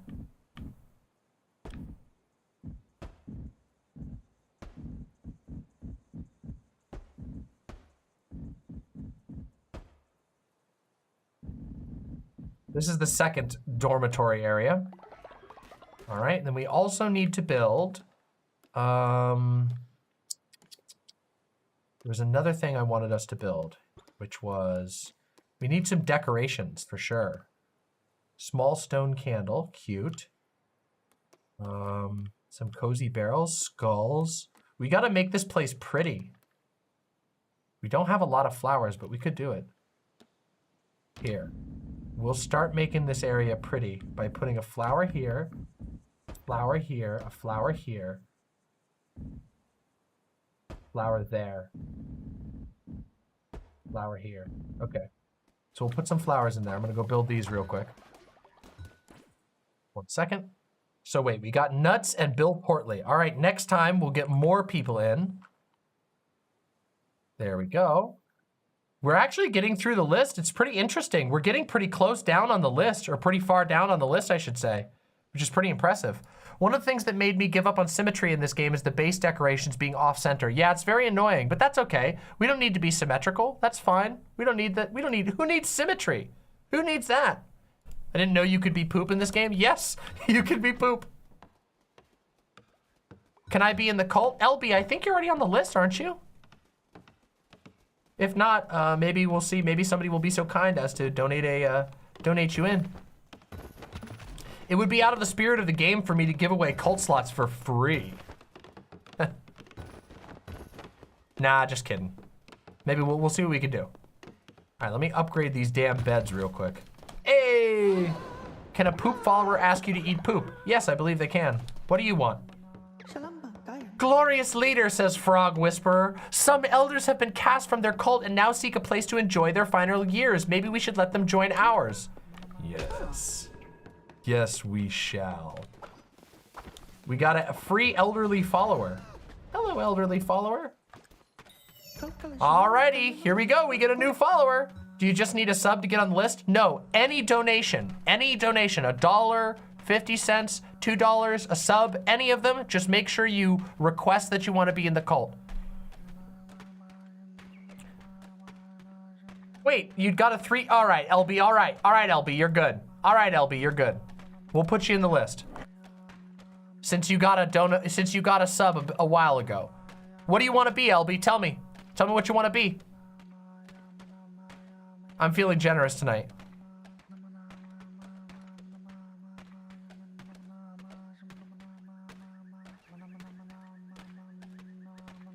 Just give me time. All right, we're gonna bring in HGB guy. HGB guy, welcome to the cult. HGB guy, there we go, HGB guy, and HGB guy wants to be a blue frog. Can do, we'll get you in as a blue frog. This is such a cute froggy. Oh my God, look at how cute the blue frogs are. Naturally obedient and zealous. Aww. Welcome to the cult, HGB guy. Welcome. Congratulations. All right, we're getting through the list. A red frog. Oh, or a bee. Well, you gotta make up your mind. You wanna be a red frog? Okay. Or red bee. Okay, I'll put that on there and then we can decide when we get to you on the list. Bee. Okay, red bee it is. Gotcha, we'll get you on the list. You're on the list. It'll be a little bit before we get there, but that's okay. We still got a couple people. All right, let's do this. We gotta go do an adventure now. We've done all our work that we need to do. Oh wait, no we haven't. We need to upgrade these beds first. All beds must be upgraded. No more trash beds anywhere. There we go. All right, adventure time. Hey! Make sure everybody gets leveled up. Sure are a lot of animals to pick from. Yeah, actually, there's a lot of animals on the list to pick from. Pretty much almost every animal that people have, that people have requested have been on the list, which is exciting and cool.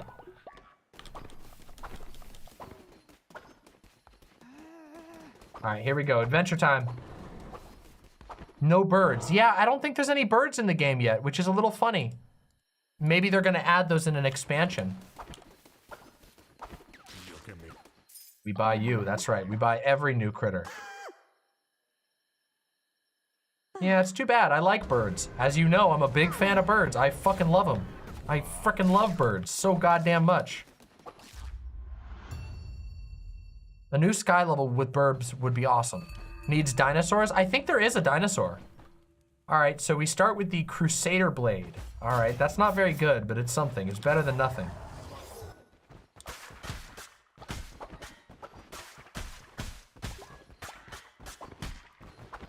Let's do this.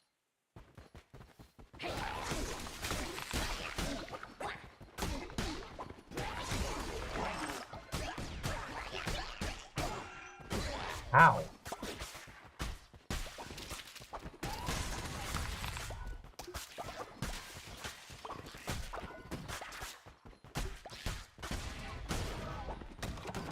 Good start.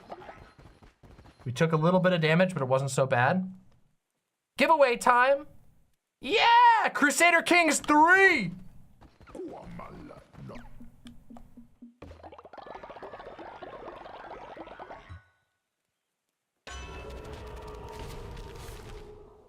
10% chance for a critical hit. Immune to poison is not actually that helpful.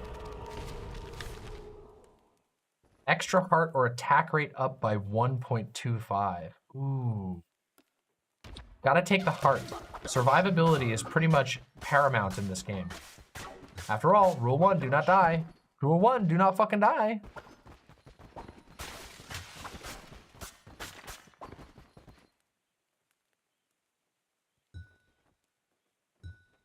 Stay hydrated.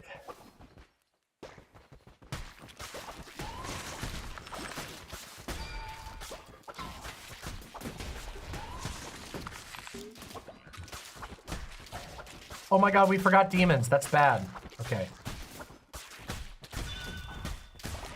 We might have to flee again. I forgot to grab demons before we left. Maybe we can win even without demons, but demons are pretty goddamn important.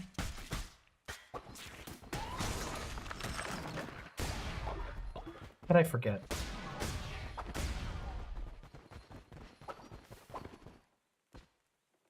Yay! Congratulations!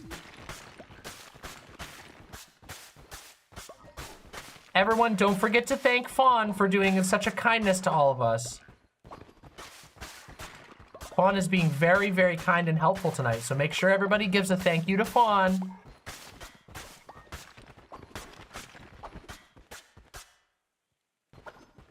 Ooh! We got another Crusader Kings 3? Hell yeah!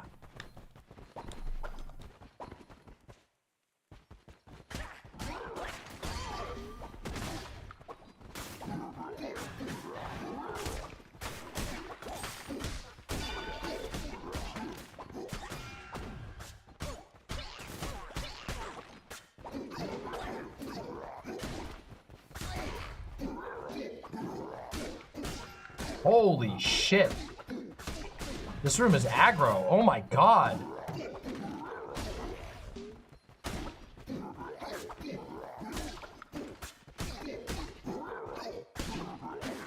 These scythe guys have a very tricky attack pattern. They do like 3 strikes. They do like a 3-strike combo, and it's pretty spooky.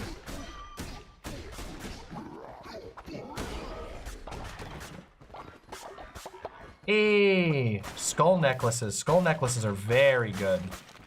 They make people live longer.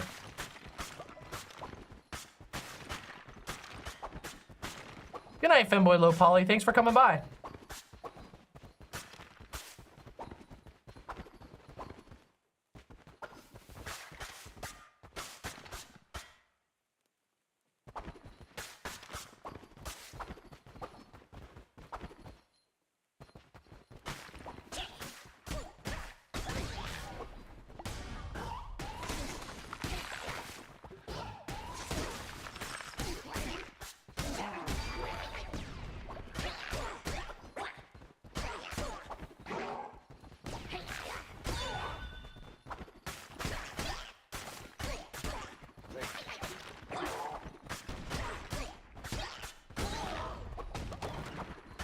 Mess. It's a tough room.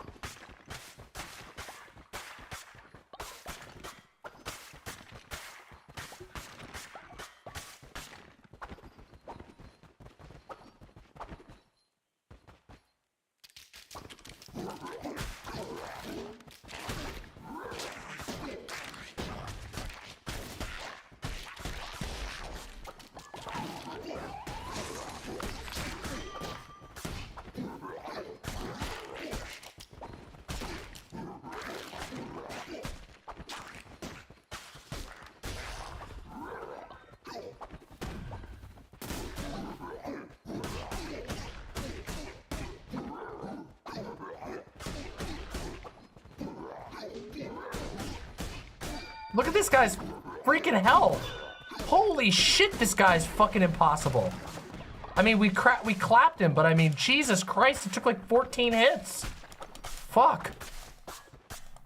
A proper mini boss. These bosses get crazy.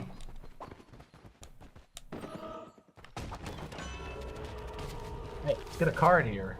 Receive double health when healing. Okay, I'm here for that. All right. Here we go. Yeah, creature shop. A friend. This one doesn't look tasty. You can have him for free. Yay, we got a free friend. Oh, it's an elder. Well, all right, we'll take an elder.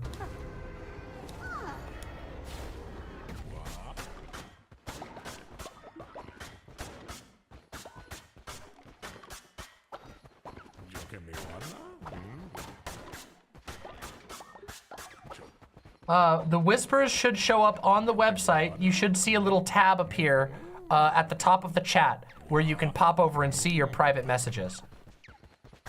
That's where you'll get them from.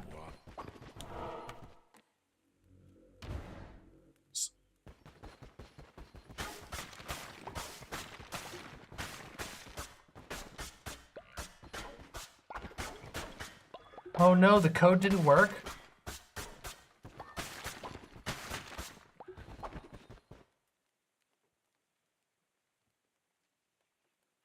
Has everyone's codes been working fine?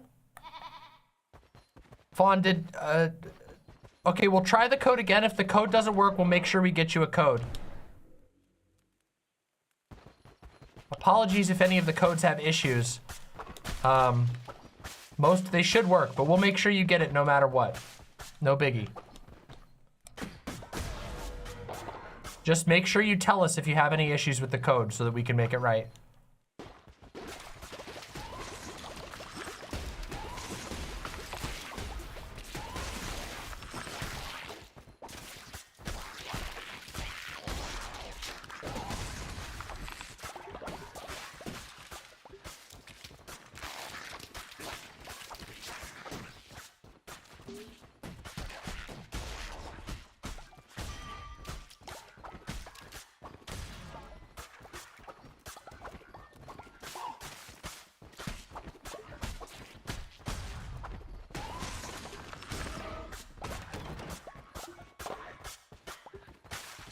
Okay, Fawn, if you need to get copies of Crusader Kings 3 to make sure that it's good. Oh, sick! Look at that, a giant skull. Oh, that's sick. Okay, if there's an issue, just let me know and we'll make sure we get another one. Again, Fawn, just go ahead and get the key and then I'll send you money for it at the end of stream.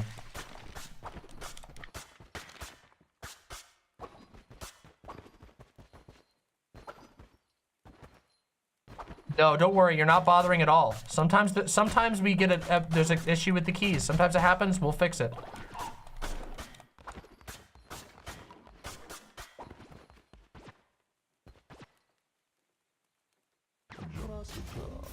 Fucking love the hammer.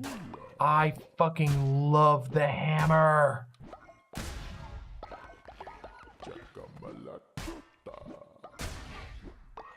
Giveaways are not already over. We just had a few issues with one of the codes. Sanji with the $10, can I be a blue axolotl? Absolutely, you absolutely can be a blue axolotl. Let me put you on the list right now. Sanji, blue axolotl. There we go. Got you on the list. Thank you so much for the dono. Thank you very much.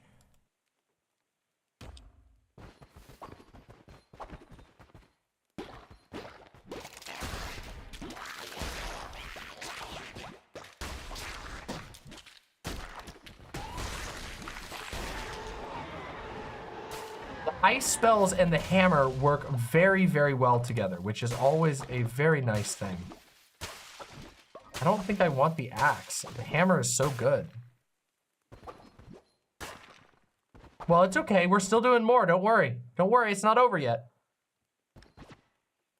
I don't care about either of these, like, at all. There's a higher level. Maybe it's better. Fuck it. I want my ice. The ice ability is going to be too good.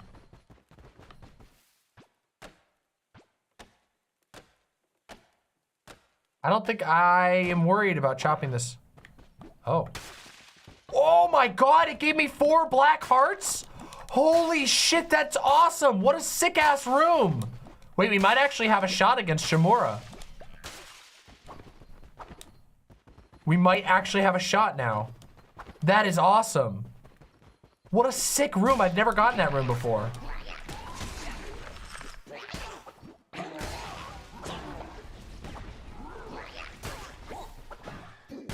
Ah, the foreground is getting in my way.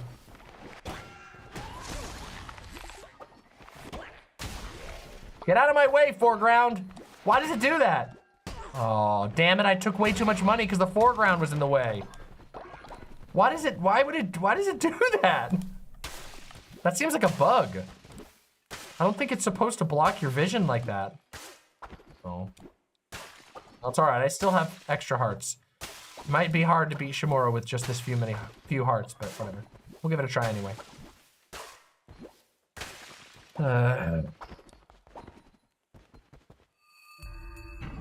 Bacalore! All right.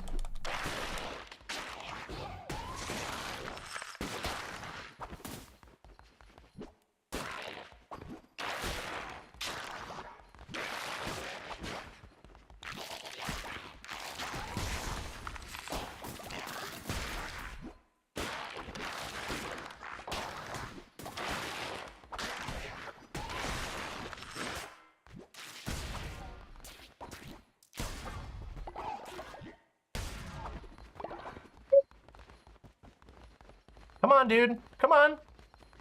Oh, he's so slow. The ice spell is slowing him. Did you see how slow he went? What the fuck? What a dramatic slow effect. That's ridiculous.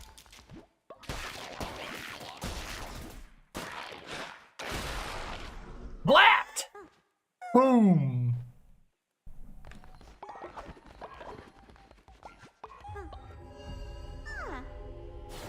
Hey, new baby! New baby. Beetroot? Beetroot seeds.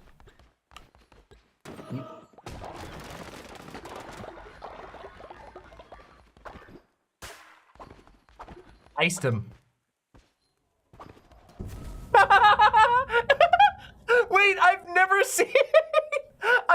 seen the Keck D in the ice block. The Keck D in the ice block looks so funny.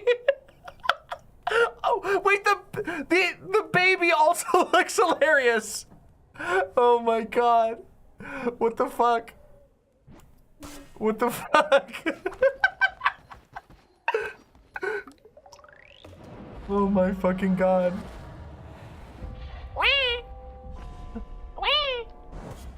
Hey, we won. That was a good run.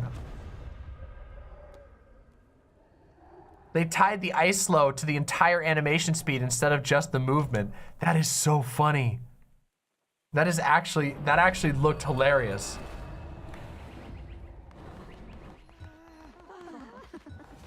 You need to be re-educated, bitch. Get re-educated.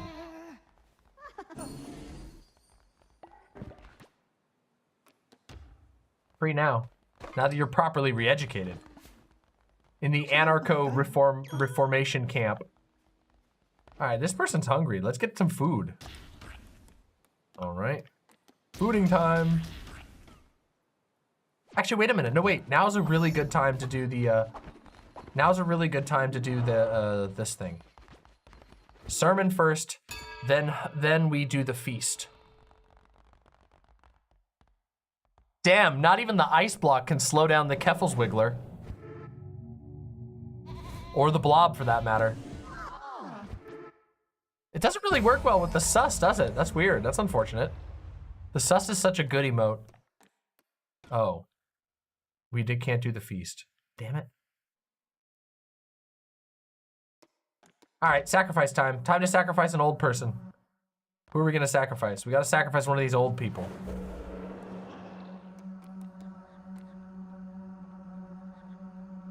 Bye, McConaughey. Sorry, McConaughey. We gotta sacrifice you now. It's okay, we'll bring you back. Don't worry. We'll bring you back. Again. I think this is like the 3rd or 4th time we will have resurrected McConaughey. McConaughey is like the most, like it's just like, we won't let you actually die. Get back here, bitch. Love it. Come on. Right back from the grave. Come on. Come on, let's get you. Oh, we gotta fucking put somebody in prison again, god damn it. It's McConaughey. Get you back. Ice weapons be like, shh. True, 40K. Yep, right back from the dead.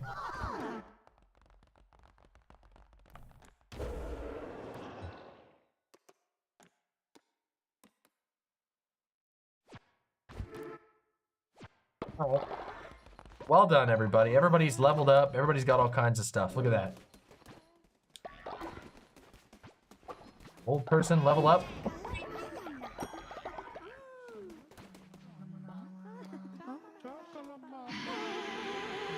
Get intimidated. We're kind of a bee. I love the little cute bees. They're so cute.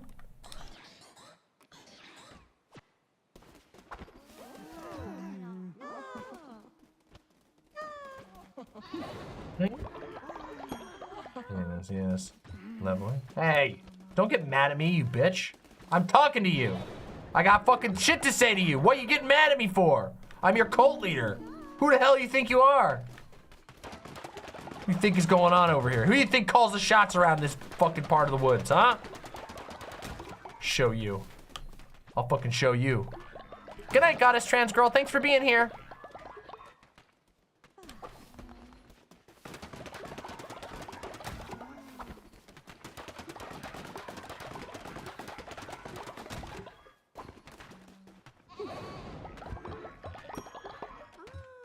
All right, let's get some more imps into the cult here. Convert me to your cult. All right, next person in the cult. Next imp. We've rescued yet another imp. Somniostatic! Oh my God, one of the OG imps. A teal axolotl. How cute. How cute. I love the axolotls. There we go. Color teal. Teal. That's teal, right? Yeah. Look at that. We'll give Somniostatic little imp horns. Strong constitution, naturally obedient, and faithless. Yay, Somniostatic! There is a cat in the game, yeah, but it's hard to get. Unlocking the cat is difficult.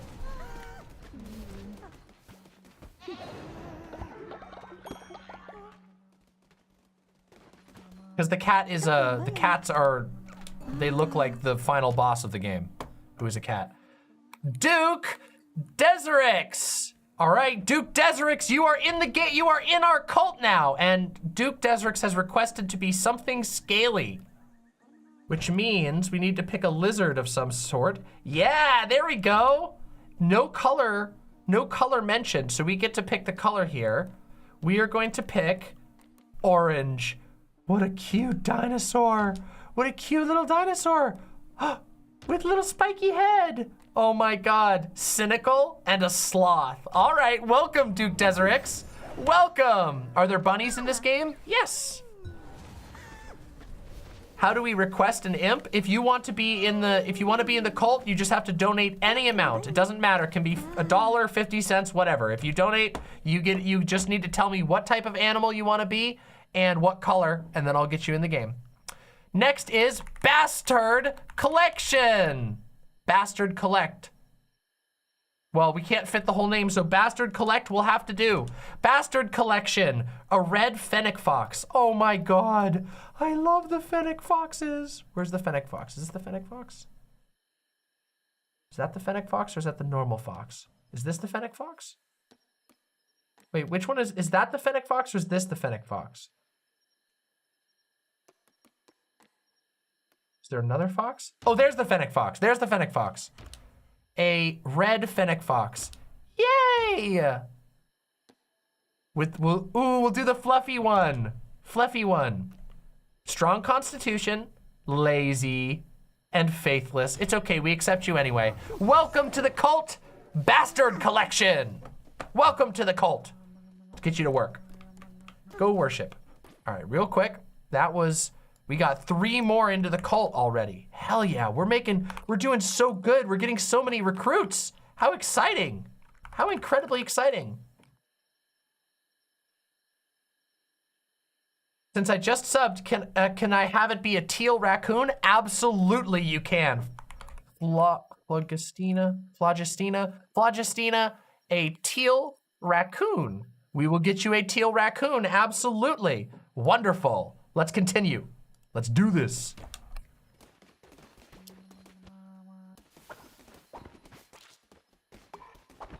He's taking a snooze. You need to eat. You need to eat something. What the hell's going on here? Oh, what is this? Magnificent meals? Oh wait, I haven't cooked these yet. That's why. Okay.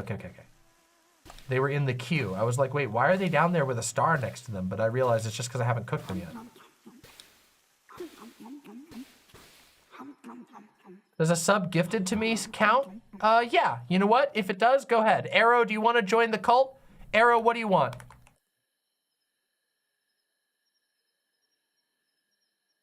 Just give me animal and color.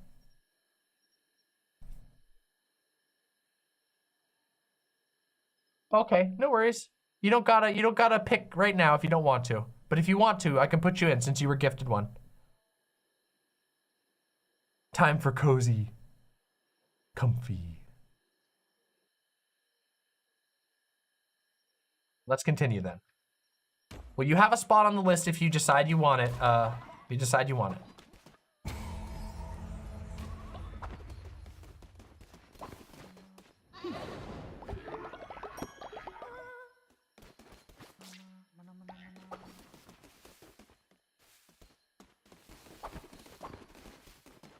Okay, we gotta make sure we do the, we gotta make sure we get demons this time, because we made a mistake last time.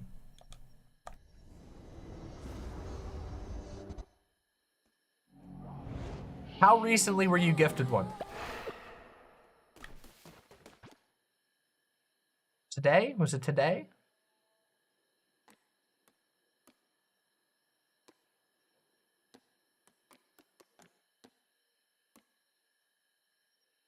Damage dealt. Ooh. All right, we're taking Aska. Last stream? All right. Fine. All right, I'll give you this time, okay? All right. We'll put you in there. All right, Depresso Transo, what do you want?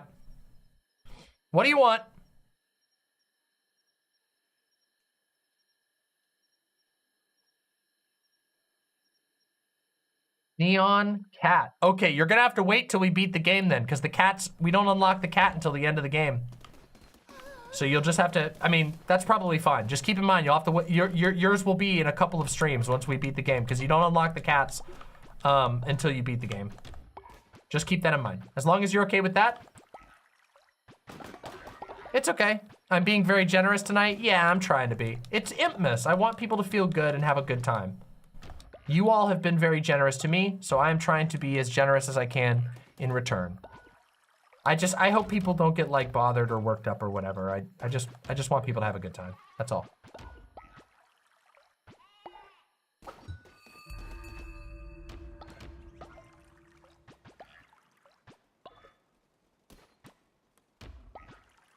Howdy, Lily. I realize you probably typed that a little bit ago. I apologize. I'm not keeping an eye on YouTube chat as well, but you know.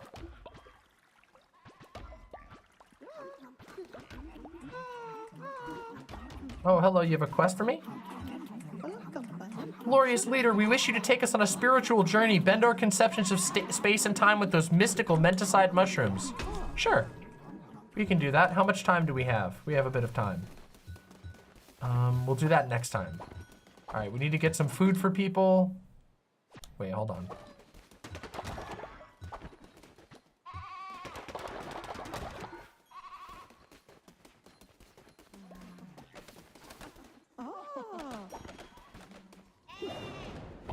Oh yeah, I need to give somebody the skull. Okay, so hold on. We gotta look at the cult real quick. Hold on. We gotta give somebody a skull thing. Goddess Trans Girl. Goddess Trans Girl is the one. We need to go find Goddess Trans Girl. Here you are. Goddess Trans Girl. It's time to give you a gift, Goddess Trans Girl. Skull. Twice as long as your usual life expectancy. Hell yeah. All right, who's next? So we need to give somebody else a skull. We have a whole bunch of skulls. We have 2, I think. Nasty's already got one. So Frog Whisper's already got one. Who else? Who else do we need? Rhodes, Emshin Rhodes has already got one. Emerald Queen. All right, we're gonna give it to Nuts because I want Nuts to live for a long time. Yeah, shut up, Nuts. I'm about to give you extended life, you bitch. What a fucking, you fucking bitch. I was about to give you a long life and he fucking complains at me. Somniostatic, I'm gonna give you a gift too. This one is no sleeping. Somniostatic, you are now without sleep. All right. Bastard Collection is gonna get a gift, which is gonna be Harvest Bonus Resources. Be they Faye, you deserve a gift too. Here's a gift for you. Flower necklace. Walter. Why are people talking about Walter White? Why are you all get so grumpy? I'm not trying to... Or is being such a grouch? That's a lot of money. Sell anything. Okay, we definitely need to... Okay, here we go.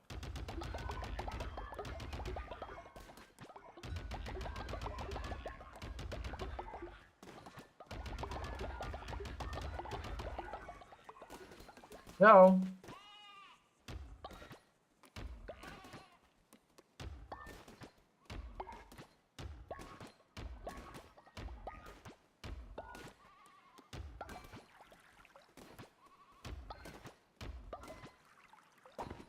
Okay. Food. I need to make a little bit more food. Here we go. Excellent. Okay.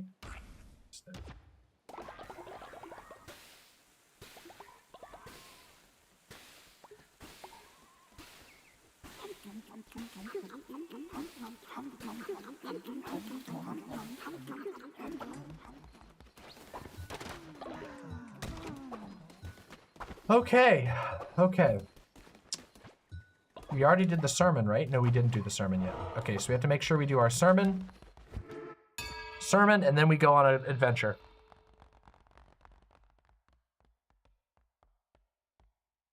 Can't tell if I can't stand Skylar or internalized misogyny. Probably a little bit of both. Skylar is a... Okay, so I've talked about this before, but Breaking Bad is a show that it intentionally tries to manipulate the viewer.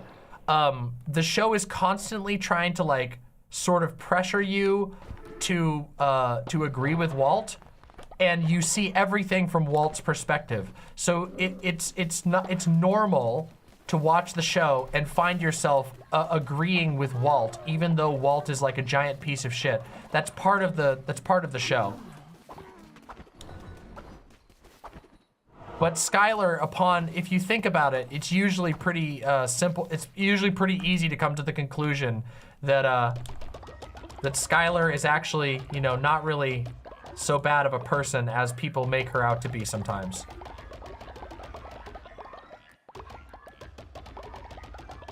Yeah. Walter did nothing wrong. That is not true at all. Walter is fucking, he's fucking Elon Musk, unironically. He's the same fucking guy. Same exact guy. A gigantic, manipulative piece of shit.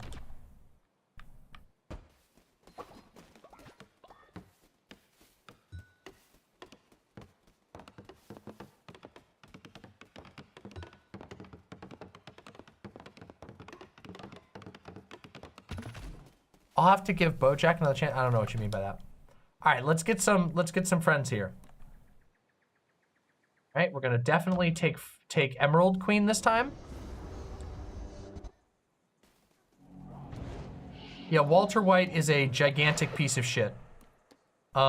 He ruins everything for no reason at all, except for to personally self-aggrandize. That's his entire thing. He is like the most like twisted narcissist type that you can possibly imagine. Like the worst type. He's the worst form of a narcissist. It's very unfortunate. Can I change my vote to a lizard? Yes, absolutely. Let me put you in there real quick, Depresso Transo. Not a vote, it's all good. Neon lizard. There we go, gotcha. From what I understand from the show, Walt is a failure who blames everyone else for his shortcomings and feels justified in all of his actions and takes up to the last season to actually figure out that he's the asshole. He never actually figures it out. He really doesn't. The whole thing about Walt is that Walt is extremely, extremely competent in exactly one thing. He is a very good chemist, and he thinks that that makes him good at everything else. He is incapable of seeing his own weaknesses. He is incapable of acknowledging his genuine need for other people. He is incapable of actually acknowledging, like, basically that anybody else could have good ideas, and he is constantly aggrieved. So even in the last season, he doesn't actually really realize it. He just sees that like saving. I don't want to spoil anything, but his final act is to just basically partially and not even completely fix the problem that he created in the first place. None of the misery that was put on his family or anybody else would have happened if it wasn't for him. In fact, he could have even been a drug dealer if he wanted to. Oh, we are definitely putting down these skulls. These skulls are so cool. Yeah. Skulls go out here in front of the church. Yeah.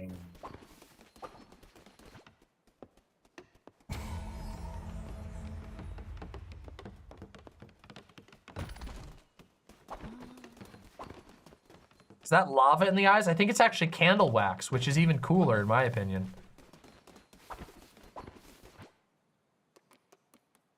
Forgot we needed to do this.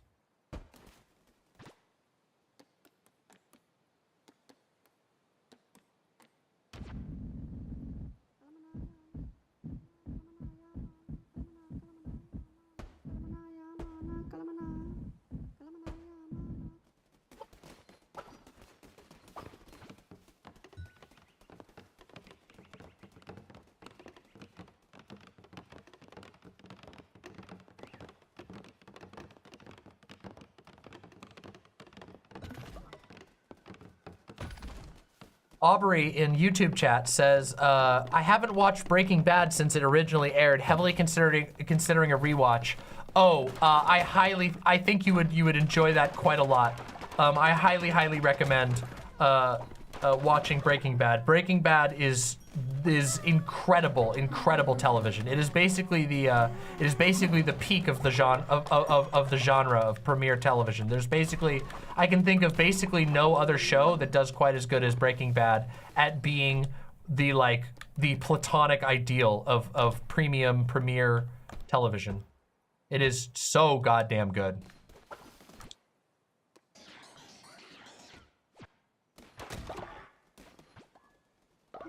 Highly recommend it.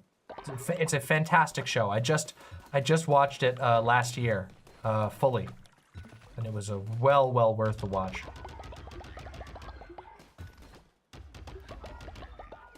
Okay, we need one more of these. Hold on.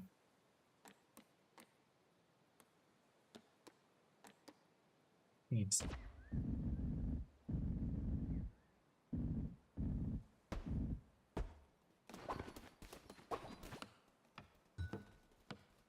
I feel like Breaking Bad is actually about Jesse growing out of a drug dealer in spite of Walt, literally treating him like he hasn't grown at all from season 1. I think Jesse has the best arcs and grows the most. Yes, Jesse is like one of the actual heroic characters of the show. The tone of the show, the presentation of the show wants you to think that Walt is the hero. He's not. he's like a villain. It's just the show is from the villain's perspective. Jesse's arc is amazing, and he's a genuinely heroic character who comes to realize like his own strengths. He ends up being it's wild because even though Walt constantly talks down to Jesse, Jesse ends up being almost as good of with none of the benefits. He ends up being, with none of the schooling, he ends up being almost as good of a chemist as Walt with none of the privilege. And Walt still talks down to him to the very end of the game. So, would you recommend Breaking Bad to somebody who's pretty squeamish? Yes, just keep in mind that there are a few parts that are going to be pretty shocking to you, especially early on in the show. Most of the show is not super gross or like painfully visceral, but there are a few parts in the show that are that do qualify, I think. So just keep that in mind, but I would still recommend it. It's still a good show and well worth watching.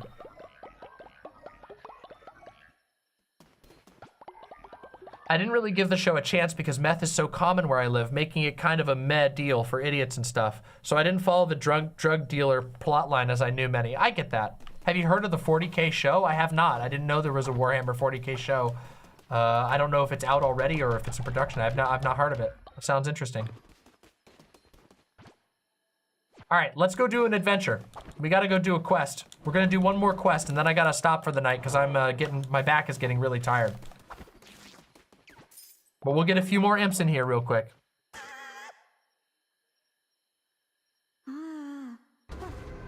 Getting very close to the end of the game, everybody. On extreme difficulty, no less, which is impressive. There's a lot of death in the show. Yes, obviously there is a lot of death in the show. It is an emotionally intense show, but I wouldn't consider it to be generally like a gross show. There's a couple of gross out moments, but most of them are not like super yucky. It's not really its thing.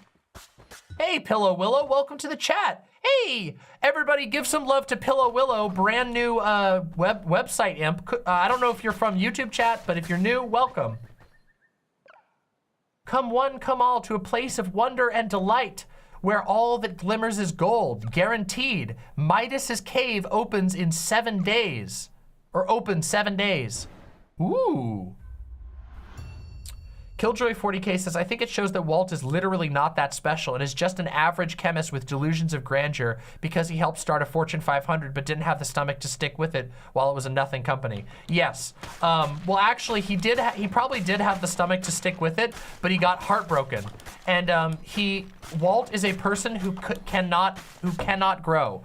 That's the thing about Walt. The whole thing about Walt's character is that he is incapable of growing from his past pains. He can't overcome trauma. He thinks that he's uniquely martyred constantly. He always acts as though he's like the most misfortunate person on the planet, even though it's not true at all.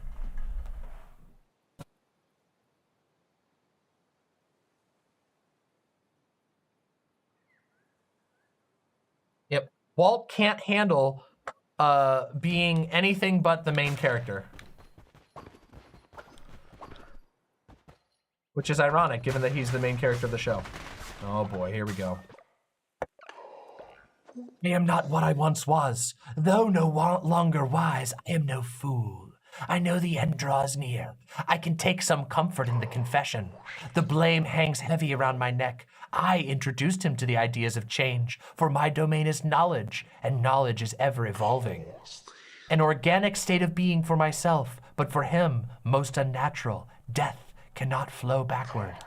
It was I who had him chained, forced into subjugation by the four of us. Subjugated soon, you too shall be. Make peace, bow to me, lamb. No. A lion in the guise of a lamb. I expected no less from a vessel of the Red Crown. Very well, war is also my domain.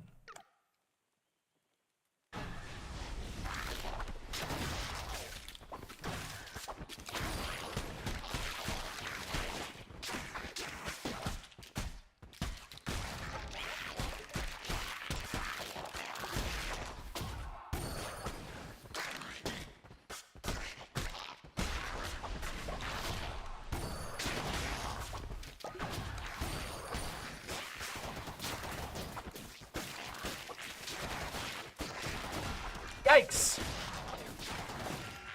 Ow. Damn, I lost a whole heart in this room. We haven't fought the scorpions very much yet. These guys are hard.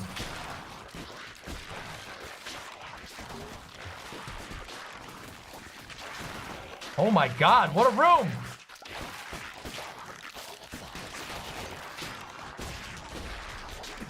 This is rough. God, oh my god, I'm getting clapped.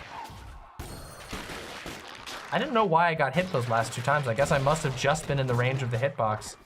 Oh well. Does the lamb have any characterization, or is it kind of an empty vessel for the character? Oh, the lamb has a character. The lamb is a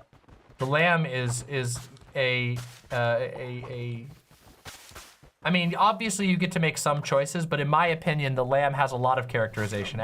The lamb is a very driven, highly ambitious little critter that does not want to die, and certainly makes some evil choices. Can you make the lamb go bah? Absolutely. 1 second, let me finish this animation, and then I will.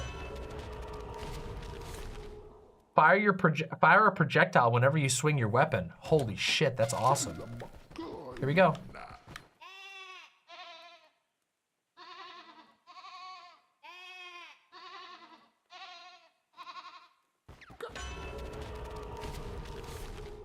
%20 more damage during the day. That's really good. Is it daytime? It's daytime, yeah. All right, we just need to make sure we fight the boss at daytime so that we do the bonus damage. And also we want to get a hammer.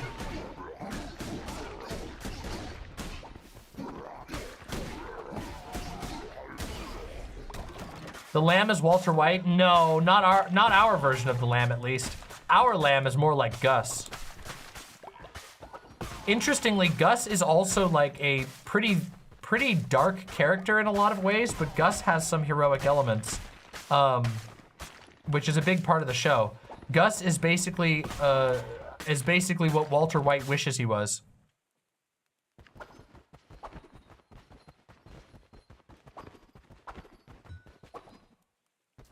Root beer died. Oh no.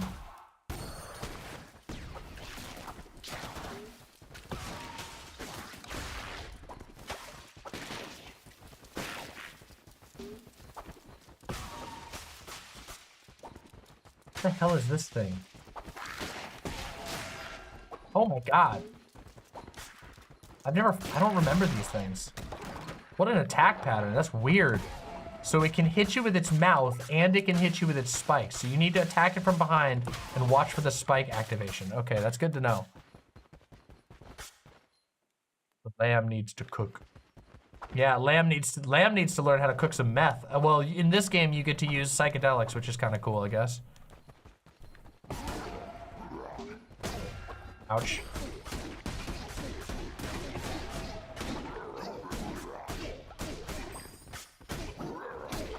Oh my god. Okay, I have to kill this thing first.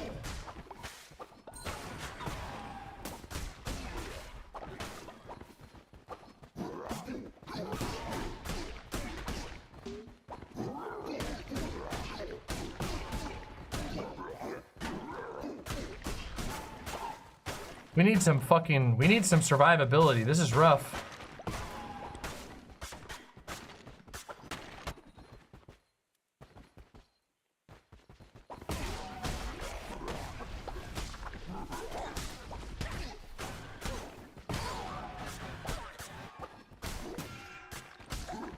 That's why I say that, yeah, Gus is not like a 100% heroic character in any way, shape, or form, but he has redeeming qualities that Walter White does not have.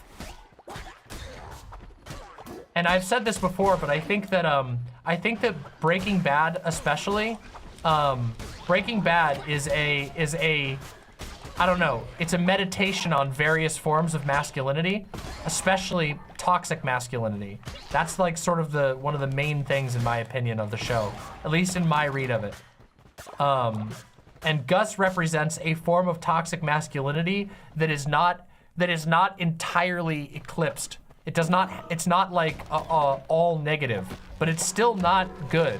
Like, not because he's a drug dealer, obviously, or anything like that, but Gus solves a lot of his problems with violence. He's just not as He's not as unreasonable as Walt is. Walt is a person entirely eclipsed by ego. Good night, Valhalla Vidya. Wait, have we done a giveaway anytime recently? We haven't done a giveaway, have we? Hey, Fawn, can we do, wait, did you just do a giveaway? Oh, okay, oh, Fawn just said doing some chores, then a giveaway. Okay, perfect. Okay, never mind, I missed that.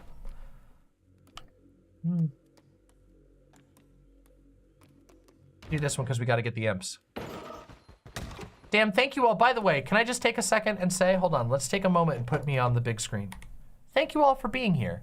Those of you who stick around and hang around in the video gaming streams, not only do you get to do cool stuff like me chit-chatting about random topics, but also we get to have a lot of fun together. Thank you all for being here. Again, I always know that we get less people whenever there's a video game stream because people are not used to gaming being my content because I mostly do politics. But I want gaming to be more popular and I want it to become sustainable. So those of you who come hang out and those of you who discover that it's a really good time and who encourage other people to come hang out during the gaming streams, hell yeah. Oh, LB, did you not get it? LB? Okay, hold on a second. LB, when Fawn comes back, just tell Fawn. Also, LB, just double check and make sure that you don't have a DM on the website because it's gonna come through the website. If you can't get it on the website, then I'll make sure that we get it to you via another form of messaging. Oh, thank you all so much. It's so much cozier. The shoe stream chat went crazy. Yeah, well, when we have 1,300 people, the last stream we had 1,300 people. All right, well, once Fawn's back, just poke Fawn and we'll make sure we get it. Sorry about that. Don't feel bad about reminding us. Sometimes it's a little chaotic.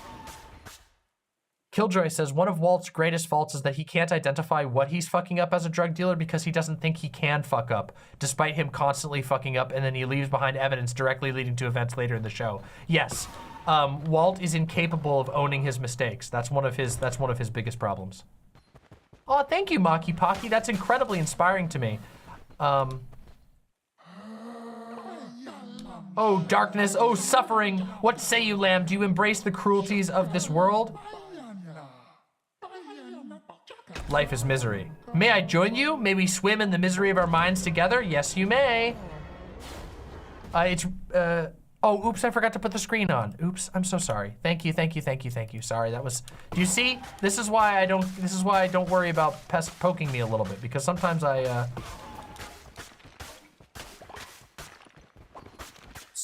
sometimes I'm very forgetful. Didn't the Breaking Bad writers literally make Walt say that he wasn't a good person nor that he shouldn't be idolized because some viewers were admiring him unironically? I don't know. I don't remember if that happened. I'm not 100% sure if that happened, if that exact thing happened. However, they did. The writers have talked about that fact. It's a risk that you run whenever you make a television show. In fact, with any piece of art. Yeah. Walt just had so much self-pity built up over his decades of life that he believed karma wouldn't allow him to ever fall. I think that's true, and I also think that I think that's true, but I also think that he just doesn't believe that he does things wrong. Like, I think that he never fully internalizes the idea that he could do something wrong. Deals significantly more damage than mortal weapons? What the fuck? Give me that shit. Wow, that looks awesome. Oh yeah, there's Patrick Bateman idolizers. There's people who idolize, what's his face from Fight Club. It's a risk that happens with any piece of media, is that stupid people can always read things and come to the wrong conclusions. And that's why it's important for people to do media analysis. That's why it's important for people to argue and discuss media. Tyler Durden, that's who I'm thinking of.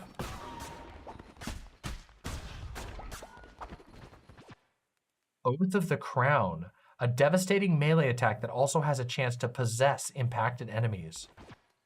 Touch of the Revenant, tears open the earth to release a horde of ghosts. Oh, that one is so good, we're taking that.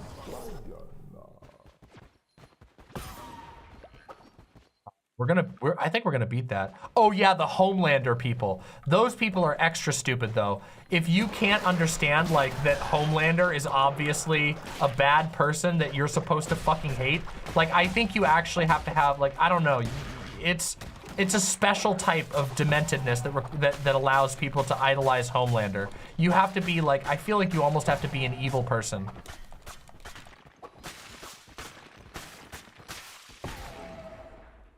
One wild phenomenon is I think it's wild is people who hate actors for roles. Like the actress for Cersei from Game of Thrones routinely received death threats during the show's run.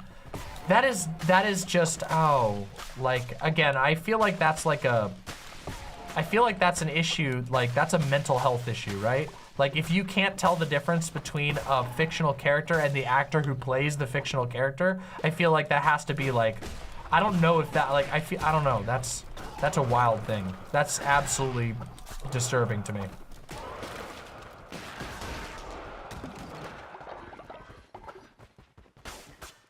Sanji with the 5 gifted tier 1 subs for more cult members. Demon Mama, I got a calendar for 2023 with vintage bird art. Each day a bird saying it doesn't give a fuck. It's called Effin' Birds. Oh, I've seen that. It's so cute. Those of you who were just gifted ones, if any of you are here, you may request a creature. Louse, Chaos Enjoyer, Boovine, 2 AM Buns, and Ink Frog. If any of you are here, you may request a follower. Do we have any snail followers? I don't think we have any snails yet, Icolo.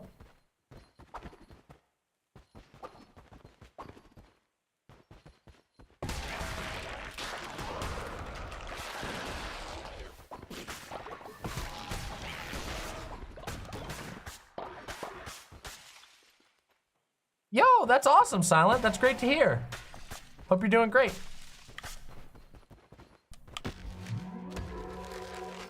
The Silk Cradle, cute.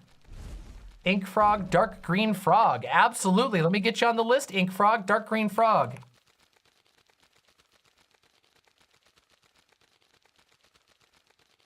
Right, hell yeah, gotcha. Gotcha on the list. We have the biggest cult ever, it's so great.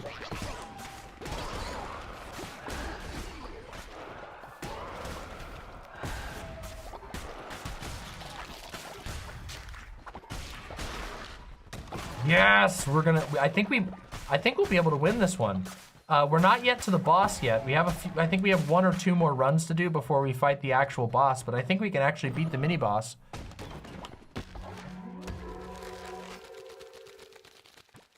Oh, hey, Fawn. Fawn, can you make sure LB gets the, ELLBY gets the key? For Dwarf Fortress, LB didn't get the, it didn't get the first key. Thank you, Fawn.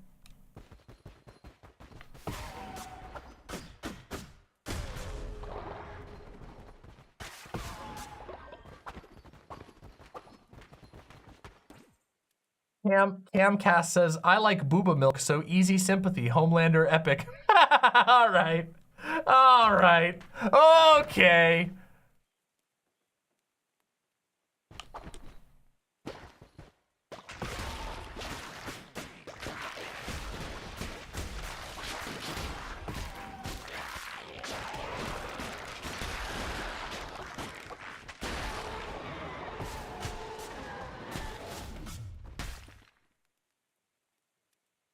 Boovine, can I give my cult member to somebody else in chat who wants it? Absolutely you can, Boovine. Just tell me who it is and then let him have a pick.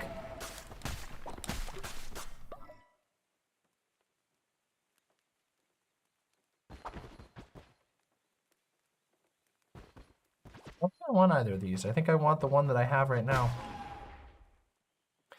All right, somebody who doesn't have a cult member, Boovine is giving one away for free, so somebody tell Boovine.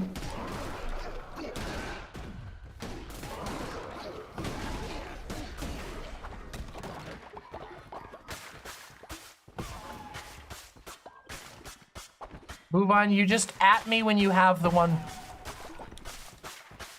Also, Fawn, did you get the code to, hold on, let me check Witch Night Melody.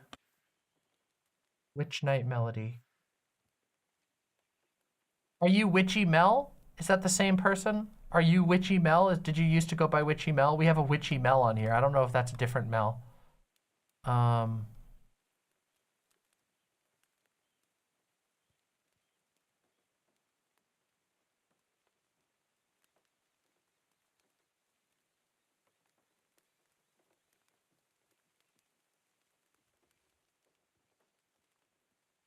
Yes, okay, you are on the list then. You are on the list. You'll be in here soon.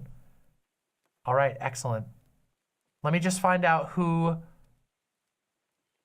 once Boovine lets me know who gets it, I'll put. All right, let's continue.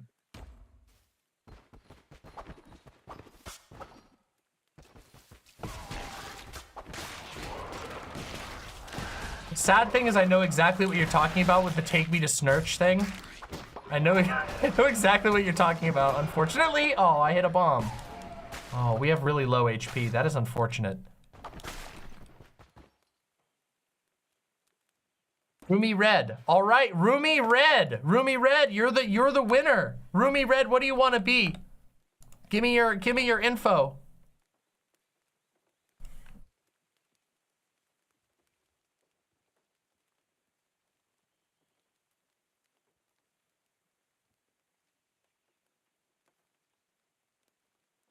Red Bunny. All right. Hell yeah. All right. We gotcha. Gotcha on the list.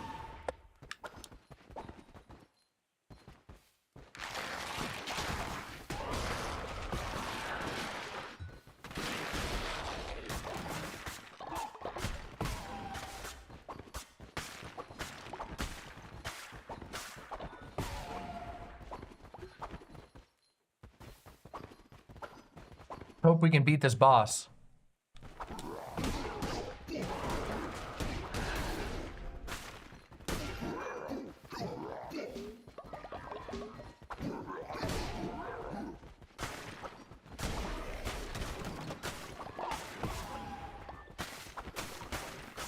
Extreme difficulty is hard.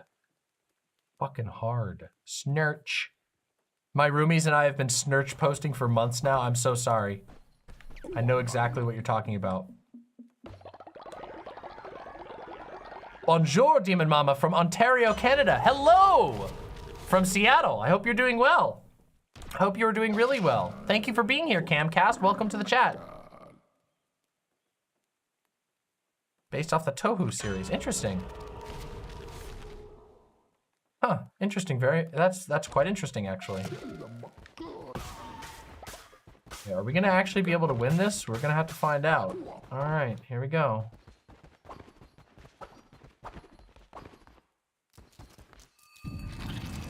Veffer. All right.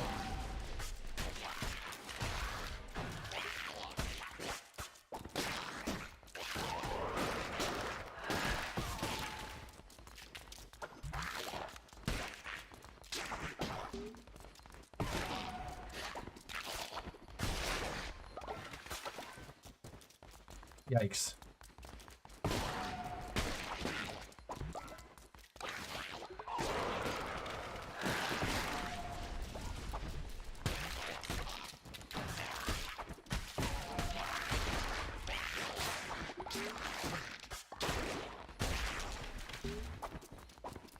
Yikes.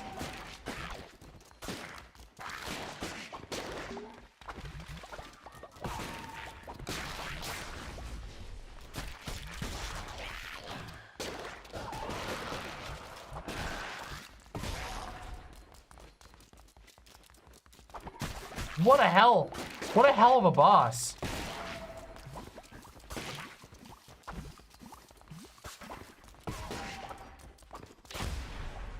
Yes!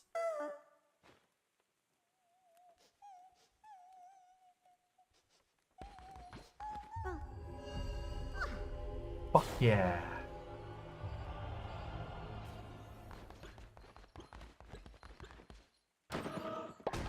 Beats!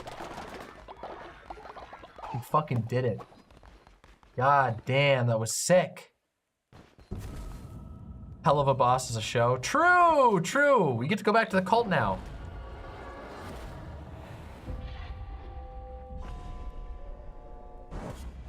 Wow, look at that. What a sweep. Damn. A 20-minute run. That was a hell of a run. God damn.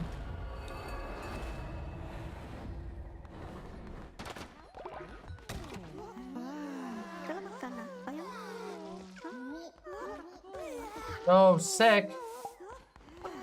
Okay, hold on a second. Oh no. Oh no. We have to bury the dead body. Oh God. Oh, there's 2 dead bodies. Oh no. Hold on a second. Oh shit. We need another burial pit.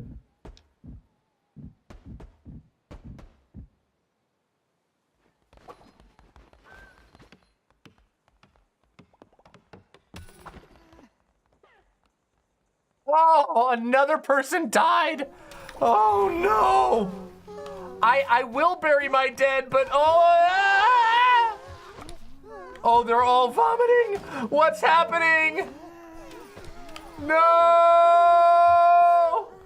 Oh no. Hold on, I know how to fix this. Oh no, another person is dying. What the hell's going on? It's a mass death event. Hold on, I can save them all. Hold on. Oh my dear God.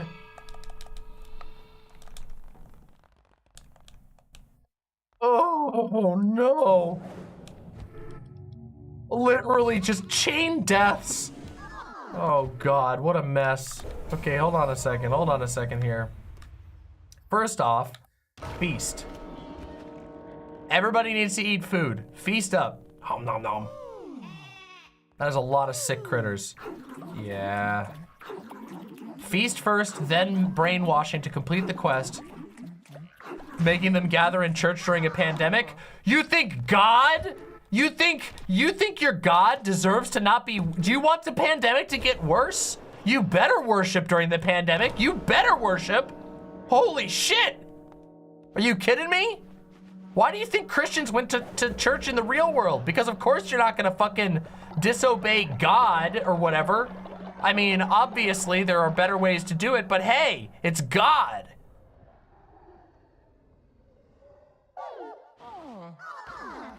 Okay, they're all happy now. All right, let's go take care of the dead bodies and then also heal up the sick ones. Jesus fucking Christ. What a goddamn mess.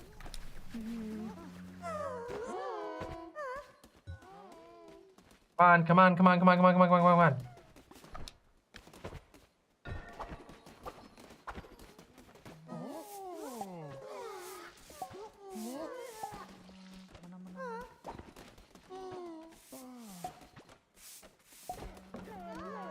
Another dead one? So we had 4 or 5 people die? What a horrible incident. What a terrible incident. Oh no, people are not happy at all. Oh no. People are very unhappy with me at the moment. You need to be in prison, bitch. Get in there, you asshole. Re-education time. Oh no. Oh God, oh no. Oh God, oh no! Another one! What the hell is going on here?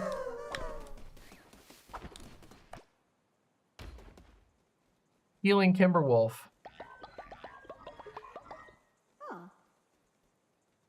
Kimberwolf has been shoveling shit, literally just eating shit after shit, and still doesn't die. But everybody else fucking keels over from a little bit of vomit and a dead body. What a mess. What a goddamn mess. What a disaster. Okay, did everybody get their stuff, by the way? Did everybody get their codes that they need? Everybody?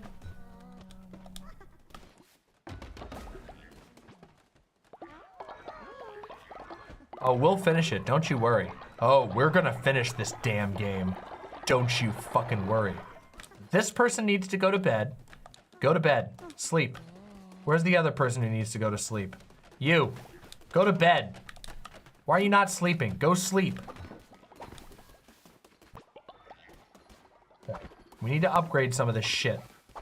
What the hell's going on here? What the hell madness is going on here? What a price we've had to pay. Disaster.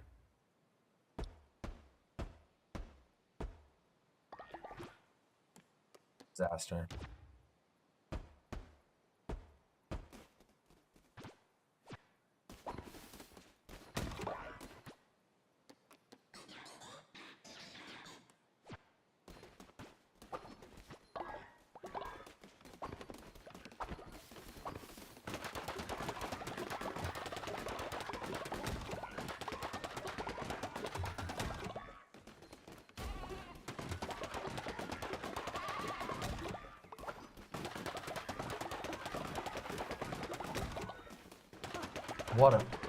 What a mess.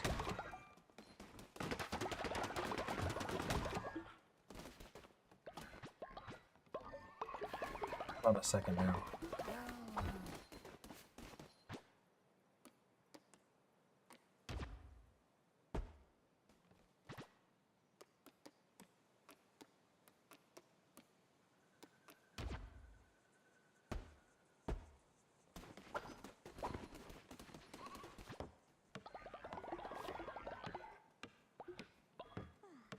Rabbits need to eat poo. Oh yeah, that's right. Rabbits are like naturally coprophagic. Doesn't that suck? God, it would suck to be a rabbit in that way. It would suck to have to fucking eat your own goddamn shit. That blows. Sucks to be a rabbit, I guess. Good thing I'm not a rabbit.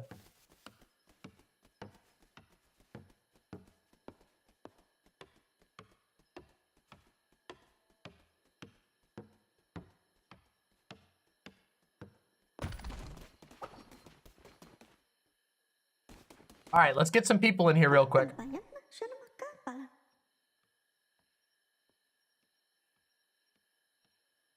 Jazz Dog. All right, Jazz Dog's in the game now. Jazz Dog. Oh, hell yeah, yellow doggy. Yellow doggy. Where's our doggy? Where's our doggy? I love doggies. Pup. Where's the pup? Oh, we're only missing one. Oh no, we're missing three. We haven't even unlocked the snail yet, or the wolf, but we got the dog. Dog's right here. Yellow doggy. Yellow doggy. What's the difference between these two? Wait, they have different variants? Jazz Dog! Zealous and a natural skeptic. Hell yeah! Welcome to the cult, Jazz Dog! All right, go refine. Oh, that's what I was gonna build. Oh yeah, we need to build this. We need to build another refinery. Where is the refinery?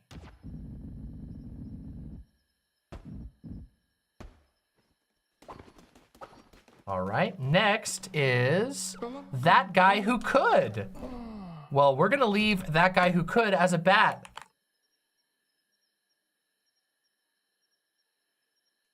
Guy who could.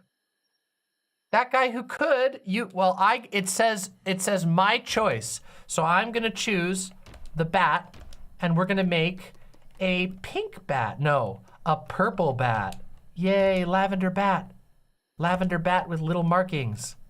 Faithless. Okay, welcome to the cult, that guy who could.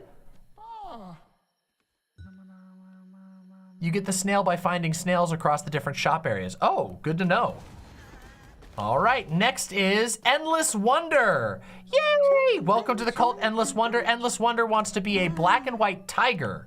Do we have a tiger? I don't think we do have a tiger yet. That one might have to wait. I don't think we have a cat-like creature yet at all. Oh, this is cat-like. I think this is technically supposed to be, oh, wait, this is a cat. Wait, maybe we unlock the cat. No, wait, where's the other cat? I know there's a special cat, isn't there? Well, I guess we do have one type of cat then. All right, good to know. All right, a black and white. Black and white, there we go.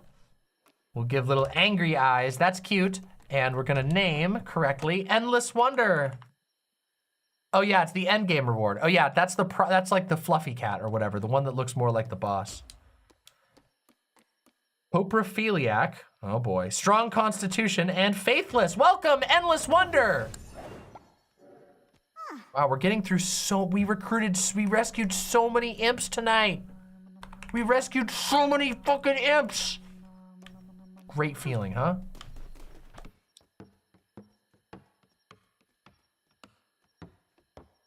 All right, Arrow, you'll be a member? All right, Arrow, what do you want? What do you want, Arrow? It'll be next stream. What do you want? Tell me what you want.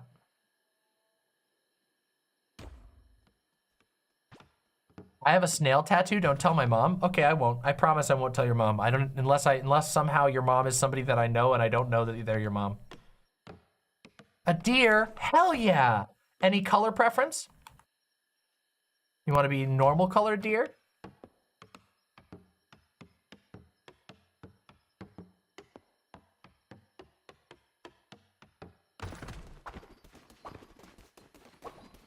Take me to Snurch.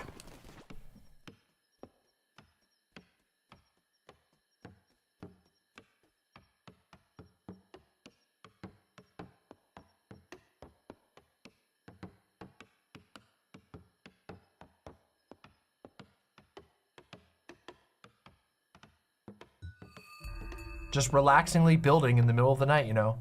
Blue accents. Okay, I'll see if I can do that. Oh, you gave Icolo a sub. Okay, perfect. Icolo, what do you want? Tell me what you want, Icolo. Queer deer for the win? Okay, tell me what you'd like your animal to be, Icolo. Thank you very much, Marinara. Green snail. All right, there we go. We're gonna get our first snail. We have to go unlock the snail first. Icolo, green snail. LB, you're still not getting the code. Hey, Fawn, can you make sure LB please gets the code? I don't know what's going on. All right. Let's finish our work and then we'll wrap up for the night. Hold on, we gotta finish our little work over here.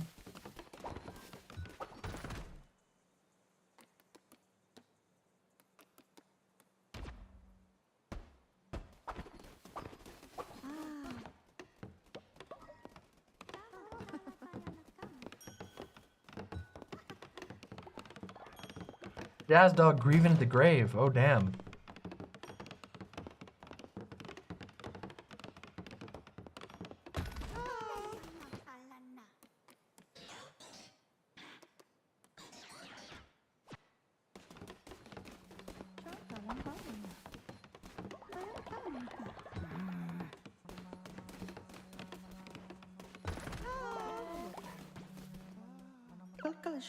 Wow, you did it?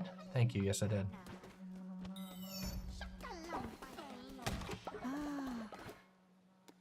Let's get some rocks going here.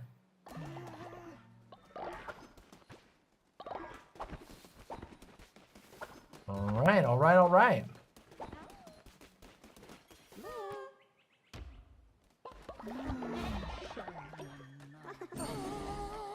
Hold on, let me poke one.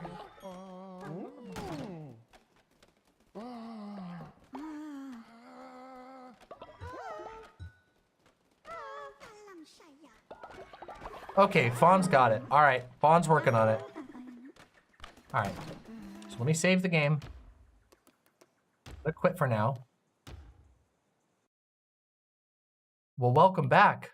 I hate to tell you, we're about to wrap up, but real quick, we're gonna wait and make sure that LB gets the code. Thank you all for being here tonight. It's been an absolutely wonderful night. Merry Impmas. We are going to be streaming again. I'll be streaming again very soon. I have a couple of, some holiday stuff to do, obviously.